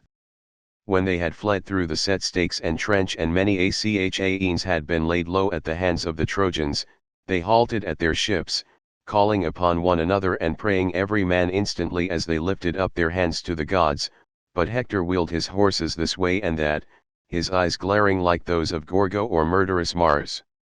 Juno when she saw them had pity upon them, and at once said to Minerva, "Alas, child of aegis-bearing Jove, shall you and I take no more thought for the dying Danaans, though it be the last time we ever do so? See how they perish and come to a bad end before the onset of but a single man." Hector the son of Priam rages with intolerable fury, and has already done great mischief. Minerva answered, "Would, indeed, this fellow might die in his own land, and fall by the hands of the Achaeans, but my father Jove is mad with spleen, ever foiling me, ever headstrong and unjust. He forgets how often I saved his son when he was worn out by the labors Eurystheus had laid on him. He would weep till his cry came up to heaven, and then Jove would send me down to help him. If I had had the sense to foresee all this, when Eurystheus sent him to the house of Hades, to fetch the hellhound from Erebus, he would never have come back alive out of the deep waters of the river Styx. And now Jove hates me, while he lets Thetis have her way because she kissed his knees and took hold of his beard, when she was begging him to do honor to Achilles. I shall know what to do next time he begins calling me his grey-eyed darling. Get our horses ready, while I go within the house of aegis-bearing Jove and put on my armor. We shall then find out whether Priam's son Hector will be glad to meet us in the highways of battle, or whether the Trojans will glut hounds and vultures with the fat of their flesh as they be dead by the ships of the Achaeans." Thus did she speak, and white-armed Juno, daughter of great Saturn, obeyed her words. She set about harnessing her gold bedizened steeds, while Minerva daughter of aegis-bearing Jove flung her richly vesture, made with her own hands, onto the threshold of her father, and donned the shirt of Jove, arming herself for battle. Then she stepped into her flaming chariot, and grasped the spear so stout and sturdy and strong with which she quells the ranks of heroes who have displeased her. Juno lashed her horses, and the gates of heaven bellowed as they flew open of their own accord, gates over which the hours preside, in whose hands are heaven and Olympus, either to open the dense cloud that hides them or to close it. Through these the goddesses drove their obedient steeds. But Father Jove, when he saw them from Ida, was very angry, and sent winged Iris with a message to them. "Go," said he, "fleet Iris, turn them back, and see that they do not come near me, for if we come to fighting there will be mischief. This is what I say, and this is what I mean to do. I will lame their horses for them, I will hurl them from their chariot, and will break it in pieces. It will take them all 10 years to heal the wounds my lightning shall inflict upon them, my grey-eyed daughter will then learn what quarreling with her father means. I am less surprised and angry with Juno, for whatever I say she always contradicts me." With this Iris went her way, fleet as the wind, from the heights of Ida to the lofty summits of Olympus. She met the goddesses at the outer gates of its many valleys and gave them her message. "What," said she, "are you about? Are you mad? The son of Saturn forbids going. This is what he says, and this is what he means to do: he will lame your horses for you, he will hurl you from your chariot, and will break it in pieces. It will take you all 10 years to heal the wounds his lightning will inflict upon you, that you may learn, grey-eyed goddess, what quarreling with your father means." He is less hurt and angry with Juno, for whatever he says she always contradicts him. "But you, bold hussy, will you really dare to raise your huge spear in defiance of Jove?" With this she left them, and Juno said to Minerva, "Of a truth, child of aegis-bearing Jove, I am not for fighting men's battles further in defiance of Jove. Let them live or die as luck will have it, and let Jove mete out his judgments upon the Trojans and Danaans according to his own pleasure." She turned her steeds, the Hours presently unyoked them, made them fast to their ambrosial mangers, and leaned the chariot against the end wall of the courtyard. The two goddesses then sat down upon their golden thrones, amid the company of the other gods, but they were very angry. Presently Father Jove drove his chariot to Olympus, and entered the assembly of gods. The mighty lord of the earthquake unyoked his horses for him, set the car upon its stand, and threw a cloth over it. Jove then sat down upon his golden throne and Olympus reeled beneath him. Minerva and Juno sat alone, apart from Jove, and neither spoke nor asked him questions, but Jove knew what they meant, and said, "Minerva and Juno, why are you so angry? Are you fatigued with killing so many of your dear friends the Trojans?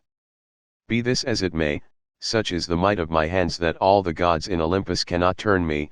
You were both of you trembling all over ere ever you saw the fight and its terrible doings. I tell you therefore, and it would have surely been I should have struck you with lightning, and your chariots would never have brought you back again to Olympus." Minerva and Juno groaned in spirit as they sat side by side and brooded mischief for the Trojans.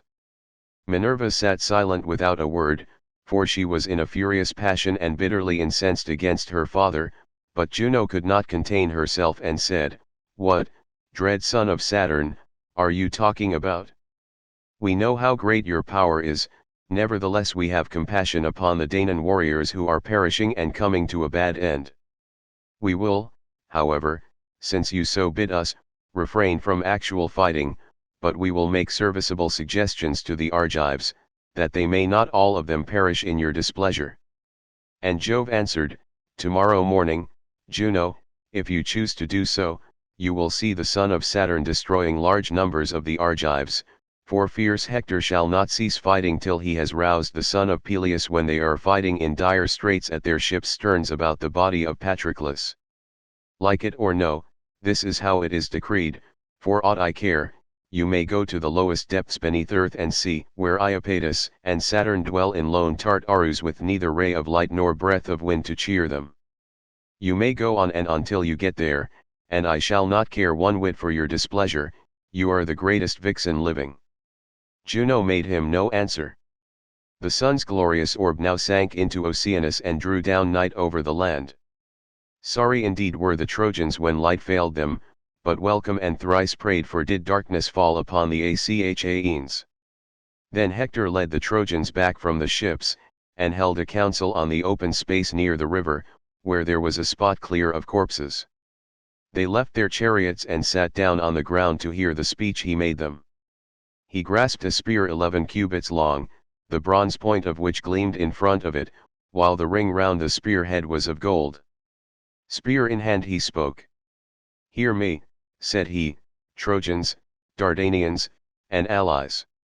I deemed but now that I should destroy the ships and all the Achaeans with them ere I went back to Ilias, but darkness came on too soon. It was this alone that saved them and their ships upon the seashore. Now, therefore, let us obey the behests of night, and prepare our suppers. Take your horses out of their chariots and give them their feeds of corn, then make speed to bring sheep and cattle from the city, bring wine also and corn for your horses and gather much wood, that from dark till dawn we may burn watchfires whose flare may reach to heaven. For the Achaeans may try to fly beyond the sea by night, and they must not embark scatheless and unmolested.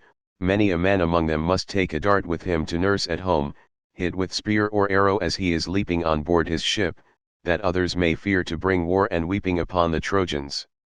Moreover let the heralds tell it about the city that the growing youths and grey-bearded men are to camp upon its heaven-built walls.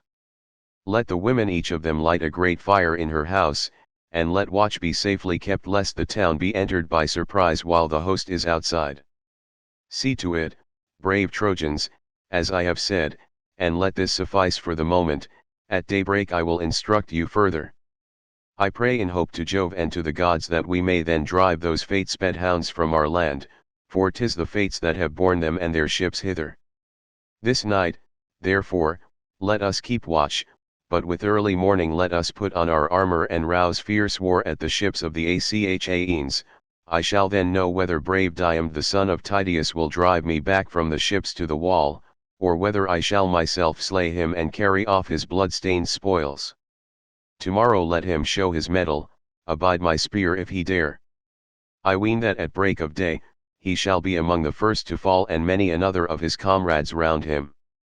Would that I were as sure of being immortal and never growing old, and of being worshipped like Minerva and Apollo, as I am that this day will bring evil to the Argives."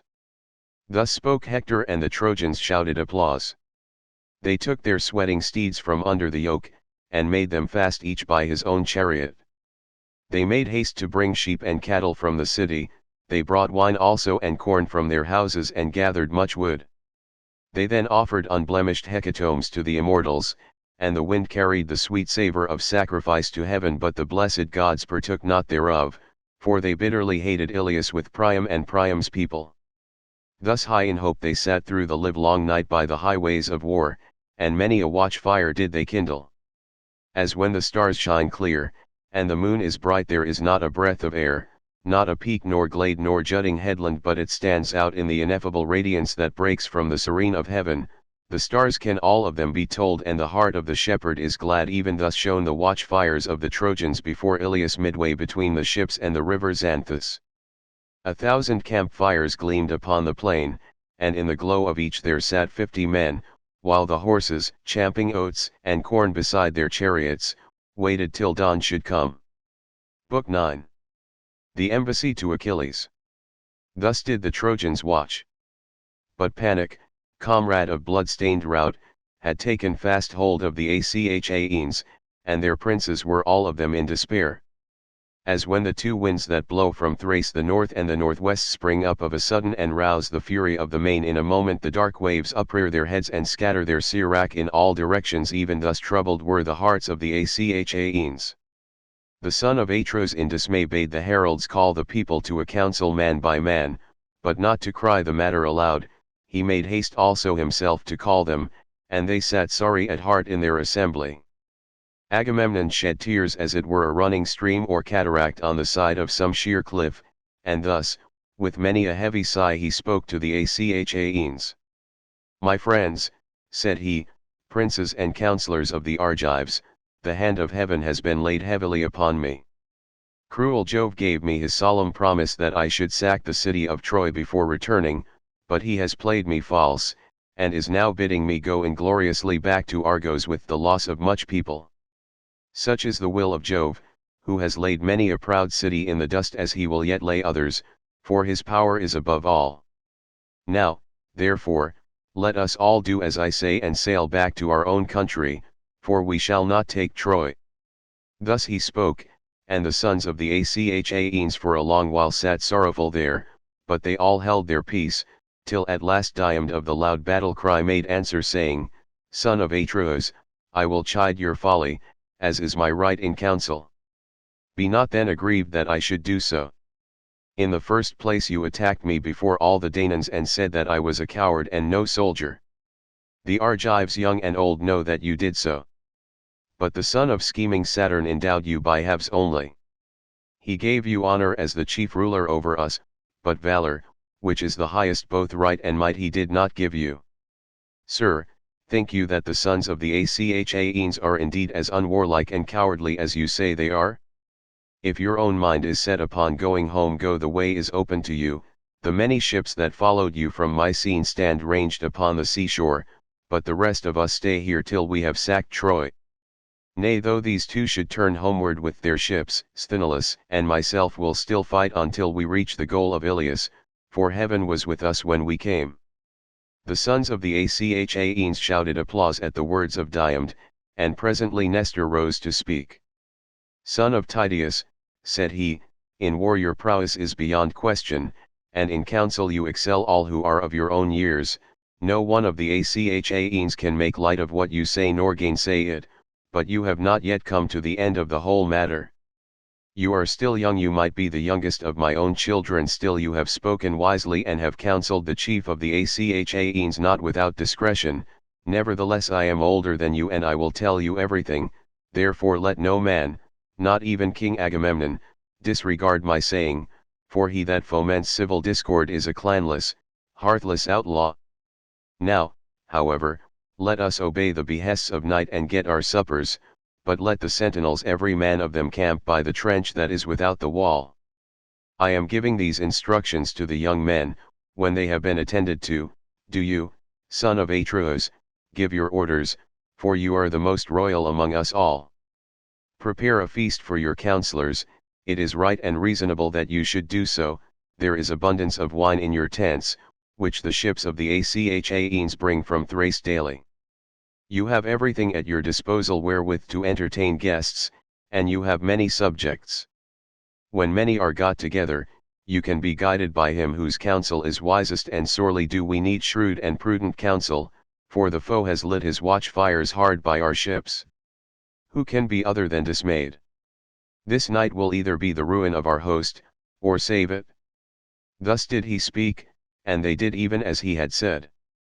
The sentinels went out in their armor under command of Nestor son Thrasymnes, a captain of the host, and of the bold warriors Ascalaphus and Eilmenus. There were also Marians, Aphareus and Deipyrus, and the son of Cryon, noble Lycomedes.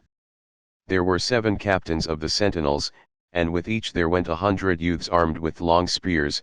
They took their places midway between the trench and the wall, and when they had done so they lit their fires and got every man his supper. The son of Atreus then bade many counselors of the Achaeans to his quarters and prepared a great feast in their honor. They laid their hands on the good things that were before them, and as soon as they had enough to eat and drink, old Nestor, whose counsel was ever truest, was the first to lay his mind before them. He, therefore, with all sincerity and goodwill addressed them thus. With yourself, most noble son of Atreus, king of men, Agamemnon, will I both begin my speech and end it, for you are king over much people. Jove, moreover, has vouchsafed you to wield the scepter and to uphold righteousness, that you may take thought for your people under you. Therefore it behooves you above all others both to speak and to give ear, and to out the counsel of another who shall have been minded to speak wisely. All turns on you and on your commands, therefore I will say what I think will be best. No man will be of a truer mind than that which has been mine from the hour when you, sir, angered Achilles by taking the girl Briseis from his tent against my judgment. I urged you not to do so, but you yielded to your own pride, and Deianeured, a hero whom heaven itself had honored for you, still hold the prize that had been awarded to him. Now, however, let us think how we may appease him, both with presents and fair speeches that may conciliate him. And King Agamemnon answered, Sir, you have reproved my folly justly. I was wrong. I own it. One whom heaven befriends is in himself a host, and Jove has shown that he befriends this man by destroying much people of the Achaeans. I was blinded with passion and yielded to my worser mind, therefore I will make amends, and will give him great gifts by way of atonement. I will tell them in the presence of you all. I will give him 7 tripods that have never yet been on the fire, and 10 talents of gold. I will give him 20 iron cauldrons and 12 strong horses that have won races and carried off prizes. Rich, indeed, both in land and gold is he that has as many prizes as my horses have won me. I will give him 7 excellent workwomen, lesbians, whom I chose for myself when he took Lesbos, all of surpassing beauty. I will give him these, and with them her whom I erewhile took from him, the daughter of Briseus, and I swear a great oath that I never went up into her couch, nor have been with her after the manner of men and women. All these things will I give him now, and if hereafter the gods vouchsafe me to sack the city of Priam, let him come when we Achaeans are dividing the spoil, and load his ship with gold and bronze to his liking. Furthermore let him take 20 Trojan women, the loveliest after Helen herself. Then, when we reach Achaean Argos, wealthiest of all lands, he shall be my son-in-law, and I will show him like honor with my own dear son Orestes, who is being nurtured in all abundance. I have 3 daughters, Chrysothemis, Laodice, and Ephianissa. Let him take the one of his choice, freely and without gifts of wooing, to the house of Peleus. I will add such dower to boot as no man ever yet gave his daughter, and will give him 7 well-established cities, Cardamyle, Enope, and Hyre, where there is grass, wholly free, and the rich meadows of Anthea, Epia also, and the vine-clad slopes of Pedasus, all near the sea, and on the borders of sandy Pylos. The men that dwell there are rich in cattle and sheep. They will honor him with gifts as though he were a god, and be obedient to his comfortable ordinances. All this will I do if he will now forego his anger. Let him then yield. It is only Hades who is utterly ruthless and unyielding, and hence he is of all gods the one most hateful to mankind. Moreover, I am older and more royal than himself. Therefore, let him now obey me. Then Nestor answered, Most noble son of Atreus, king of men, Agamemnon. The gifts you offer are no small ones. Let us then send chosen messengers, who may go to the tent of Achilles son of Peleus without delay. Let those go whom I shall name. Let Phoenix, dear to Jove, lead the way, let Ajax and Ulysses follow, and let the heralds Odius and Eurybates go with them. Now bring water for our hands, and bid all keep silence while we pray to Jove the son of Saturn, if so be that he may have mercy upon us. Thus did he speak, and his saying pleased them well. Men-servants poured water over the hands of the guests, while pages filled the mixing bowls with wine and water, and handed it round after giving every man his drink offering. Then, when they had made their offerings, and had drunk each as much as he was minded, the envoys set out from the tent of Agamemnon son of Atreus, and Nestor, looking first to one and then to another, but most especially at Ulysses, was instant with them that they should prevail with the noble son of Peleus. They went their way by the shore of the sounding sea, and prayed earnestly to earth-encircling Neptune that the high spirit of the son of Aeacus might incline favorably towards them. When they reached the ships and tents of the Myrmidons, they found Achilles playing on a lyre, fair, of cunning workmanship, and its crossbar was of silver.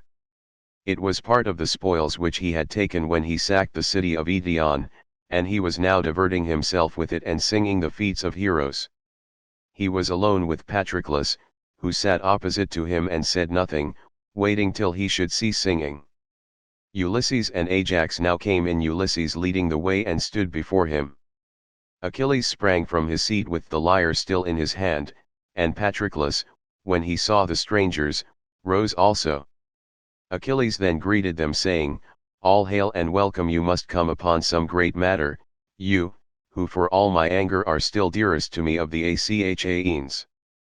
With this he led them forward, and bade them sit on seats covered with purple rugs. Then he said to Patroclus, who was close by him, Son of Menoetius, set a larger bowl upon the table, Mix less water with the wine, and give every man his cup, for these are very dear friends, who are now under my roof." Patroclus did as his comrade bade him. He set the chopping block in front of the fire, and on it he laid the loin of a sheep, the loin also of a goat, and the chine of a fat hog. Automedon held the meat while Achilles chopped it. He then sliced the pieces and put them on spits while the son of Menoetius made the fire burn high. When the flame had died down, he spread the embers, laid the spits on top of them, lifting them up and setting them upon the spit racks, and he sprinkled them with salt. When the meat was roasted, he set it on platters, and handed bread round the table in fair baskets, while Achilles dealt them their portions. Then Achilles took his seat facing Ulysses against the opposite wall, and bade his comrade Patroclus offer sacrifice to the gods. So he cast the offerings into the fire, and they laid their hands upon the good things that were before them.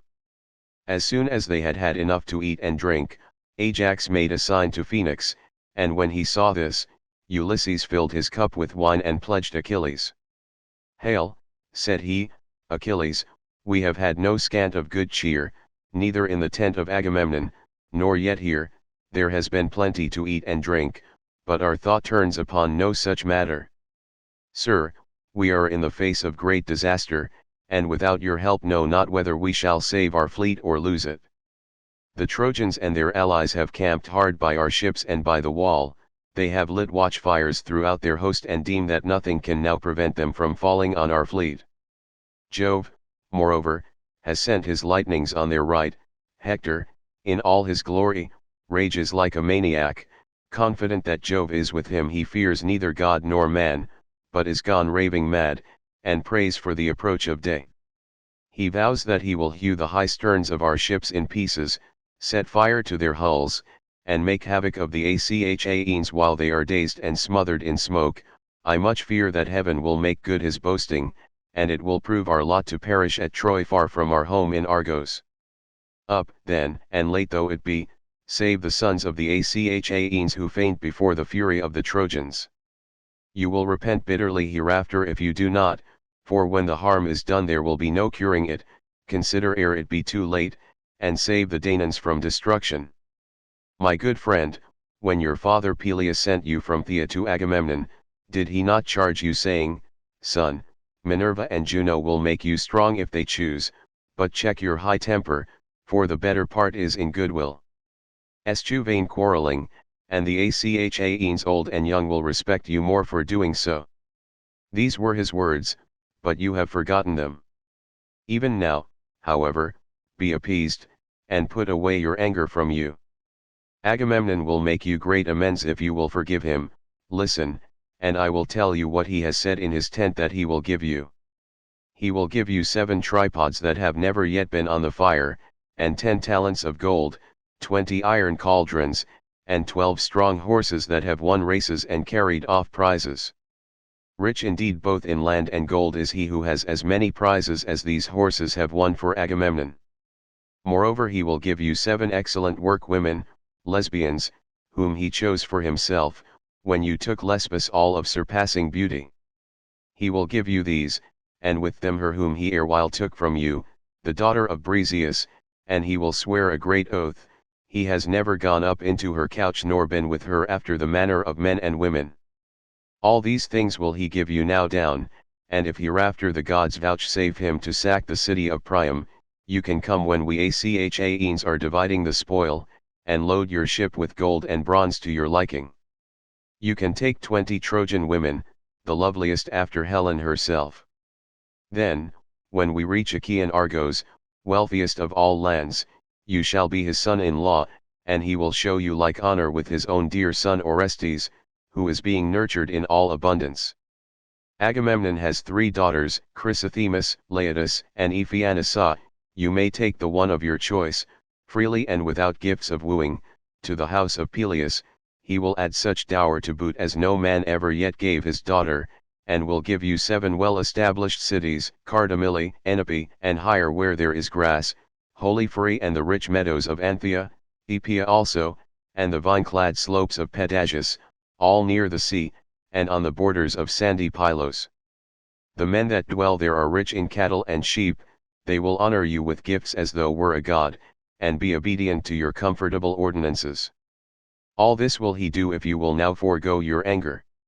Moreover, though you hate both him and his gifts with all your heart, yet pity the rest of the Achaeans who are being harassed in all their host, they will honor you as a god, and you will earn great glory at their hands. You might even kill Hector, he will come within your reach, for he is infatuated, and declares that not a Danaan whom the ships have brought can hold his own against him. Achilles answered, Ulysses, noble son of Laertes, I should give you formal notice plainly and in all fixity of purpose that there be no more of this cajoling, from whatsoever quarter it may come.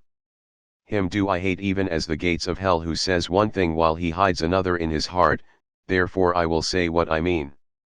I will be appeased neither by Agamemnon son of Atreus nor by any other of the Danaans, for I see that I have no thanks for all my fighting. He that fights fares no better than he that does not, coward and hero are held in equal honor, and death deals like measure to him who works and him who is idle. I have taken nothing by all my hardships with my life ever in my hand, as a bird when she has found a morsel takes it to her nestlings, and herself fares hardly, even so many a long night have I been wakeful, and many a bloody battle have I waged by day against those who were fighting for their women. With my ships I have taken 12 cities, and 11 round about Troy have I stormed with my men by land. I took great store of wealth from every one of them, but I gave all up to Agamemnon son of Atreus. He stayed where he was by his ships, yet of what came to him he gave little, and kept much himself. Nevertheless he did distribute some meeds of honor among the chieftains and kings, and these have them still. From me alone of the Achaeans did he take the woman in whom I delighted, let him keep her and sleep with her. Why, pray, must the Argives needs fight the Trojans? What made the son of Atreus gather the host and bring them? Was it not for the sake of Helen? Are the sons of Atreus the only men in the world who love their wives? Any man of common right feeling will love and cherish her who is his own, as I this woman, with my whole heart, though she was but a fruitling of my spear. Agamemnon has taken her from me, he has played me false, I know him, let him tempt me no further, for he shall not move me. Let him look to you, Ulysses, and to the other princes to save his ships from burning. He has done much without me already. He has built a wall, he has dug a trench deep and wide all round it, and he has planted it within with stakes, but even so he stays not the murderous might of Hector. So long as I fought the Achaeans, Hector suffered not the battle range far from the city walls, he would come to the Scaean gates and to the oak tree, but no further. Once he stayed to meet me and hardly did he escape my onset. Now, however, since I am in no mood to fight him, I will tomorrow offer sacrifice to Jove and to all the gods. I will draw my ships into the water and then victual them duly. Tomorrow morning, if you care to look, you will see my ships on the Hellespont, and my men rowing out to sea with might and main. If great Neptune vouchsafes me a fair passage, in 3 days I shall be in Thea. I have much there that I left behind me when I came here to my sorrow, and I shall bring back still further store of gold, of red copper, of fair women, and of iron, my share of the spoils that we have taken, but one prize, he who gave has insolently taken away. Tell him all as I now bid you, and tell him in public that the Achaeans may hate him, and beware of him should he think that he can yet dupe others, for his effrontery never fails him. As for me, hound that he is, he dares not look me in the face. I will take no counsel with him, and will undertake nothing in common with him. He has wronged me and deceived me enough, he shall not cozen me further, let him go his own way, for Jove has robbed him of his reason. I loathe his presence, and for himself care not one straw. He may offer me 10 or even 20 times what he has now done, nay, not though it be all that he has in the world, both now or ever shall have. He may promise me the wealth of Orchomenus or of Egyptian Thebes, which is the richest city in the whole world, for it has 100 gates through each of which 200 men may drive at once with their chariots and horses. He may offer me gifts as the sands of the sea or the dust of the plain in multitude, but even so he shall not move me till I have been revenged in full for the bitter wrong he has done me. I will not marry his daughter, she may be fair as Venus, and skillful as Minerva, but I will have none of her, let another take her, who may be a good match for her and who rules a larger kingdom. If the gods spare me to return home, Peleus will find me a wife. There are Achaean women in Hellas and Thea, daughters of kings that have cities under them, of these I can take whom I will and marry her. Many a time was I minded when at home in Thea to woo and wed a woman who would make me a suitable wife, and to enjoy the riches of my old father Peleus. My life is more to me than all the wealth of Ilias while it was yet at peace before the Achaeans went there, or than all the treasure that lies on the stone floor of Apollo's temple beneath the cliffs of Pytho. Cattle and sheep are to be had for harrying, and a man buy both tripods and horses if he wants them, but when his life has once left him it can neither be bought nor harried back again. My mother Thetis tells me that there are two ways in which I may meet my end. If I stay here and fight, I shall not return alive but my name will live forever, whereas if I go home my name will die, but it will be long ere death shall take me. To the rest of you, then, I say, go home, for you will not take Ilias. Jove has held his hand over her to protect her, and her people have taken heart. Go, therefore, as in duty bound, and tell the princes of the Achaeans the message that I have sent them, tell them to find some other plan for the saving of their ships and people, for so long as my displeasure lasts the one that they have now hit upon may not be. As for Phoenix, let him sleep here that he may sail with me in the morning if he so will. But I will not take him by force. They all held their peace, dismayed at the sternness with which he had denied them, till presently the old knight Phoenix in his great fear for the ships of the Achaeans, burst into tears and said, Noble Achilles, if you are now minded to return, and in the fierceness of your anger will do nothing to save the ships from burning, how, my son, can I remain here without you? Your father Peleus bade me go with you when he sent you as a mere lad from Thea to Agamemnon. You knew nothing neither of war nor of the arts whereby men make their mark in council, and he sent me with you to train you in all excellence of speech and action. Therefore, my son, I will not stay here without you no, not though heaven itself vouchsafe to strip my years from off me, and make me young as I was when I first left Hellas the land of fair women. I was then flying the anger of Father Amyntor, son of Ormenus, who was furious with me in the matter of his concubine, of whom he was enamoured to the wronging of his wife my mother. My mother, therefore, prayed me without ceasing to lie with the woman myself, that so she hate my father, and in the course of time I yielded. But my father soon came to know, and cursed me bitterly, calling the dread Erinyes to witness. He prayed that no son of mine might ever sit upon knees, and the gods, Jove of the world below and awful Proserpine, fulfilled his curse. I took counsel to kill him, but some god stayed my rashness and bade me think on men's evil tongues and how I should be branded as the murderer of my father. Nevertheless I could not bear to stay in my father's house with him so bitter against me. My cousins and clansmen came about me, and pressed me sorely to remain. Many a sheep and many an ox did they slaughter, and many a fat hog did they set down to roast before the fire, many a jar, too, did they broach of my father's wine. 9 whole nights did they set a guard over me, taking it in turns to watch, and they kept a fire always burning, both in the cloister of the outer court and in the inner court at the doors of the room wherein I lay. But when the darkness of the 10th night came, I broke through the closed doors of my room, and climbed the wall of the outer court after passing quickly and unperceived through the men on guard and the women servants. I then fled through Hellas till I came to fertile Thea, mother of sheep, and to King Peleus, who made me welcome and treated me as a father treats an only son who will be heir to all his wealth. He made me rich and set me over much people, establishing me on the borders of Thea where I was chief ruler over the Dolopians. It was I, Achilles, who had the making of you. I loved you with all my heart, for you would eat neither at home nor when you had gone out elsewhere, till I had first set you upon my knees, cut up the dainty morsel that you were to eat, and held the wine cup to your lips. Many a time have you slobbered your wine in baby helplessness over my shirt. I had infinite trouble with you, But I knew that heaven had vouchsafed me no offspring of my own, and I made a son of you, Achilles, that in my hour of need you might protect me. Now, therefore, I say battle with your pride and beat it, cherish not your anger forever, the might and majesty of heaven are more than ours, but even heaven may be appeased, and if a man has sinned he prays the gods, and reconciles them to himself by his piteous cries and by frank incense, with drink offerings and the savor of burnt sacrifice. For prayers are as daughters to great Jove, halt, wrinkled, with eyes askance, they follow in the footsteps of sin, who, being fierce and fleet of foot, leaves them far behind him, and ever baneful to mankind outstrips them even to the ends of the world, but nevertheless the prayers come hobbling and healing after.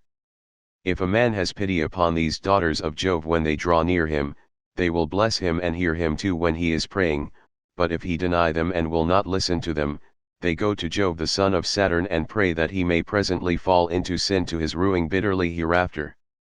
Therefore, Achilles, give these daughters of Jove due reverence, and bow before them as all good men will bow. Were not the son of Atreus offering you gifts and promising others later if he were still furious and implacable, I am not he that would bid you throw off your anger and help the Achaeans, no matter how great their need, but he is giving much now, and more hereafter. He has sent his captains to urge his suit, and has chosen those who of all the Argives are most acceptable to you. Make not then their words and their coming to be of none effect. Your anger has been righteous so far. We have heard in song how heroes of old time quarreled when they were roused to fury, but still they could be won by gifts, and fair words could soothe them. I have an old story in my mind, a very old one, but you are all friends and I will tell it. The Curetes and the Aetolians were fighting and killing one another round Calydon, the Aetolians defending the city and the Curetes trying to destroy it. For Diana of the Golden Throne was angry and did them hurt because Aeneas had not offered her his harvest first fruits. The other gods had all been feasted with hecatombs, but to the daughter of great Jove alone he had made no sacrifice. He had forgotten her, or somehow or other it had escaped him, and this was a grievous sin.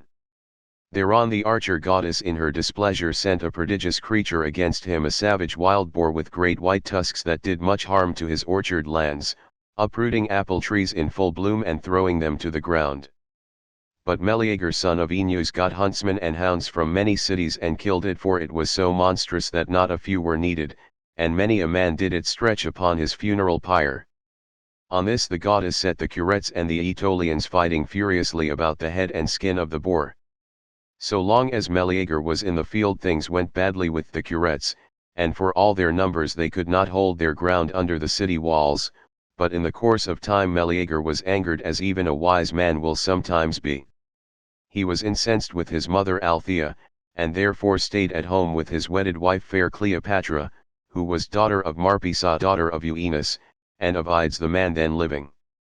He it was who took his bow and faced King Apollo himself for fair Marpessa's sake. Her father and mother then named her Alcyone, because her mother had mourned with the plaintive strains of the halcyon bird when Phoebus Apollo had carried her off. Meleager, then, stayed at home with Cleopatra, nursing the anger which he felt by reason of his mother's curses. His mother, grieving for the death of her brother, prayed the gods, and beat the earth with her hands, calling upon Hades and on awful Proserpine. She went down upon her knees and her bosom was wet with tears as she prayed that they would kill her son, and Erinyes that walks in darkness and knows no ruth heard her from Erebus. Then was heard the din of battle about the gates of Calydon, and the dull thump of the battering against their walls. Thereon the elders of the Aetolians besought Meleager, they sent the chiefest of their priests, and begged him to come out and help them, promising him a great reward. They bade him choose 50 plough gates, the most fertile in the plain of Calydon, the one half vineyard and the other open ploughland. The old warrior Aeneas implored him, standing at the threshold of his room and beating the doors in supplication. His sisters and his mother herself besought him sore, but he the more refused them. Those of his comrades who were nearest and dearest to him also prayed him, but they could not move him till the foe was battering at the very doors of his chamber, and the Curetes had scaled the walls and were setting fire to the city. Then at last his sorrowing wife detailed the horrors that befall those whose city is taken. She reminded him how the men are slain, and the city is given over to the flames, while the women and children are carried into captivity. When he heard all this, his heart was touched, and he donned his armor to go forth. Thus of his own inward motion he saved the city of the Aetolians, but they now gave him nothing of those rich rewards that they had offered earlier, and though he saved the city he took nothing by it. Be not then, my son, thus minded, let not heaven lure you into any such course. When the ships are burning it will be a harder matter to save them. Take the gifts, and go, for the Achaeans will then honor you as a god, whereas if you fight without taking them, you may beat the battle back, but you will not be held in like honor. And Achilles answered, Phoenix, old friend and father, I have no need of such honor. I have honor from Jove himself, which will abide with me at my ships while I have breath in my body, and my limbs are strong. I say further and lay my saying to your heart, vex me no more with this weeping and lamentation, all in the cause of the son of Atreus. Love him so well, and you may lose the love I bear you. You ought to help me rather in troubling those that trouble me, be king as much as I am, and share like honor with myself. The others shall take my answer, stay here yourself and sleep comfortably in your bed, at daybreak we will consider whether to remain or go. On this he nodded quietly to Patroclus as a sign that he was to prepare a bed for Phoenix, and that the others should take their leave. Ajax son of Telamon then said, Ulysses, noble son of Laertes, let us be gone, for I see that our journey is vain. We must now take our answer, unwelcome though it be, to the Danaans who are waiting to receive it. Achilles is savage and remorseless, he is cruel, and cares nothing for the love his comrades lavished upon him more than on all the others. He is implacable, and yet if a man's brother or son has been slain he will accept a fine by way of amends from him that killed him, and the wrongdoer having paid in full remains in peace among his own people. But as for you, Achilles, the gods have put a wicked unforgiving spirit in your heart, and this, all about one single girl, whereas we now offer you the 7 best we have, and much else into the bargain. Be then of a more gracious mind, respect the hospitality of your own roof. We are with you as messengers from the host of the Danaans, and would fain be held nearest and dearest to yourself of all the Achaeans. Ajax, replied Achilles, noble son of Telamon, you have spoken much to my liking, but my blood boils when I think it all over, and remember how the son of Atreus treated me with contumely as though I were some vile tramp, and that too in the presence of the Argives. Go, then, and deliver your message, say that I will have no concern with fighting till Hector, son of noble Priam, reaches the tents of the Myrmidons in his murderous course, and flings fire upon their ships. For all his lust of battle, I take it he will be held in check when he is at my own tent and ship. On this they took every man his double cup, made their drink offerings, and went back to the ships, Ulysses leading the way. But Patroclus told his men and the maidservants to make ready a comfortable bed for Phoenix. They therefore did so with sheepskins, a rug, and a sheet of fine linen. The old man then laid himself down and waited till morning came. But Achilles slept in an inner room, and beside him the daughter of Phorbas, lovely Diomede, whom he had carried off from Lesbos. Patroclus lay on the other side of the room, and with him fair Ephes whom Achilles had given him when he took Scyros the city of Inios. When the envoys reached the tents of the son of Atreus, the Achaeans rose, pledged them in cups of gold, and began to question them. King Agamemnon was the first to do so. Tell me, Ulysses, said he, will he save the ships from burning, or did he refuse, and is he still furious? Ulysses answered, most noble son of Atreus, king of men, Agamemnon, Achilles will not be calmed, but is more fiercely angry than ever, and spurns both you and your gifts. He bids you take counsel with the Achaeans to save the ships and host as you best may. As for himself, he said that at daybreak he should draw his ships into the water. He said further that he should advise every one to sail home likewise, for that you will not reach the goal of Ilias. Jove, he said, has laid his hand over the city to protect it, and the people have taken heart. This is what he said, and the others who were with me can tell you the same story. Ajax and the 2 heralds, men, both of them, who may be trusted. The old man Phoenix stayed where he was to sleep, for so Achilles would have it, that he might go home with him in the morning if he so would, but he will not take him by force. They all held their peace, sitting for a long time silent and dejected, by reason of the sternness with which Achilles had refused them, till presently Diomed said, "Most noble son of Atreus, king of men, Agamemnon, you ought not to have sued the son of Peleus nor offered him gifts. He is proud enough as it is, and you have encouraged him in his pride still further. Let him stay or go as he will. He will fight later when he is in the humor, and heaven puts it in his mind to do so. Now, therefore, let us all do as I say. We have eaten and drunk our fill, let us then take our rest, for in rest there is both strength and stay. But when fair rosy-fingered morn appears, forthwith bring out your host and your horsemen in front of the ships, urging them on, and yourself fighting among the foremost." Thus he spoke, and the other chieftains approved his words. They then made their drink offerings and went every man to his own tent, where they laid down to rest and enjoyed the boon of sleep. Book X. Ulysses and Diomed go out as spies, and meet Dolon, who gives them information. They then kill him, and profiting by what he had told them, kill Rhesus king of the Thracians and take his horses. Now the other princes of the Achaeans slept soundly the whole night through, but Agamemnon son of Atreus was troubled, so that he could get no rest. As when fair Juno's lord flashes his lightning in token of great rain or hail or snow when the snowflakes whiten the ground, or again as a sign that he will open the wide jaws of hungry war, even so did Agamemnon heave many a heavy sigh, for his soul trembled within him.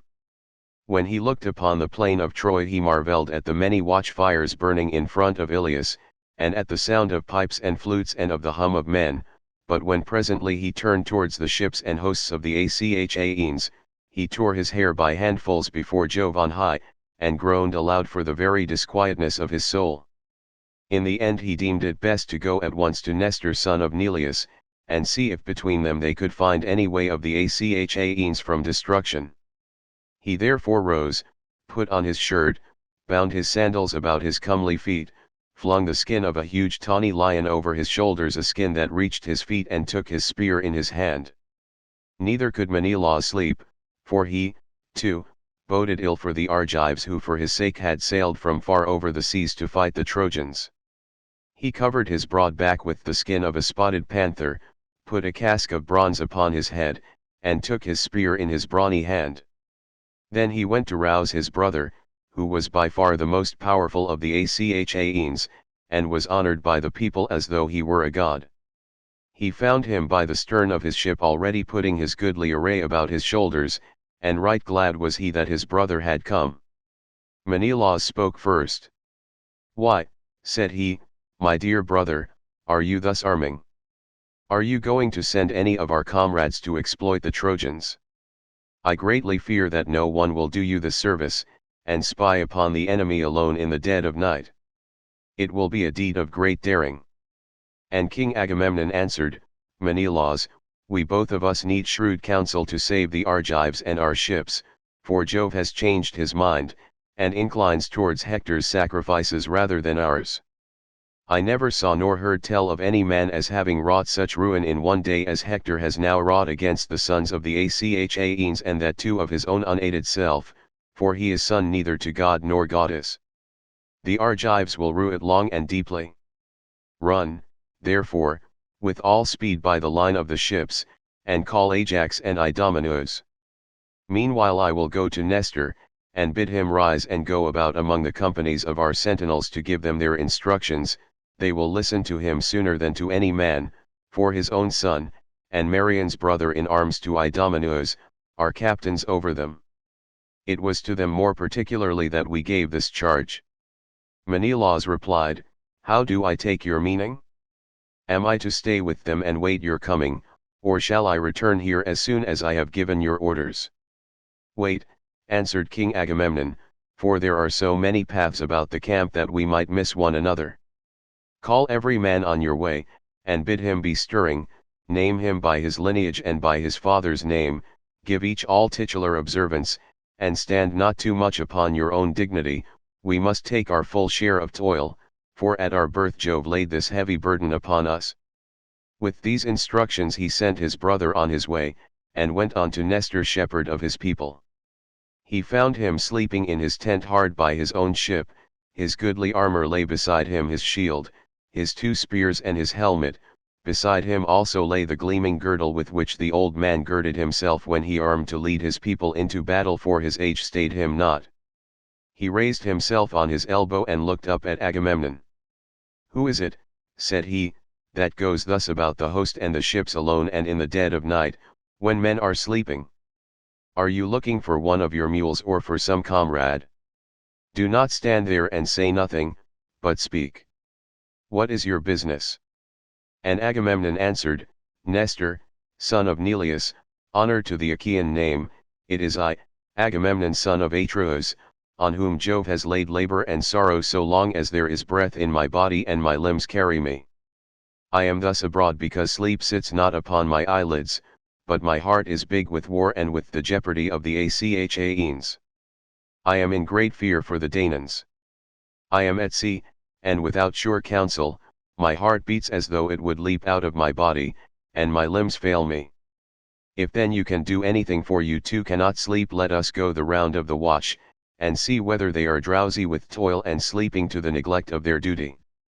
The enemy is encamped hard and we know not but he may attack us by night." Nestor replied, "Most noble son of Atreus, king of men, Agamemnon, Jove will not do all for Hector that Hector thinks he will have troubles yet in plenty if Achilles will lay aside his anger. I will go with you, and we will rouse others, either the son of Tydeus or Ulysses or fleet Ajax and the valiant son of Phyleus. Some one had also better go and call Ajax and King Idomeneus, for their ships are not near at hand but the farthest of all. I cannot however refrain from blaming Menelaus, much as I love him and respect him, and I will say so plainly, even at the risk of offending you for sleeping and leaving all this trouble to yourself. He ought to be going about imploring aid from all the princes of the Achaeans, for we are in extreme danger." And Agamemnon answered, "Sir, you may sometimes blame him justly, for he is often remiss and unwilling to exert himself, not indeed from sloth, nor yet heedlessness, but because he looks to me and expects me to take the lead. On this occasion, however, he was awake before I was, and came to me of his own accord. I have already sent him to call the very men whom you have named. And now let us be going. We shall find them with the watch outside the gates, for it was there I said that we would meet them." "In that case," answered Nestor, "the Argives will not blame him nor disobey his orders when he urges them to fight or gives them instructions." With this he put on his shirt, and bound his sandals about his comely feet. He buckled on his purple coat, of 2 thicknesses, large, and of a rough shaggy texture, grasped his redoubtable bronze-shod spear, and wended his way along the line of the Achaean ships. First he called loudly to Ulysses, peer of gods in council, and woke him, for he was soon roused by the sound of the battle cry. He came outside his tent and said, "Why do you go thus alone about the host, and along the line of the ships in the stillness of the night? What is it that you find so urgent?" And Nestor, knight of Gerene, answered, "Ulysses, noble son of Laertes, take it not amiss, for the Achaeans are in great straits.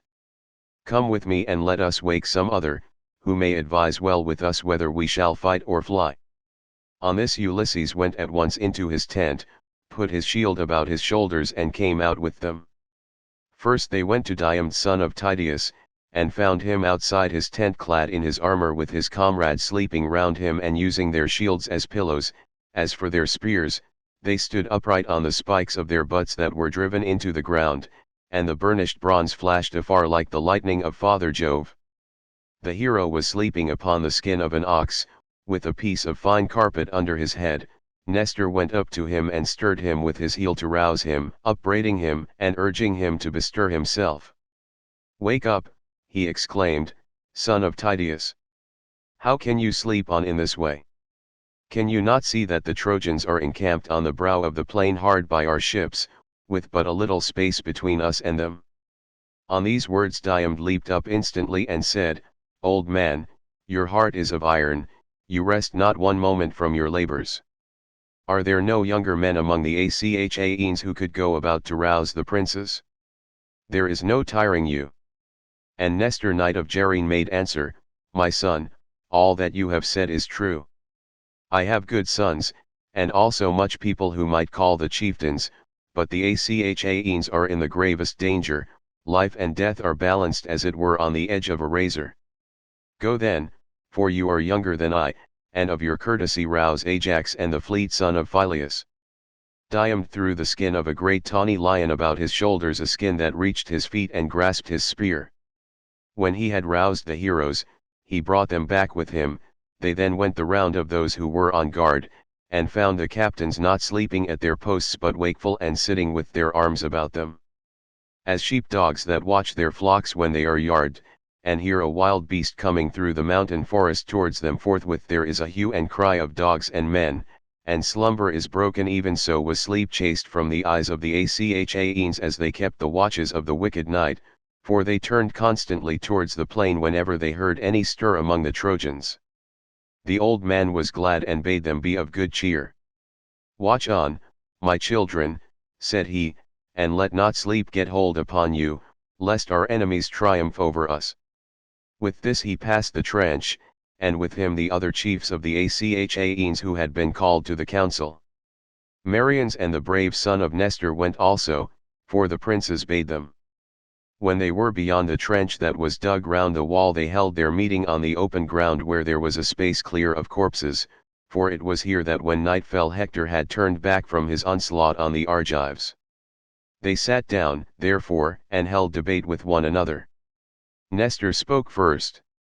My friends, said he, is there any man bold enough to venture among the Trojans, and cut off some straggler, or bring us news of what the enemy mean to do, whether they will stay here by the ships away from the city, or whether, now that they have worsted the Achaeans, they will retire within their walls? If he could learn all this and come back safely here, his fame would be high as heaven in the mouths of all men, and he would be rewarded richly, for the chiefs from all our ships would each of them give him a black ewe with her lamb, which is a present of surpassing value, and he would be asked as a guest to all feasts and clan gatherings. They all held their peace, but Diomed of the loud war cry spoke, saying, Nestor, gladly will I visit the host of the Trojans over against us, but if another will go with me I shall do so in greater confidence and comfort. When two men are together, one of them may see some opportunity which the other has not caught sight of. If a man is alone he is less full of resource, and his wit is weaker. On this several offered to go with Diomed. The two Ajaxes, servants of Mars, Marians, and the son of Nestor all wanted to go, so did Menelaus son of Atreus. Ulysses also wished to go among the host of the Trojans, for he was ever full of daring, and thereon Agamemnon king of men spoke thus, Diomed, said he, son of Tydeus, man after my own heart, choose your comrade for yourself, take the best man of those that have offered, for many would now go with you. Do not through delicacy reject the better man, and take the worst out of respect for his lineage, because he is of more royal blood. He said this because he feared for Menelaus. Diomed answered, If you bid me take the man of my own choice, how in that case can I fail to think of Ulysses, than whom there is no man more eager to face all kinds of danger, and Pallas Minerva loves him well. If he were to go with me we should pass safely through fire itself, for he is quick to see and understand. Son of Tydeus, replied Ulysses, say neither good nor ill about me, for you are among Argives who know me well. Let us be going, for the night wanes and dawn is at hand. The stars have gone forward, 2/3 of the night are already spent, and the third is alone left us. They then put on their armor. Brave Thrasymnes provided the son of Tydeus with a sword and a shield, for he had left his own at his ship, and on his head he set a helmet of bull's hide without either peak or crest. It is called a skull cap and is a common headgear. Marians found a bow and quiver for Ulysses, and on his head he set a leathern helmet that was lined with a strong plating of leathern thongs, while on the outside it was thickly studded with boar's teeth, well and skillfully set into it. Next the head there was an inner lining of felt. This helmet had been stolen by Autolycus out of Ilion when he broke into the house of Amyntas son of Ormenus. He gave it to Amphidamas of Cythera to take to Scandia, and Amphidamas gave it as a guest gift to Molus, who gave it to his son Marians, and now it was set upon the head of Ulysses. When the pair had armed, they set out, and left the other chieftains behind them. Pallas Minerva sent them a heron by the wayside upon their right hands. They could not see it for the darkness, but they heard its cry. Ulysses was glad when he heard it and prayed to Minerva. "Hear me," he cried, "daughter of aegis-bearing Jove, you who spy out all my ways and who are with me in all my hardships, befriend me in this mine hour, and grant that we may return to the ships covered with glory after having achieved some mighty exploit that shall bring sorrow to the Trojans." Then Diomed of the loud war cry also prayed. "Hear me too," said he, "daughter of Jove, unweariable, be with me even as you were with my noble father Tydeus when he went to Thebes as envoy sent by the Achaeans. He left the Achaeans by the banks of the river Aesopus, and went to the city bearing a message of peace to the Cadmeians. On his return thence, with your help, goddess, he did great deeds of daring, for you were his ready helper.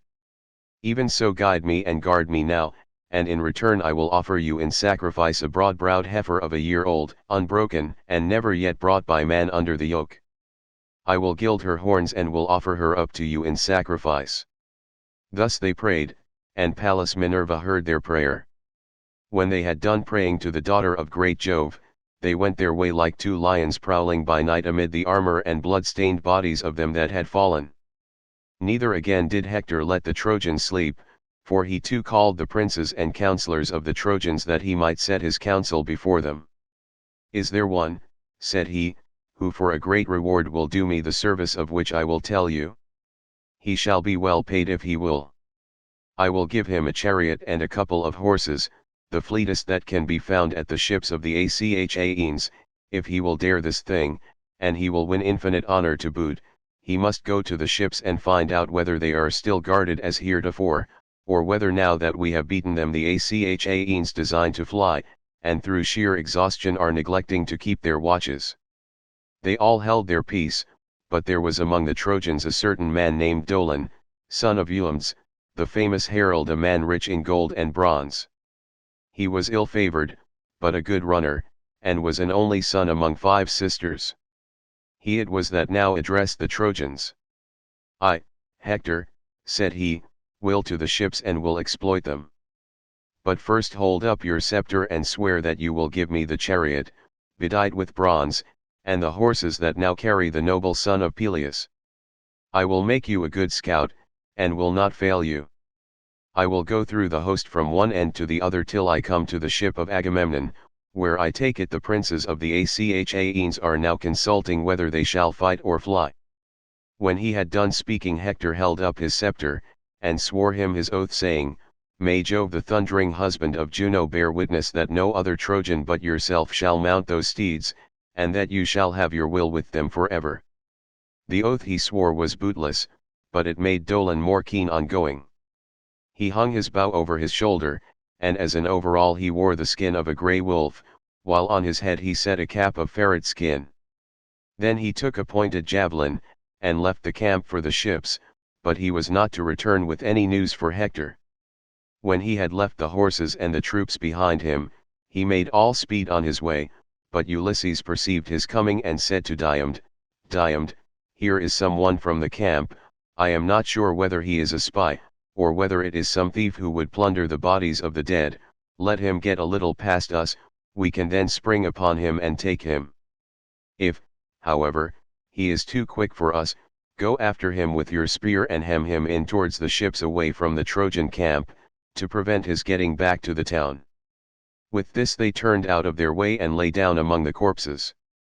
Dolon suspected nothing and soon passed them, but when he had got about as far as the distance by which a mule-ploughed furrow exceeds one that has been ploughed by oxen, for mules can plough fallow land quicker than oxen, they ran after him, and when he heard their footsteps he stood still, for he made sure they were friends from the Trojan camp come by Hector's orders to bid him return. When, however, they were only a spear's cast, or less, away from him, he saw that they were enemies and ran as fast as his legs could take him. The others gave chase at once, and as a couple of well-trained hounds press forward after a doe or hare that runs screaming in front of them, even so did the son of Tydeus and Ulysses pursue Dolon and cut him off from his own people. But when he had fled so far towards the ships that he would soon have fallen in with the outposts, Minerva infused fresh strength into the son of Tydeus for fear some other of the Achaeans might have the glory of being first to hit him, and he might himself be only second. He therefore sprang forward with his spear and said, "Stand, or I shall throw my spear, and in that case I shall soon make an end of you." He threw as he spoke, but missed his aim on purpose. The dart flew over the man's right shoulder, and then stuck in the ground. He stood stock still, trembling and in great fear, his teeth chattered, and he turned pale with fear. The two came breathless up to him and seized his hands, whereon he began to weep and said, "Take me alive, I will ransom myself. We have great store of gold, bronze, and wrought iron, and from this my father will satisfy you with a very large ransom, should he hear of my being alive at the ships of the Achaeans." "Fear not," replied Ulysses, "let no thought of death be in your mind, but tell me, and tell me true, why are you thus going about alone in the dead of night away from your camp and towards the ships, while other men are sleeping? Is it to plunder the bodies of the slain, or did Hector send you to spy out what was going on at the ships? Or did you come here of your own mere notion?" Dolon answered, his limbs trembling beneath him, "Hector, with his vain flattering promises, lured me from my better judgment.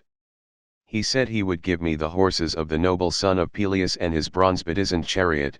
He bade me go through the darkness of the flying night, get close to the enemy, and find out whether the ships are still guarded as heretofore, or whether, now that we have beaten them, the Achaeans design to fly, and through sheer exhaustion are neglecting to keep their watches."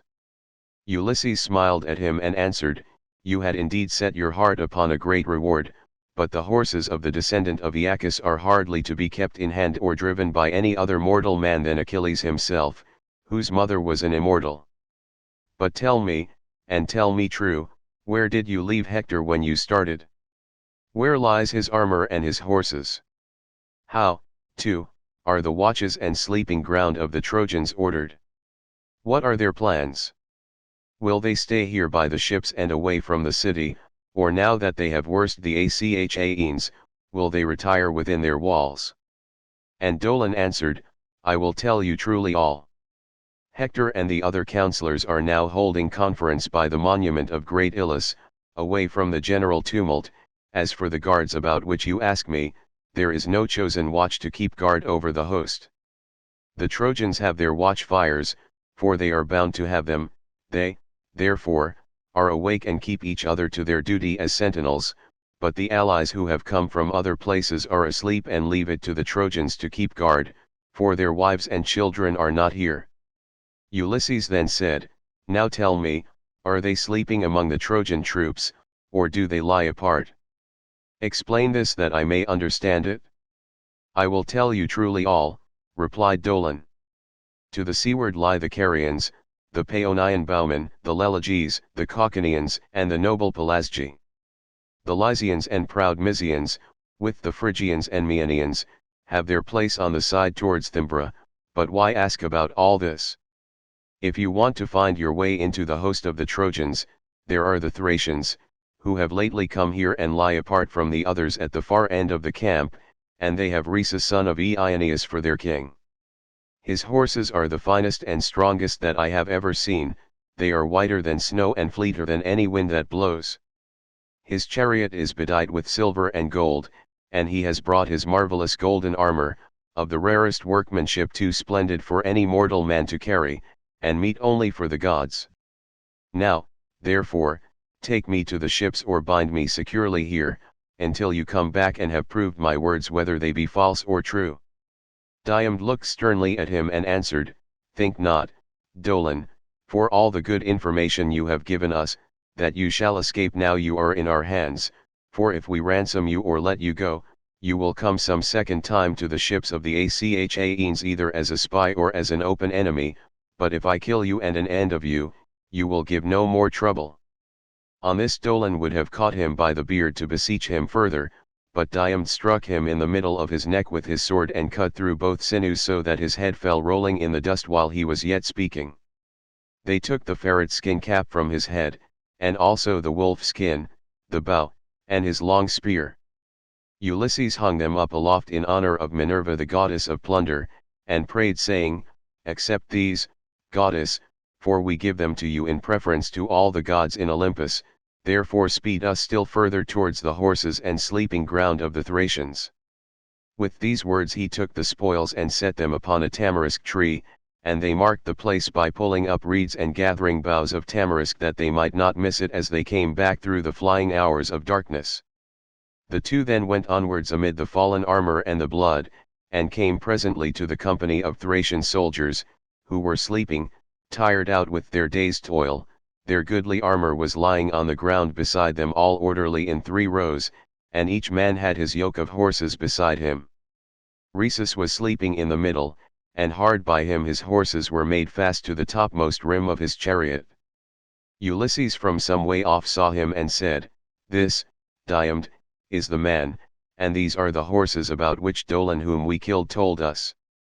Do your very utmost, dally not about your armor, but loose the horses at once or else kill the men yourself, while I see to the horses."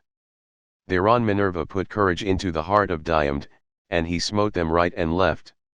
They made a hideous groaning as they were being hacked about, and the earth was red with their blood.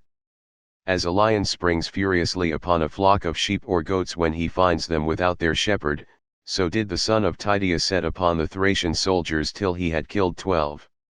As he killed them Ulysses came and drew them aside by their feet one by one, that the horses might go forward freely without being frightened as they passed over the dead bodies, for they were not yet used to them. When the son of Tydeus came to the king, he killed him too, which made 13, as he was breathing hard, for by the counsel of Minerva an evil dream, the seed of Oeneus, hovered that night over his head. Meanwhile Ulysses untied the horses, made them fast one to another and drove them off, striking them with his bow, for he had forgotten to take the whip from the chariot. Then he whistled as a sign to Diomed. But Diomed stayed where he was, thinking what other daring deed he might accomplish. He was doubting whether to take the chariot in which the king's armor was lying, and draw it out by the pole, or to lift the armor out and carry it off, or whether again, he should not kill some more Thracians. While he was thus hesitating Minerva came up to him and said, "Get back, Diomed, to the ships or you may be driven thither, should some other god rouse the Trojans." Diomed knew that it was the goddess, and at once sprang upon the horses. Ulysses beat them with his bow and they flew onward to the ships of the Achaeans. But Apollo kept no blind lookout when he saw Minerva with the son of Tydeus.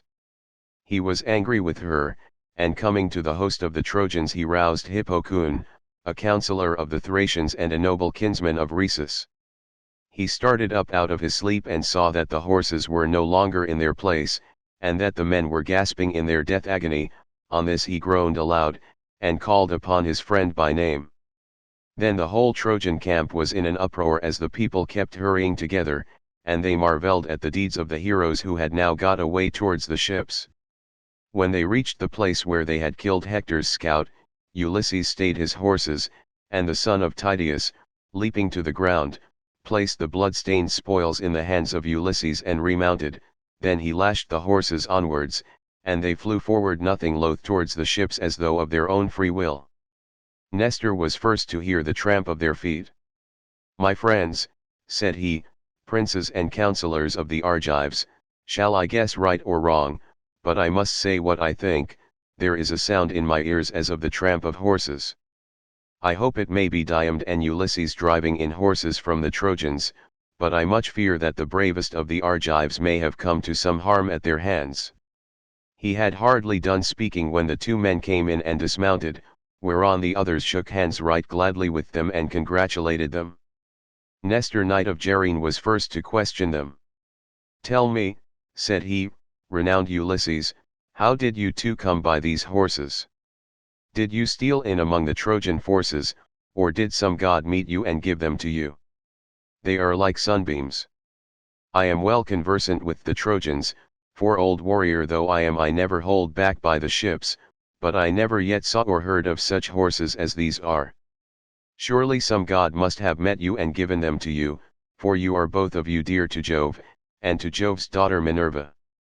And Ulysses answered, "Nestor son of Neleus, honor to the Achaean name, heaven, if it so will, can give us even better horses than these, for the gods are far mightier than we are.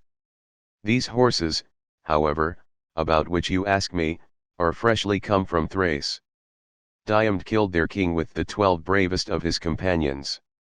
Hard by the ships we took a 13th man, a scout whom Hector and the other Trojans had sent as a spy upon our ships." He laughed as he spoke and drove the horses over the ditch, while the other Achaeans followed him gladly.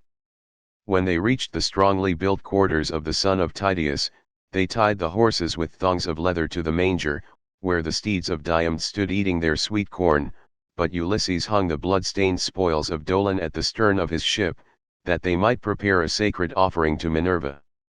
As for themselves, they went into the sea and washed the sweat from their bodies, and from their necks and thighs. When the sea water had taken all the sweat from off them, and had refreshed them, they went into the baths and washed themselves. After they had so done and had anointed themselves with oil, they sat down to table, and drawing from a full mixing bowl, made a drink offering of wine to Minerva. Book 11.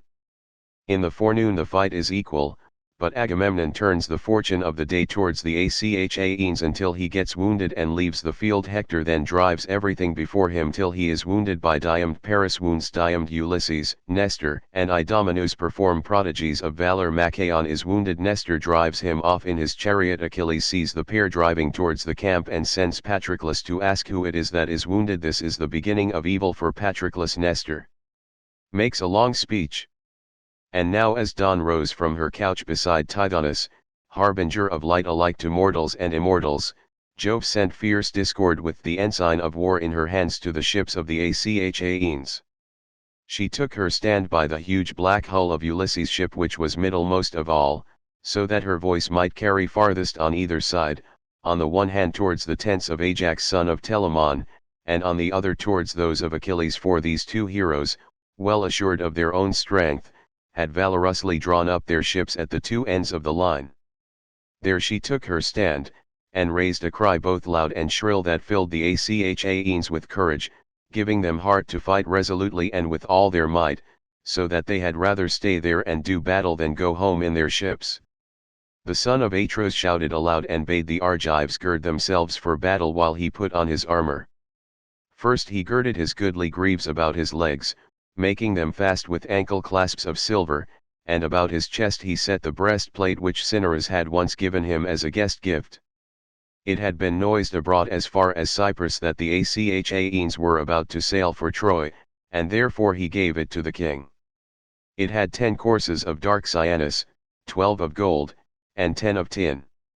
There were serpents of cyanus that reared themselves up towards the neck, 3 upon either side, like the rainbows which the son of Saturn has set in heaven as a sign to mortal men.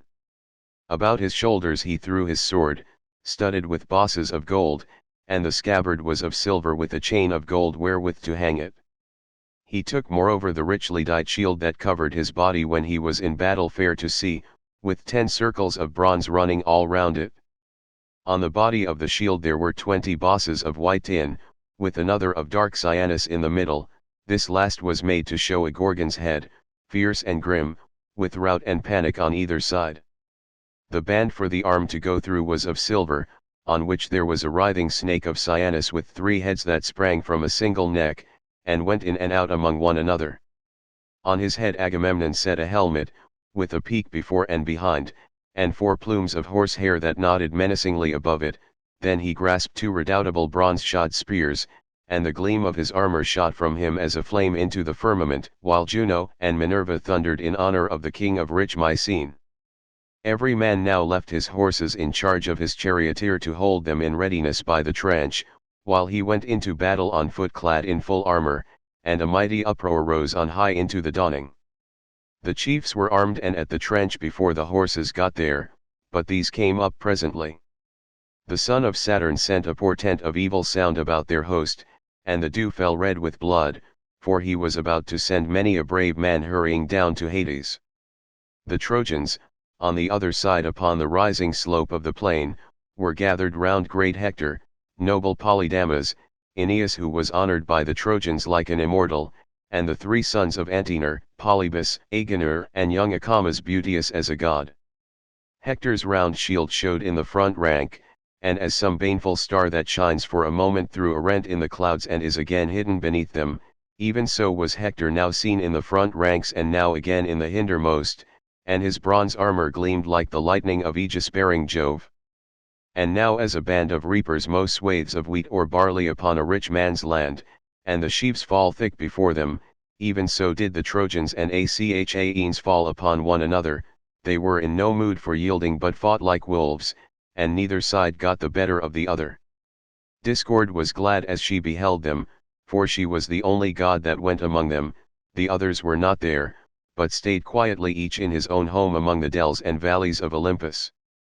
All of them blamed the son of Saturn for wanting to give victory to the Trojans, but Father Jove heeded them not.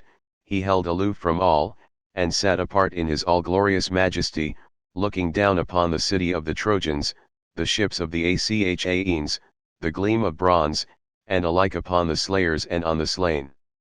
Now so long as the day waxed and it was still morning, their darts rained thick on one another and the people perished, but as the hour drew nigh when a woodman working in some mountain forest will get his midday meal for he has felled till his hands are weary, he is tired out, and must now have food, then the Danaans with a cry that rang through all their ranks, broke the battalions of the enemy. Agamemnon led them on, and slew first Bianur, a leader of his people, and afterwards his comrade and charioteer Oilus, who sprang from his chariot and was coming full towards him, but Agamemnon struck him on the forehead with his spear. His bronze visor was of no avail against the weapon, which pierced both bronze and bone, so that his brains were battered in and he was killed in full fight. Agamemnon stripped their shirts from off them and left them with their breasts all bare to lie where they had fallen. He then went on to kill Esus and Antiphus, 2 sons of Priam, the one a bastard, the other born in wedlock. They were in the same chariot, the bastard driving, while noble Antiphus fought beside him. Achilles had once taken both of them prisoners in the glades of Ida, and had bound them with fresh wives as they were shepherding, but he had taken a ransom for them. Now, however, Agamemnon son of Atreus smote Esus in the chest above the nipple with his spear, while he struck Antiphus hard by the ear and threw him from his chariot.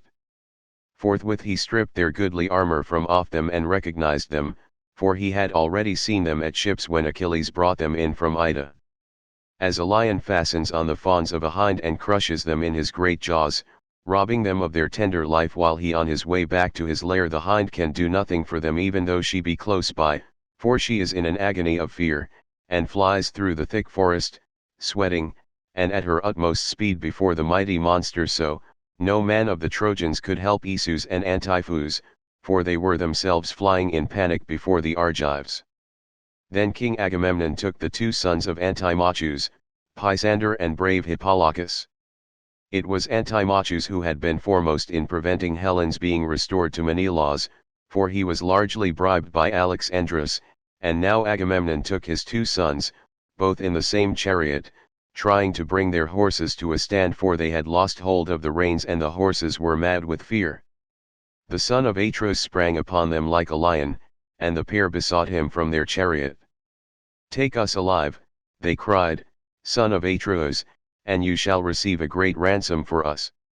Our father Antimachus has great store of gold, bronze, and wrought iron, and from this he will satisfy you with a very large ransom should he hear of our being alive at the ships of the Achaeans." With such piteous words and tears did they beseech the king, but they heard no pitiful answer in return. "If," said Agamemnon, "you are sons of Antimachus, who once at a council of Trojans proposed that Menelaus and Ulysses, who had come to you as envoys, should be killed and not suffered to return, you shall now pay for the foul iniquity of your father. As he spoke he felled Pisander from his chariot to the earth, smiting him on the chest with his spear, so that he lay face uppermost upon the ground. Hippolochus fled, but him too did Agamemnon smite, he cut off his hands and his head which he sent rolling in among the crowd as though it were a ball. There he let them both lie, and wherever the ranks were thickest thither he flew, while the other Achaeans followed.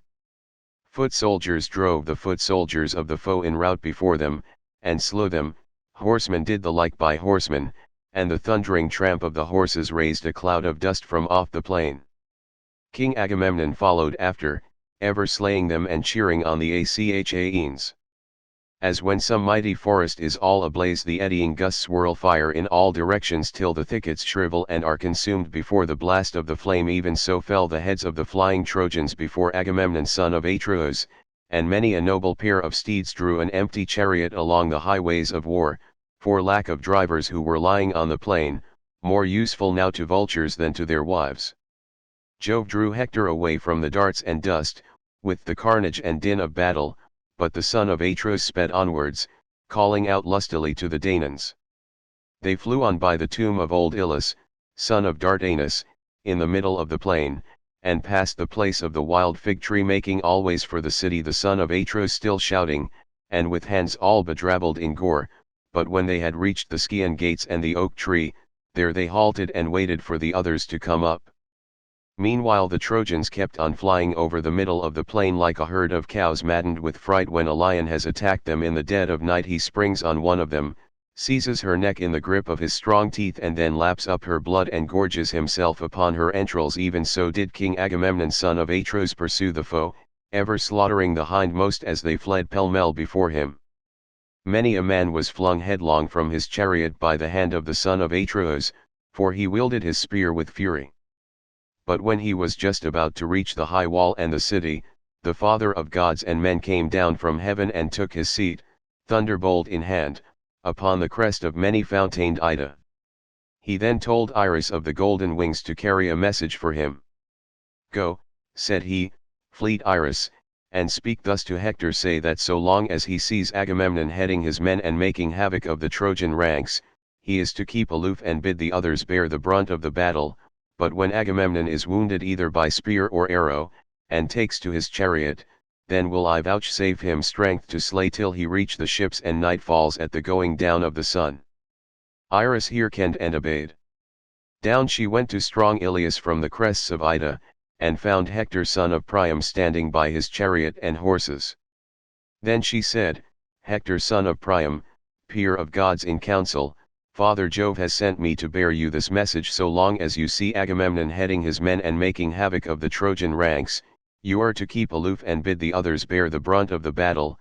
But when Agamemnon is wounded either by spear or arrow, and takes to his chariot, then will Jove vouchsafe you strength to slay till you reach the ships, and till night falls at the going down of the sun." When she had thus spoken, Iris left him, and Hector sprang full armed from his chariot to the ground, brandishing his spear as he went about everywhere among the host, cheering his men on to fight, and stirring the dread strife of battle. The Trojans then wheeled round, and again met the Achaeans, while the Argives on their part strengthened their battalions. The battle was now in array, and they stood face to face with one another, Agamemnon ever pressing forward in his eagerness to be ahead of all others. "Tell me now, ye Muses that dwell in the mansions of Olympus, who, whether of the Trojans or of their allies, was first to face Agamemnon?" It was Iphidamas son of Antenor, a man both brave and of great stature, who was brought up in fertile Thrace, the mother of sheep. Cisses, his mother's father, brought him up in his own house when he was a child. Cisses, father to fair Theano. When he reached manhood, Cisses would have kept him there, and was for giving him his daughter in marriage, but as soon as he had married he set out to fight the Achaeans with 12 ships that followed him. These he had left at Percot and had come on by land to Ilias. He it was that now met Agamemnon son of Atreus. When they were close up with one another, the son of Atreus missed his aim, and Iphidamas hit him on the girdle below the cuirass and then flung himself upon him, trusting to his strength of arm, The girdle, however, was not pierced, nor nearly so, for the point of the spear struck against the silver and was turned aside as though it had been lead. King Agamemnon caught it from his hand, and drew it towards him with the fury of a lion. He then drew his sword, and killed Iphidamas by striking him on the neck. So there the poor fellow lay, sleeping a sleep as it were of bronze, killed in the defense of his fellow citizens, far from his wedded wife, of whom he had had no joy though he had given much for her. He had given 100 head of cattle down, and had promised later on to give 1,000 sheep and goats mixed, from the countless flocks of which he was possessed. Agamemnon son of Atreus then despoiled him, and carried off his armor into the host of the Achaeans. When noble Kun, Antenor's eldest son, saw this, sore indeed were his eyes at the sight of his fallen brother. Unseen by Agamemnon he got beside him, spear in hand, and wounded him in the middle of his arm below the elbow, the point of the spear going right through the arm. Agamemnon was convulsed with pain, but still not even for this did he leave off struggling and fighting, but grasped his spear that flew as fleet as the wind, and sprang upon Kun who was trying to drag off the body of his brother his father's son by the foot, and was crying for help to all the bravest of his comrades, but Agamemnon struck him with a bronze-shod spear and killed him as he was dragging the dead body through the press of men under cover of his shield. He then cut off his head, standing over the body of Iphidamas. Thus did the sons of Antenor meet their fate at the hands of the son of Atreus, and go down into the house of Hades. As long as the blood still welled warm from his wound, Agamemnon went about attacking the ranks of the enemy with spear and sword and with great handfuls of stone, but when the blood had ceased to flow and the wound grew dry, the pain became great. As the sharp pangs which the Eilithuiae, goddesses of childbirth, daughters of Juno and dispensers of cruel pain, send upon a woman when she is in labor, even so sharp were the pangs of the son of Atreus. He sprang onto his chariot, and bade his charioteer drive to the ships, for he was in great agony. With a loud clear voice he shouted to the Danaans, "My friends, princes and counsellors of the Argives, defend the ships yourselves, for Jove has not suffered me to fight the whole day through against the Trojans." With this the charioteer turned his horses towards the ships, and they flew forward nothing loath. Their chests were white with foam and their bellies with dust, as they drew the wounded king out of the battle. When Hector saw Agamemnon quit the field, he shouted to the Trojans and Lycians saying, "Trojans, Lycians, and Dardanian warriors, be men, my friends, and acquit yourselves in battle bravely. Their best man has left them, and Jove has vouchsafed me a great triumph. Charge the foe with your chariots that you may win still greater glory." With these words he put heart and soul into them all, and as a huntsman hounds his dogs on against a lion or wild boar, even so did Hector, peer of Mars, hound the proud Trojans on against the Achaeans. Full of hope he plunged in among the foremost, and fell on the fight like some fierce tempest that swoops down upon the sea, and lashes its deep blue waters into fury. What, then, is the full tale of those whom Hector son of Priam killed in the hour of triumph which Jove then vouchsafed him? First Asius, Autoneus, and Opets, Dolops son of Clytius, Opheltius, and Agelaus, Aesymnus, Orus and Hipponeus steadfast in battle, these chieftains of the Achaeans did Hector slay, and then he fell upon the rank and file. As when the west wind hustles the clouds of the white south and beats them down with the fierceness of its fury, the waves of the sea roll high, and the spray is flung aloft in the rage of the wandering wind, even so thick were the heads of them that fell by the hand of Hector. All had then been lost and no help for it, and the Achaeans would have fled pell-mell to their ships, had not Ulysses cried out to Diomed, son of Tydeus, "What has happened to us that we thus forget our prowess? Come, my good fellow, stand by my side and help me, we shall be shamed forever if Hector takes the ships." And Diomed answered, "Come what may, I will stand firm, but we shall have scant joy of it, for Jove is minded to give victory to the Trojans rather than to us." With these words he struck Thymbraeus from his chariot to the ground, smiting him in the left breast with his spear, while Ulysses killed Molion who was his squire. These they let lie. Now that they had stopped their fighting, the two heroes then went on playing havoc with the foe, like two wild boars that turn in fury and rend the hounds that hunt them. Thus did they turn upon the Trojans and slay them, and the Achaeans were thankful to have breathing time in their flight from Hector. They then took two princes with their chariot, the two sons of Merops of Percet, who excelled all others in the arts of divination. He had forbidden his sons to go to the war, but they would not obey him, for fate lured them to their fall. Diomed son of Tydeus slew them both and stripped them of their armor, while Ulysses killed Hippodamus and Hypyrachus.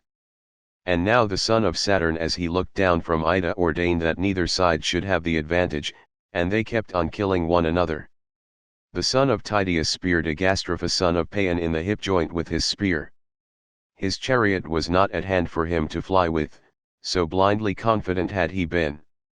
His squire was in charge of it at some distance, and he was fighting on foot among the foremost until he lost his life. Hector soon marked the havoc Diomed and Ulysses were making, and bore down upon them with a loud cry, followed by the Trojan ranks. Brave Diomed was dismayed when he saw them, and said to Ulysses who was beside him, "Great Hector is bearing down upon us and we shall be undone, let us stand firm and wait his onset." He poised his spear as he spoke and hurled it, nor did he miss his mark. He had aimed at Hector's head near the top of his helmet, but bronze was turned by bronze, and Hector was untouched, for the spear was stayed by the visored helm made with 3 plates of metal, which Phoebus Apollo had given him. Hector sprang back with a great bound under cover of the ranks. He fell on his knees and propped himself with his brawny hand leaning on the ground, for darkness had fallen on his eyes. The son of Tydeus, having thrown his spear, dashed in among the foremost fighters, to the place where he had seen it strike the ground. Meanwhile Hector recovered himself and springing back into his chariot mingled with the crowd, by which means he saved his life. But Diomed made at him with his spear and said, "Dog, you have again got away, though death was close on your heels. Phoebus Apollo, to whom I ween you pray ere you go into battle, has again saved you. Nevertheless I will meet you and make an end of you hereafter, if there is any god who will stand by me too and be my helper. For the present I must pursue those I can lay hands on." As he spoke he began stripping the spoils from the son of Paeon, but Alexandrus, husband of lovely Helen, aimed an arrow at him, leaning against a pillar of the monument which men had raised to Iliad son of Dardanus, a ruler in days of old. Diomed had taken the cuirass from off the breast of Agastrophus, his heavy helmet also, and the shield from off his shoulders, when Paris drew his bow and let fly an arrow that sped not from his hand in vain, but pierced the flat of Diomed's right foot, going right through it and fixing itself in the ground. Thereon Paris with a hearty laugh sprang forward from his hiding place, and taunted him, saying, "You are wounded, my arrow has not been shot in vain, would that it had hit you in the belly and killed you, for thus the Trojans, who fear you as goats fear a lion, would have had a truce from evil." Diomed all undaunted answered, "Archer, you who without your bow are nothing, slanderer and seducer, if you were to be tried in single combat fighting in full armor, your bow and your arrows would serve you in little stead. Vain is your boast in that you have scratched the sole of my foot. I care no more than if a girl or some silly boy had hit me. A worthless coward can inflict but a light wound. When I wound a man, though I but graze his skin, it is another matter, for my weapon will lay him low. His wife will tear her cheeks for grief, and his children will be fatherless. There will he rot, reddening the earth with his blood, and vultures, not women, will gather round him." Thus he spoke, but Ulysses came up and stood over him. Under this cover he sat down to draw the arrow from his foot, and sharp was the pain he suffered as he did so. Then he sprang onto his chariot and bade the charioteer drive him to the ships, for he was sick at heart. Ulysses was now alone, not one of the Argives stood by him, for they were all panic-stricken. "Alas," said he to himself in his dismay, "what will become of me? It is ill if I turn and fly before these odds, but it will be worse if I am left alone and taken prisoner, for the son of Saturn has struck the rest of the Danaans with panic. But why talk to myself in this way? Well do I know that though cowards quit the field, a hero, whether he wound or be wounded, must stand firm and hold his own." While he was thus in two minds, the ranks of the Trojans advanced and hemmed him in, and bitterly did they come to rue it. As hounds and lusty youths set upon a wild boar that sallies from his lair whetting his white tusks, they attack him from every side and can hear the gnashing of his jaws, but for all his fierceness they still hold their ground. Even so furiously did the Trojans attack Ulysses. First he sprang spear in hand upon Diopetes and wounded him on the shoulder with a downward blow, then he killed Thun and Enomas. After these he struck Chersidamas in the loins under his shield as he had just sprung down from his chariot, so he fell in the dust and clutched the earth in the hollow of his hand. These he let lie, and went on to wound Charops son of Hippasus' own brother, to noble Socus. Socus, hero that he was, made all speed to help him, and when he was close to Ulysses he said, "Far-famed Ulysses, insatiable of craft and toil, this day you shall either boast of having killed both the sons of Hippasus and stripped them of their armor, or you shall fall before my spear." With these words he struck the shield of Ulysses. The spear went through the shield and passed on through his richly wrought cuirass, tearing the flesh from his side, but Pallas Minerva did not suffer it to pierce the entrails of the hero. Ulysses knew that his hour was not yet come, but he gave ground and said to Socus, "Wretch, you shall now surely die. You have stayed me from fighting further with the Trojans, but you shall now fall by my spear, yielding glory to myself, and your soul to Hades of the noble steeds." Socus had turned in flight, but as he did so, the spear struck him in the back midway between the shoulders, and went right through his chest.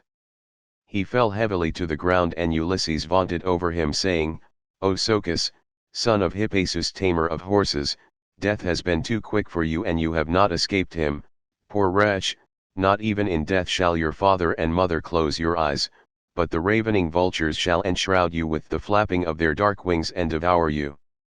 Whereas even though I fall, the Achaeans will give me my due rites of burial." So saying he drew Socus's heavy spear out of his flesh and from his shield, and the blood welled forth when the spear was withdrawn, so that he was much dismayed. When the Trojans saw that Ulysses was bleeding they raised a great shout and came on in a body towards him. He therefore gave ground, and called his comrades to come and help him. Thrice did he cry as loudly as man can cry, and thrice did brave Menelaus hear him.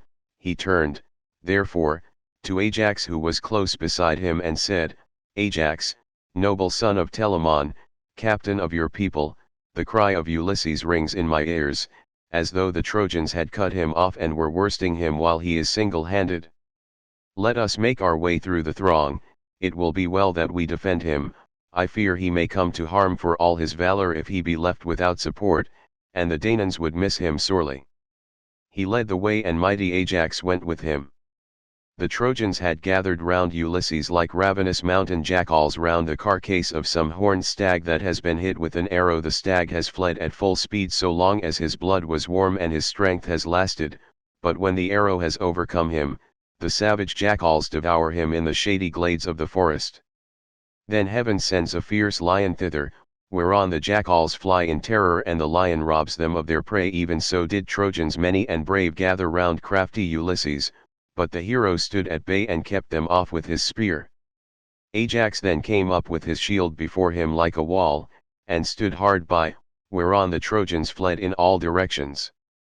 Menelaus took Ulysses by the hand, and led him out of the press while his squire brought up his chariot, but Ajax rushed furiously on the Trojans and killed Doryclus, a bastard son of Priam.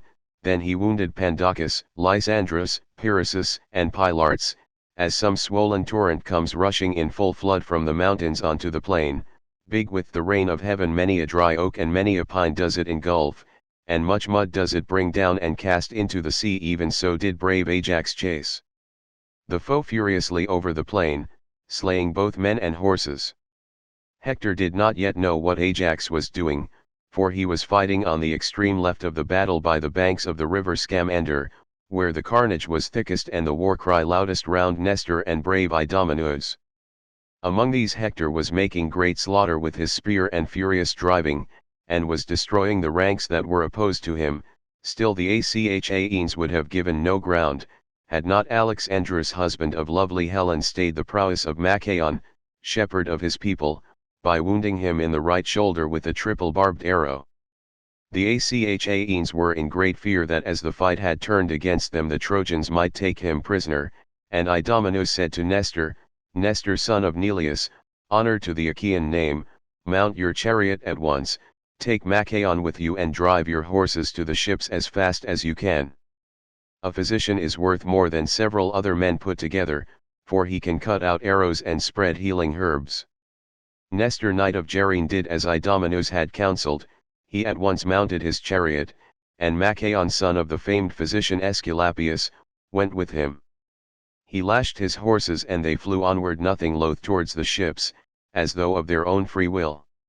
Thence Priam seeing the Trojans in confusion said to Hector from his place beside him, Hector, here are we two fighting on the extreme wing of the battle, while the other Trojans are in pell-mell rout, they and their horses.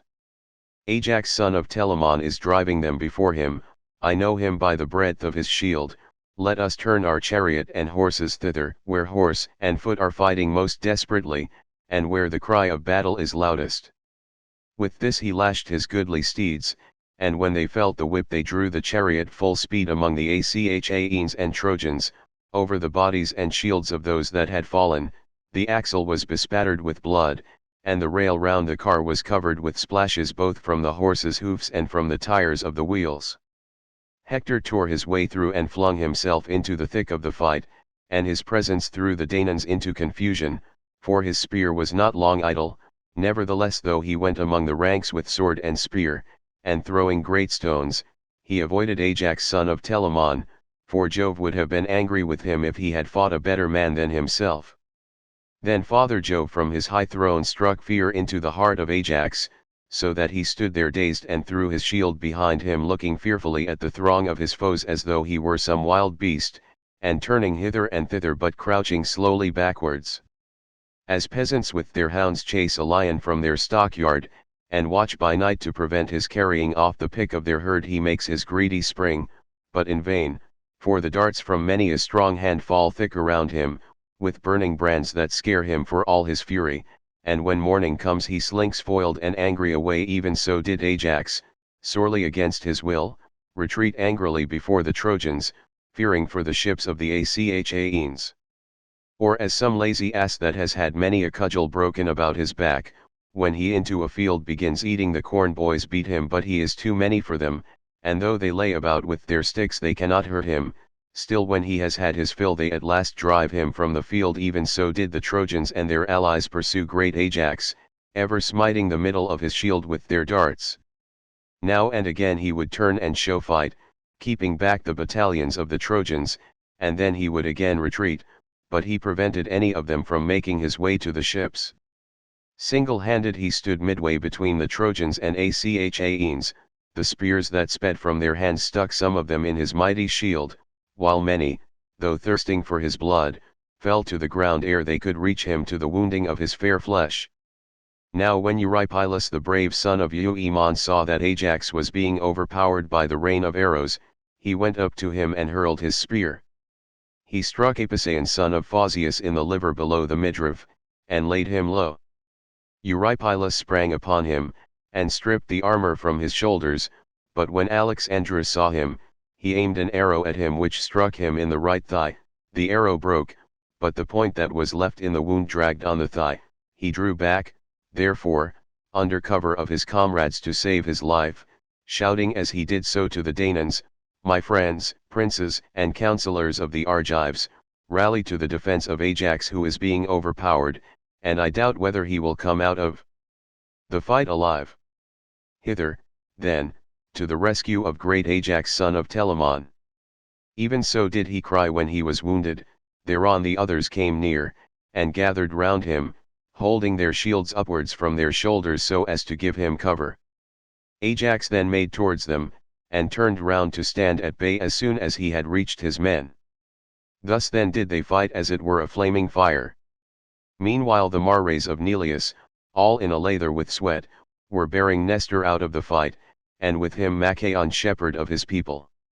Achilles saw and took note, for he was standing on the stern of his ship watching the hard stress and struggle of the fight. He called from the ship to his comrade Patroclus, who heard him in the tent and came out looking like Mars himself. Here indeed was the beginning of the ill that presently befell him. "Why," said he, "Achilles, do you call me? What do you want with me?"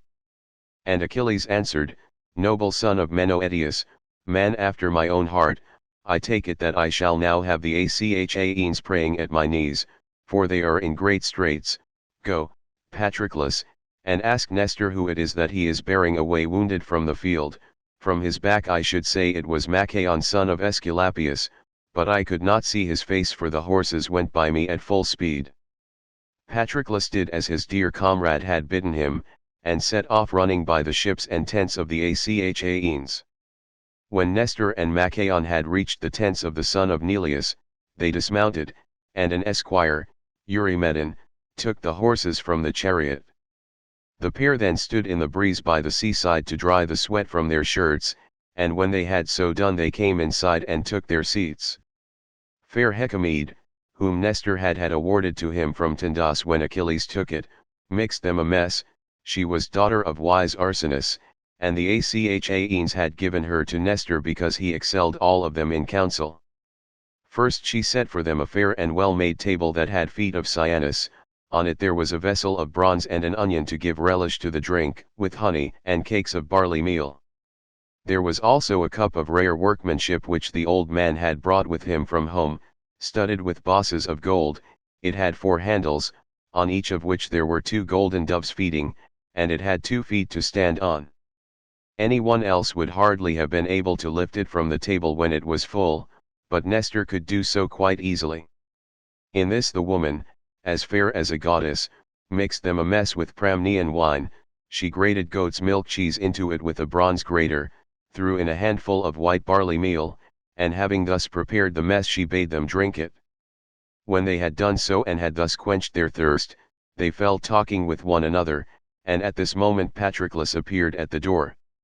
When the old man saw him he sprang from his seat, seized his hand, led him into the tent, and bade him take his place among them, but Patroclus stood where he was and said, "Noble sir, I may not stay, you cannot persuade me to come in, he that sent me is not one to be trifled with, and he bade me ask who the wounded man was whom you were bearing away from the field. I can now see for myself that he is Machaon, shepherd of his people. I must go back and tell Achilles. You, sir, know what a terrible man he is, and how ready to blame even where no blame should lie." And Nestor answered, "Why should Achilles care to know how many of the Achaeans may be wounded? He recks not of the dismay that reigns in our host. Our most valiant chieftains lie disabled. Brave Diomed, son of Tydeus, is wounded, so are Ulysses and Agamemnon. Eurypylus has been hit with an arrow in the thigh, and I have just been bringing this man from the field, he too wounded with an arrow. Nevertheless, Achilles, so valiant though he be, cares not and knows no ruth. Will he wait till the ships, do what we may, are in a blaze, and we perish one upon the other? As for me, I have no strength nor stay in me any longer. Would that I were still young and strong as in the days when there was a fight between us and the men of Elis about some cattle raiding. I then killed Itymoneus, the valiant son of Hypyrachus, a dweller in Elis. As I was driving in the spoil, he was hit by a dart thrown by my hand while fighting in the front rank in defense of his cows, so he fell and the country people around him were in great fear.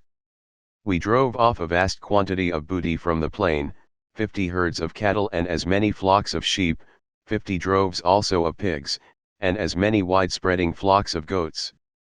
Of horses, moreover, we seized 150, all of them mares, and many had foals running with them. All these did we drive by night to Pylos, the city of Neleus, taking them within the city, and the heart of Neleus was glad in that I had taken so much, though it was the first time I had ever been in the field. At daybreak the heralds went round crying that all in Elis to whom there was a debt owing should come, and the leading Pylians assembled to divide the spoils. There were many to whom the Epians owed chattels, for we men of Pylos were few and had been oppressed with wrong. In former years Hercules had come, and had laid his hand heavy upon us, so that all our best men had perished. Neleus had 12 sons, but I alone was left, the others had all been killed. The Epeans, presuming upon all this, had looked down upon us and had done us much evil. My father chose a herd of cattle and a great flock of sheep, 300 in all, and he took their shepherds with him, for there was a great debt due to him in Elis, to wit 4 horses, winners of prizes. They and their chariots with them had gone to the games and were to run for a tripod, but King Augeas took them, and sent back their driver, grieving for the loss of his horses. Neleus was angered by what he had both said and done, and took great value in return, but he divided the rest, that no man might have less than his full share.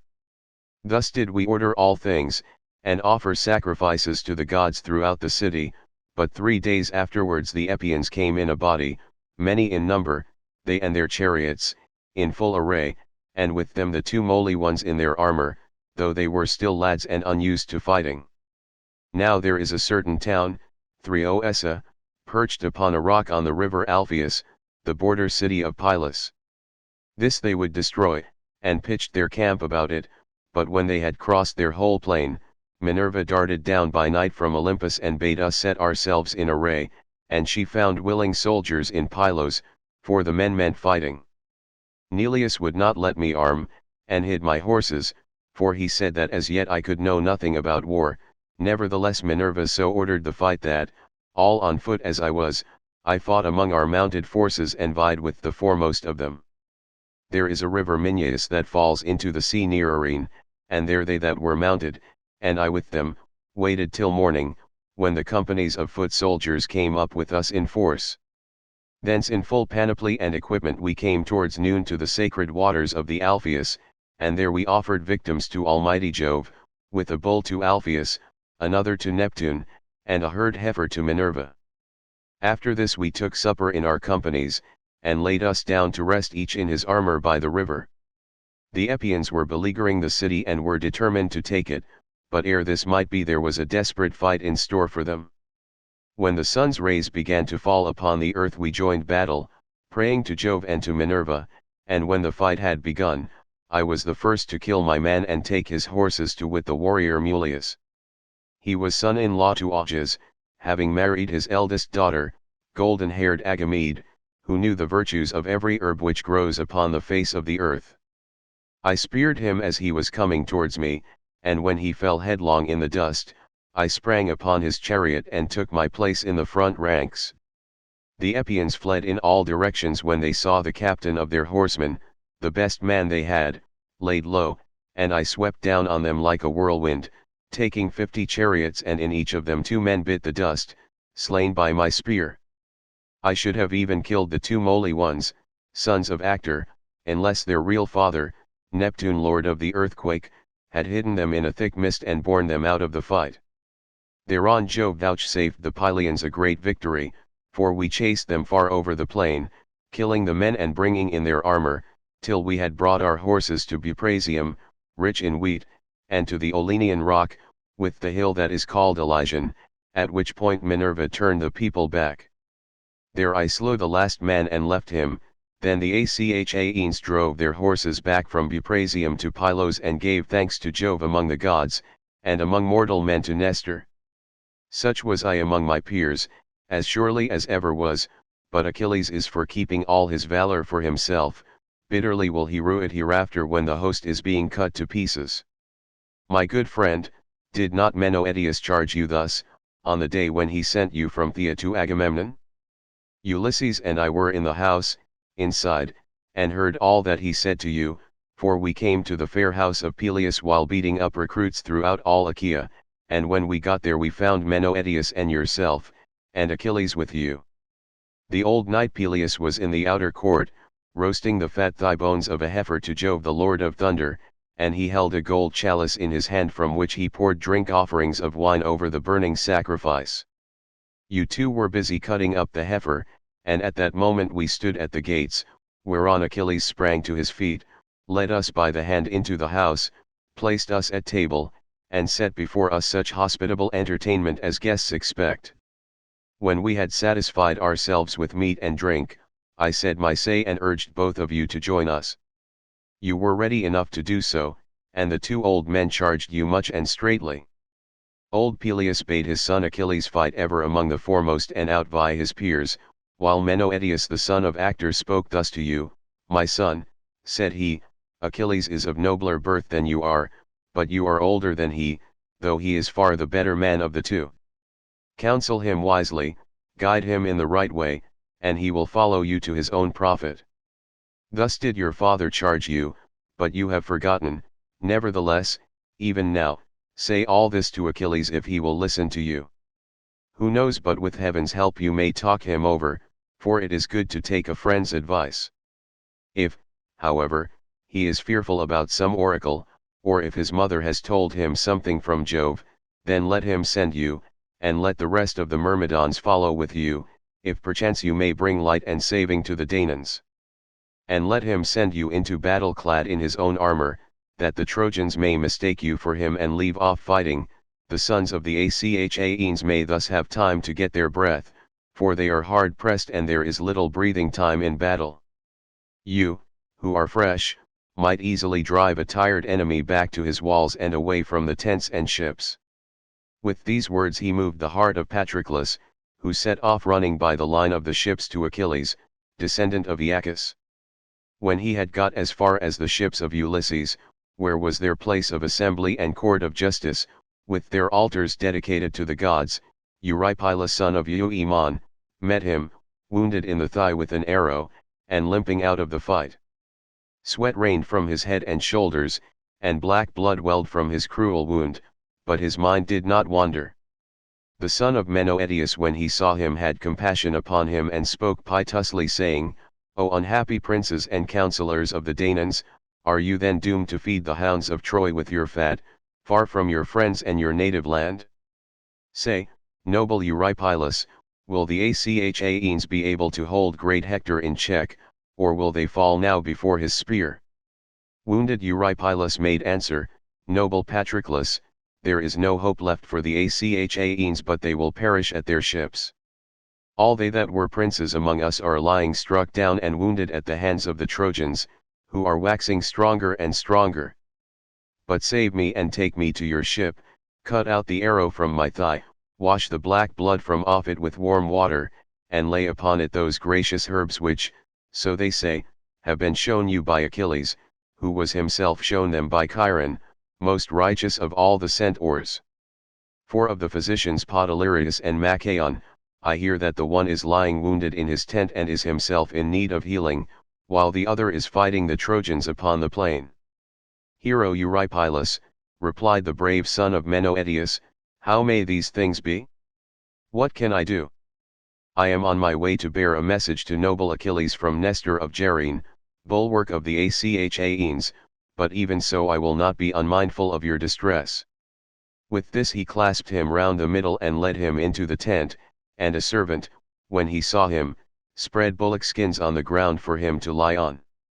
He laid him at full length and cut out the sharp arrow from his thigh, he washed the black blood from the wound with warm water, he then crushed a bitter herb, rubbing it between his hands, and spread it upon the wound.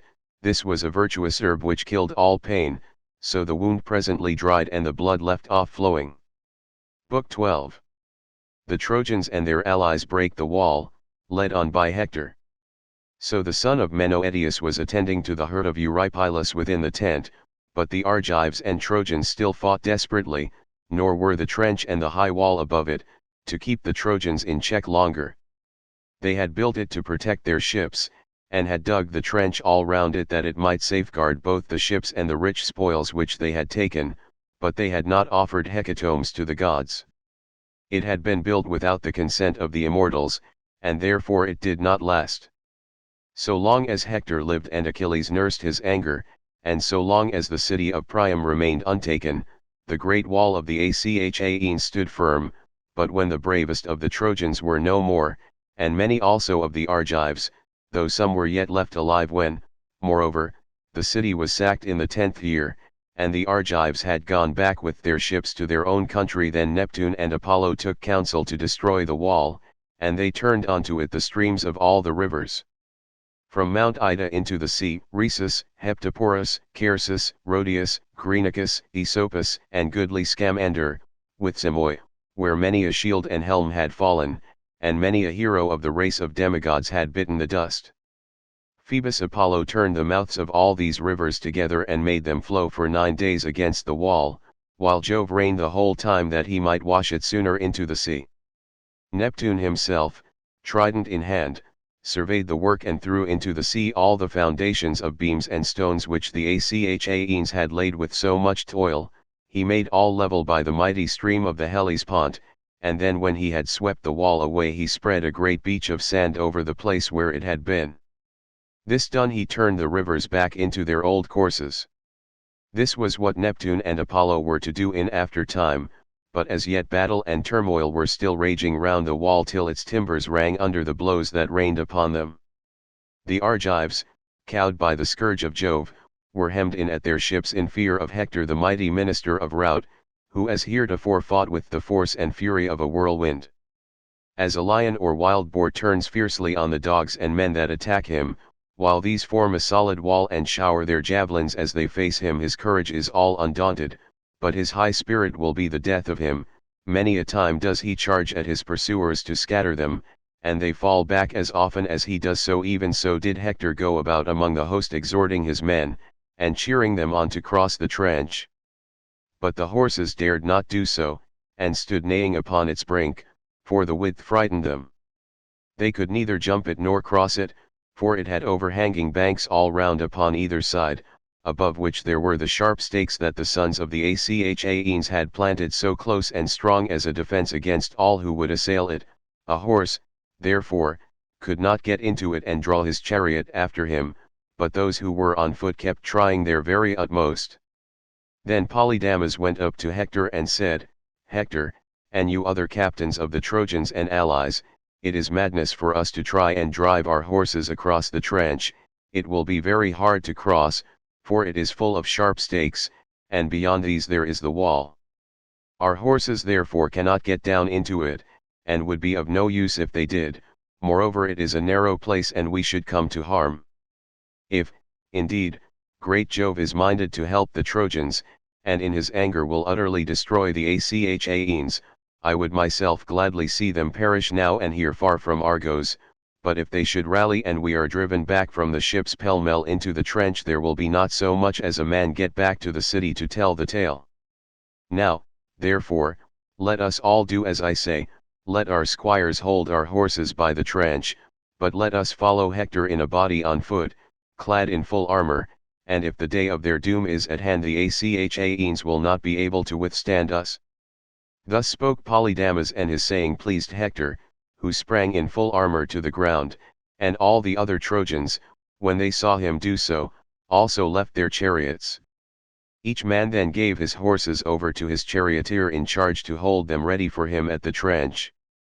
Then they formed themselves into companies, made themselves ready, and in 5 bodies followed their leaders. Those that went with Hector and Polydamas were the bravest and most in number, and the most determined to break through the wall and fight at the ships. Sprians was also joined with them as third in command, for Hector had left his chariot in charge of a less valiant soldier.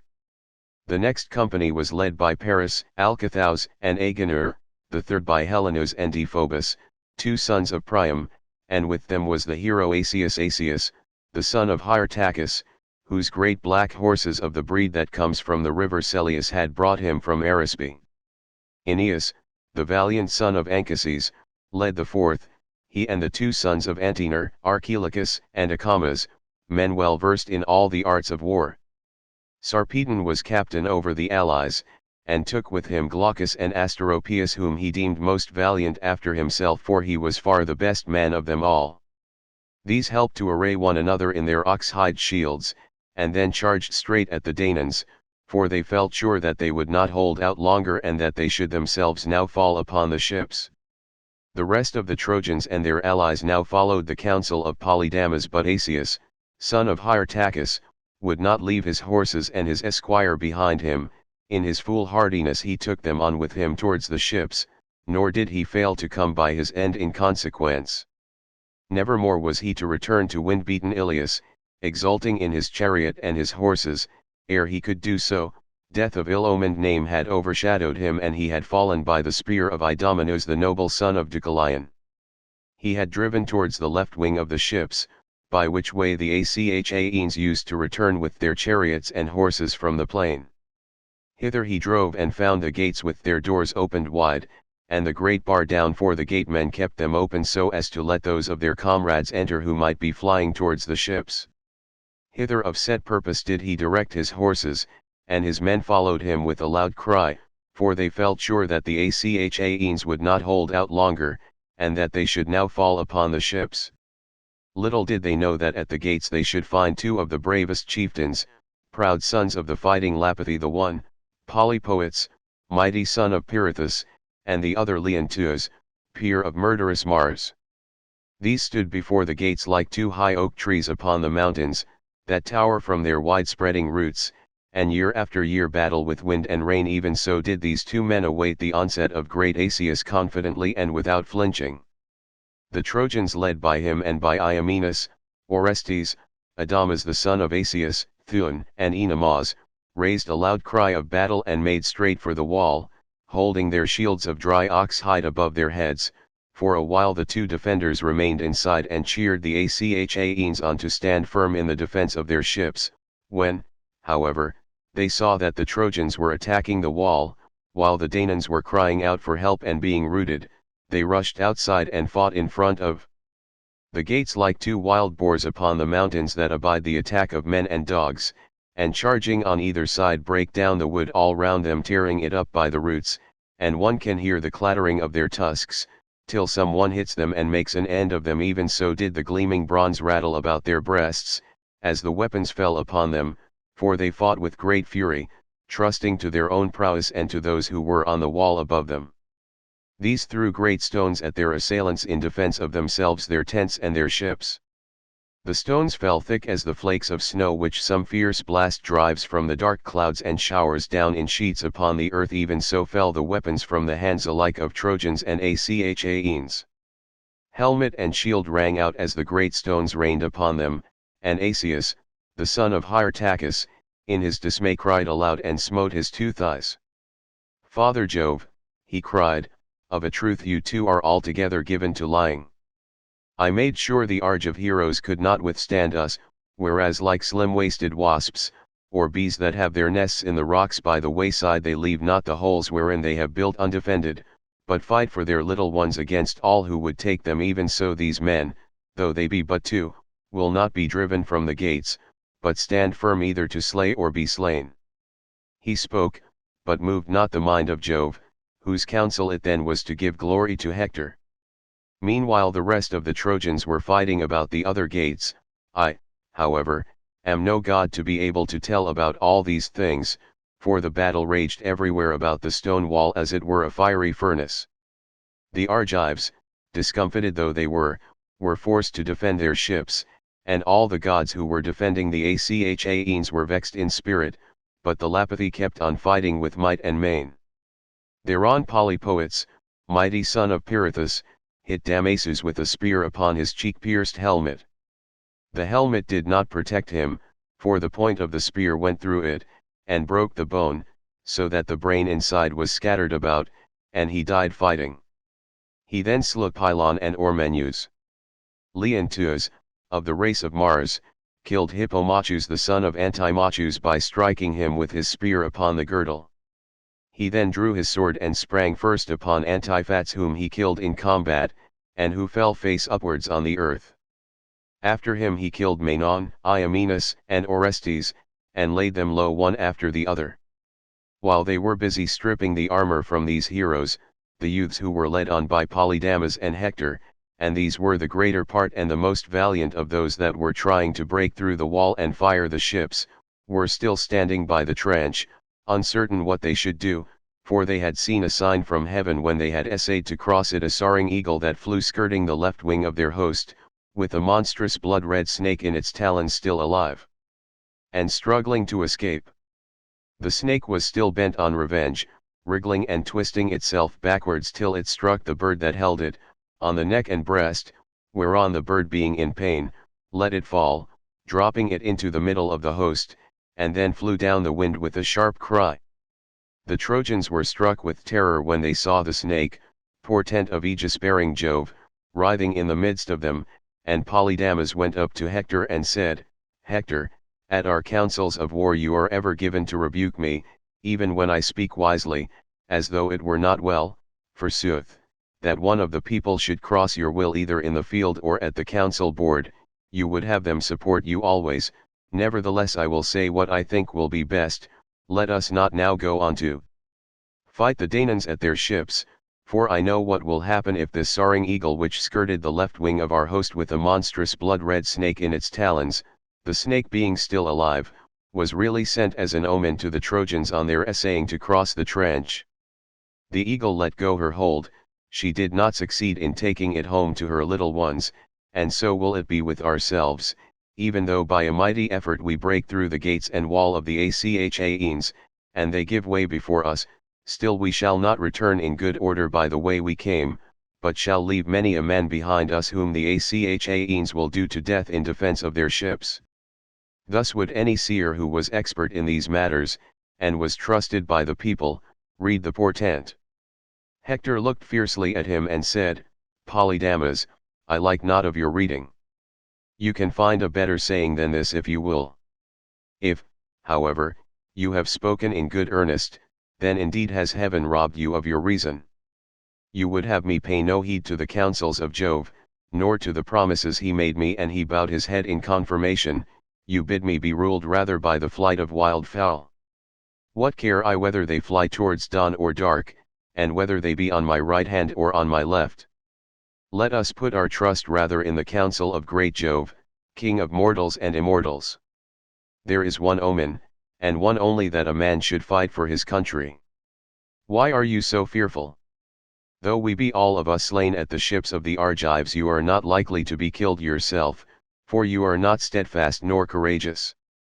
If you will not fight, or would talk others over from doing so, you shall fall forthwith before my spear.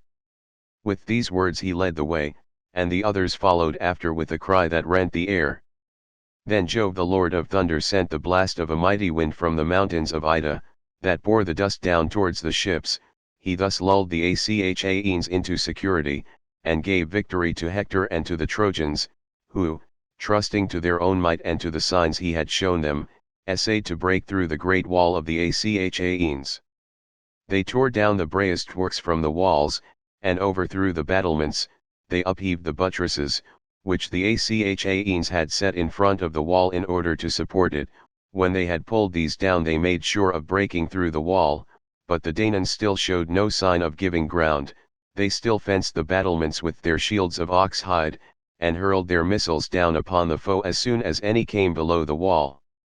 The two Ajaxes went about everywhere on the walls cheering on the Achaeans, giving fair words to some while they spoke sharply to any one whom they saw to be remiss. My friends, they cried, Argives one and all, good, bad and indifferent, for there was never fight yet, in which all were of equal prowess. There is now work enough, as you very well know, for all of you. See that you none of you turn in flight towards the ships, daunted by the shouting of the foe, but press forward and keep one another in heart, if it may so be that Olympian Jove the Lord of Lightning will vouchsafe us to repel our foes, and drive them back towards the city. Thus did the two go about shouting and cheering the Achaeans on. As the flakes that fall thick upon a winter's day, when Jove is minded to snow and to display these his arrows to mankind, he lulls the wind to rest, and snows hour after hour till he has buried the tops of the high mountains, the headlands that jut into the sea, the grassy plains, and the tilled fields of men. The snow lies deep upon the forelands, and havens of the grey sea, but the waves as they come rolling in stay it that it can come no further, though all else is wrapped as with a mantle. So heavy are the heavens with snow, even thus thickly did the stones fall on one side and on the other, some thrown at the Trojans, and some by the Trojans at the Achaeans, and the whole wall was in an uproar. Still the Trojans and brave Hector would not yet have broken down the gates and the great bar, had not Jove turned his son Sarpedon against the Argives as a lion against a herd of horned cattle. Before him he held his shield of hammered bronze, that the smith had beaten so fair and round, and had lined with ox hides, which he had made fast with rivets of gold all round the shield. This he held in front of him, and brandishing his two spears came on like some lion of the wilderness, who has been long famished for want of meat and will dare break even into a well-fenced homestead to try and get at the sheep. He may find the shepherds keeping watch over their flocks with dogs and spears, but he is in no mind to be driven from the fold till he has had a try for it. He will either spring on a sheep and carry it off, or be hit by a spear from some strong hand. Even so was Sarpedon fain to attack the wall and break down its battlements. Then he said to Glaucus son of Hippolochus, Glaucus, why in Lycia do we receive a special honor as regards our place at table? Why are the choicest portions served us and our cups kept brimming, and why do men look up to us as though we were gods? Moreover, we hold a large estate by the banks of the river Xanthus, fair with orchard lawns and wheat-growing land. It becomes us, therefore, to take our stand at the head of all the Lycians and bear the brunt of the fight, that one may say to another, our princes in Lycia eat the fat of the land and drink best of wine, but they are fine fellows, they fight well and are ever at the front in battle. My good friend, if, when we were once out of this fight, we could escape old age and death thenceforward and forever, I should neither press forward myself nor bid you do so, but death in 10,000 shapes hangs ever over our heads, and no man can elude him. Therefore let us go forward and either win glory for ourselves, or yield it to another. Glaucus heeded his saying, and the pair forthwith led on the host of Lycians. Menestheus son of Petios was dismayed when he saw them, for it was against his part of the wall that they came bringing destruction with them. He looked along the wall for some chieftain to support his comrades and saw the two Ajaxes, men ever eager for the fray, and Teucer, who had just come from his tent, standing near them, but he could not make his voice heard by shouting to them, so great an uproar was there from crashing shields and helmets and the battering of gates with a din which reached the skies. For all the gates had been closed, and the Trojans were hammering at them to try and break their way through them.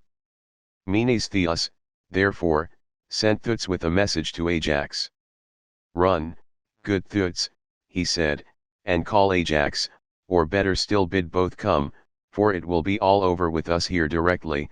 The leaders of the Lycians are upon us, men who have ever fought desperately heretofore. But if they have too much on their hands to let them come, at any rate let Ajax son of Telamon do so, and let Teucer, the famous bowman, come with him. The messenger did as he was told, and set off running along the wall of the Achaeans. When he reached the Ajaxes he said to them, Sirs, princes of the Argives, the son of noble Petios bids you come to him for a while and help him. You had better both come if you can, or it will be all over with him directly. The leaders of the Lycians are upon him, men who have ever fought desperately heretofore. If you have too much on your hands to let both come, at any rate let Ajax, son of Telamon, do so, and let Teucer, the famous bowman, come with him. Great Ajax son of Telamon heeded the message, and at once spoke to the son of Oilus. Ajax, said he, do you too, yourself and brave Lycomedes, stay here and keep the Danaans in heart to fight their hardest. I will go over yonder, and bear my part in the fray, but I will come back here at once as soon as I have given them the help they need. With this, Ajax son of Telamon set off, and Teucer, his brother by the same father, went also, with Pandion to carry Teucer's bow. They went along inside the wall, and when they came to the tower where Menestheus was, and hard pressed indeed did they find him, the brave captains and leaders of the Lycians were storming the battlements as it were a thick dark cloud, fighting in close quarters, and raising the battle cry aloud. First, Ajax son of Telamon killed brave Epicles, a comrade of Sarpedon, hitting him with a jagged stone that lay by the battlements at the very top of the wall. As men now are, even one who is in the bloom of youth could hardly lift it with his two hands, but Ajax raised it high aloft and flung it down, smashing Epicles' four-crested helmet so that the bones of his head were crushed to pieces, and he fell from the high wall as though he were diving, with no more life left in him. Then Teucer wounded Glaucus the brave son of Hippolochus as he was coming on to attack the wall. He saw his shoulder bare and aimed an arrow at it, which made Glaucus leave off fighting. Thereon he sprang covertly down for fear some of the Achaeans might see that he was wounded and taunt him. Sarpedon was stung with grief when he saw Glaucus leave him, still he did not leave off fighting, but aimed his spear at Alcmon the son of the Aster and hit him. He drew his spear back again and Alcmon came down headlong after it with his bronzed armor rattling round him. Then Sarpedon seized the battlement in his strong hands, and tugged at it till it all gave way together, and a breach was made through which many might pass. Ajax and Teucer then both of them attacked him. Teucer hit him with an arrow on the band that bore the shield which covered his body, but Jove saved his son from destruction that he might not fall by the ship's sterns. Meanwhile Ajax sprang on him and pierced his shield, but the spear did not go clean through, though it hustled him back that he could come on no further. He therefore retired a little space from the battlement, yet without losing all his ground, for he still thought to cover himself with glory. Then he turned round and shouted to the brave Lycians saying, Lycians, why do you thus fail me? For all my prowess I cannot break through the wall and open a way to the ship single-handed. Come close on behind me, for the more there are of us the better. The Lycians, shamed by his rebuke, pressed closer round him who was their counselor and their king. The Argives on their part got their men in fighting order within the wall, and there was a deadly struggle between them. The Lycians could not break through the wall and force their way to the ships, nor could the Danaans drive the Lycians from the wall now that they had once reached it. As two men, measuring rods in hand, quarrel about their boundaries in a field that they own in common, and stickle for their rights though they be but in a mere strip, even so did the battlements now serve as a bone of contention, and they beat one another's round shields for their possession. Many a man's body was wounded with the pitiless bronze, as he turned round and bared his back to the foe, and many were struck clean through their shields. The wall and battlements were everywhere deluged with the blood alike of Trojans and of Achaeans. But even so the Trojans could not rout the Achaeans, who still held on, and as some honest hard-working woman weighs wool in her balance and sees that the scales be true, for she would gain some pitiful earnings for her little ones, even so was the fight balanced evenly between them till the time came when Jove gave the greater glory to Hector son of Priam, who was first to spring towards the wall of the Achaeans. When he had done so, he cried aloud to the Trojans, Up, Trojans, break the wall of the Argives, and fling fire upon their ships. Thus did he hound them on, and in one body they rushed straight at the wall as he had bidden them, and scaled the battlements with sharp spears in their hands. Hector laid hold of a stone that lay just outside the gates and was thick at one end but pointed at the other. Two of the best men in a town, as men now are, could hardly raise it from the ground and put it onto a wagon, but Hector lifted it quite easily by himself, for the son of scheming Saturn made it light for him. As a shepherd picks up a ram's fleece with one hand and finds it no burden, so easily did Hector lift the great stone and drive it right at the doors that closed the gates so strong and so firmly set. These doors were double and high, and were kept closed by two crossbars to which there was but one key. When he had got close up to them, Hector strode towards them that his blow might gain in force and struck them in the middle, leaning his whole weight against them. He broke both hinges, and the stone fell inside by reason of its great weight. The portals re-echoed with the sound, the bars held no longer, and the doors flew open, one way, and the other, through the force of the blow. Then brave Hector leaped inside with a face as dark as that of flying night. The gleaming bronze flashed fiercely about his body and he had two spears in his hand. None but a god could have withstood him as he flung himself into the gateway, and his eyes glared like fire. Then he turned round towards the Trojans and called on them to scale the wall, and they did as he bade them, some of them at once climbing over the wall, while others passed through the gates. The Danaans then fled panic-stricken towards their ships, and all was uproar and confusion.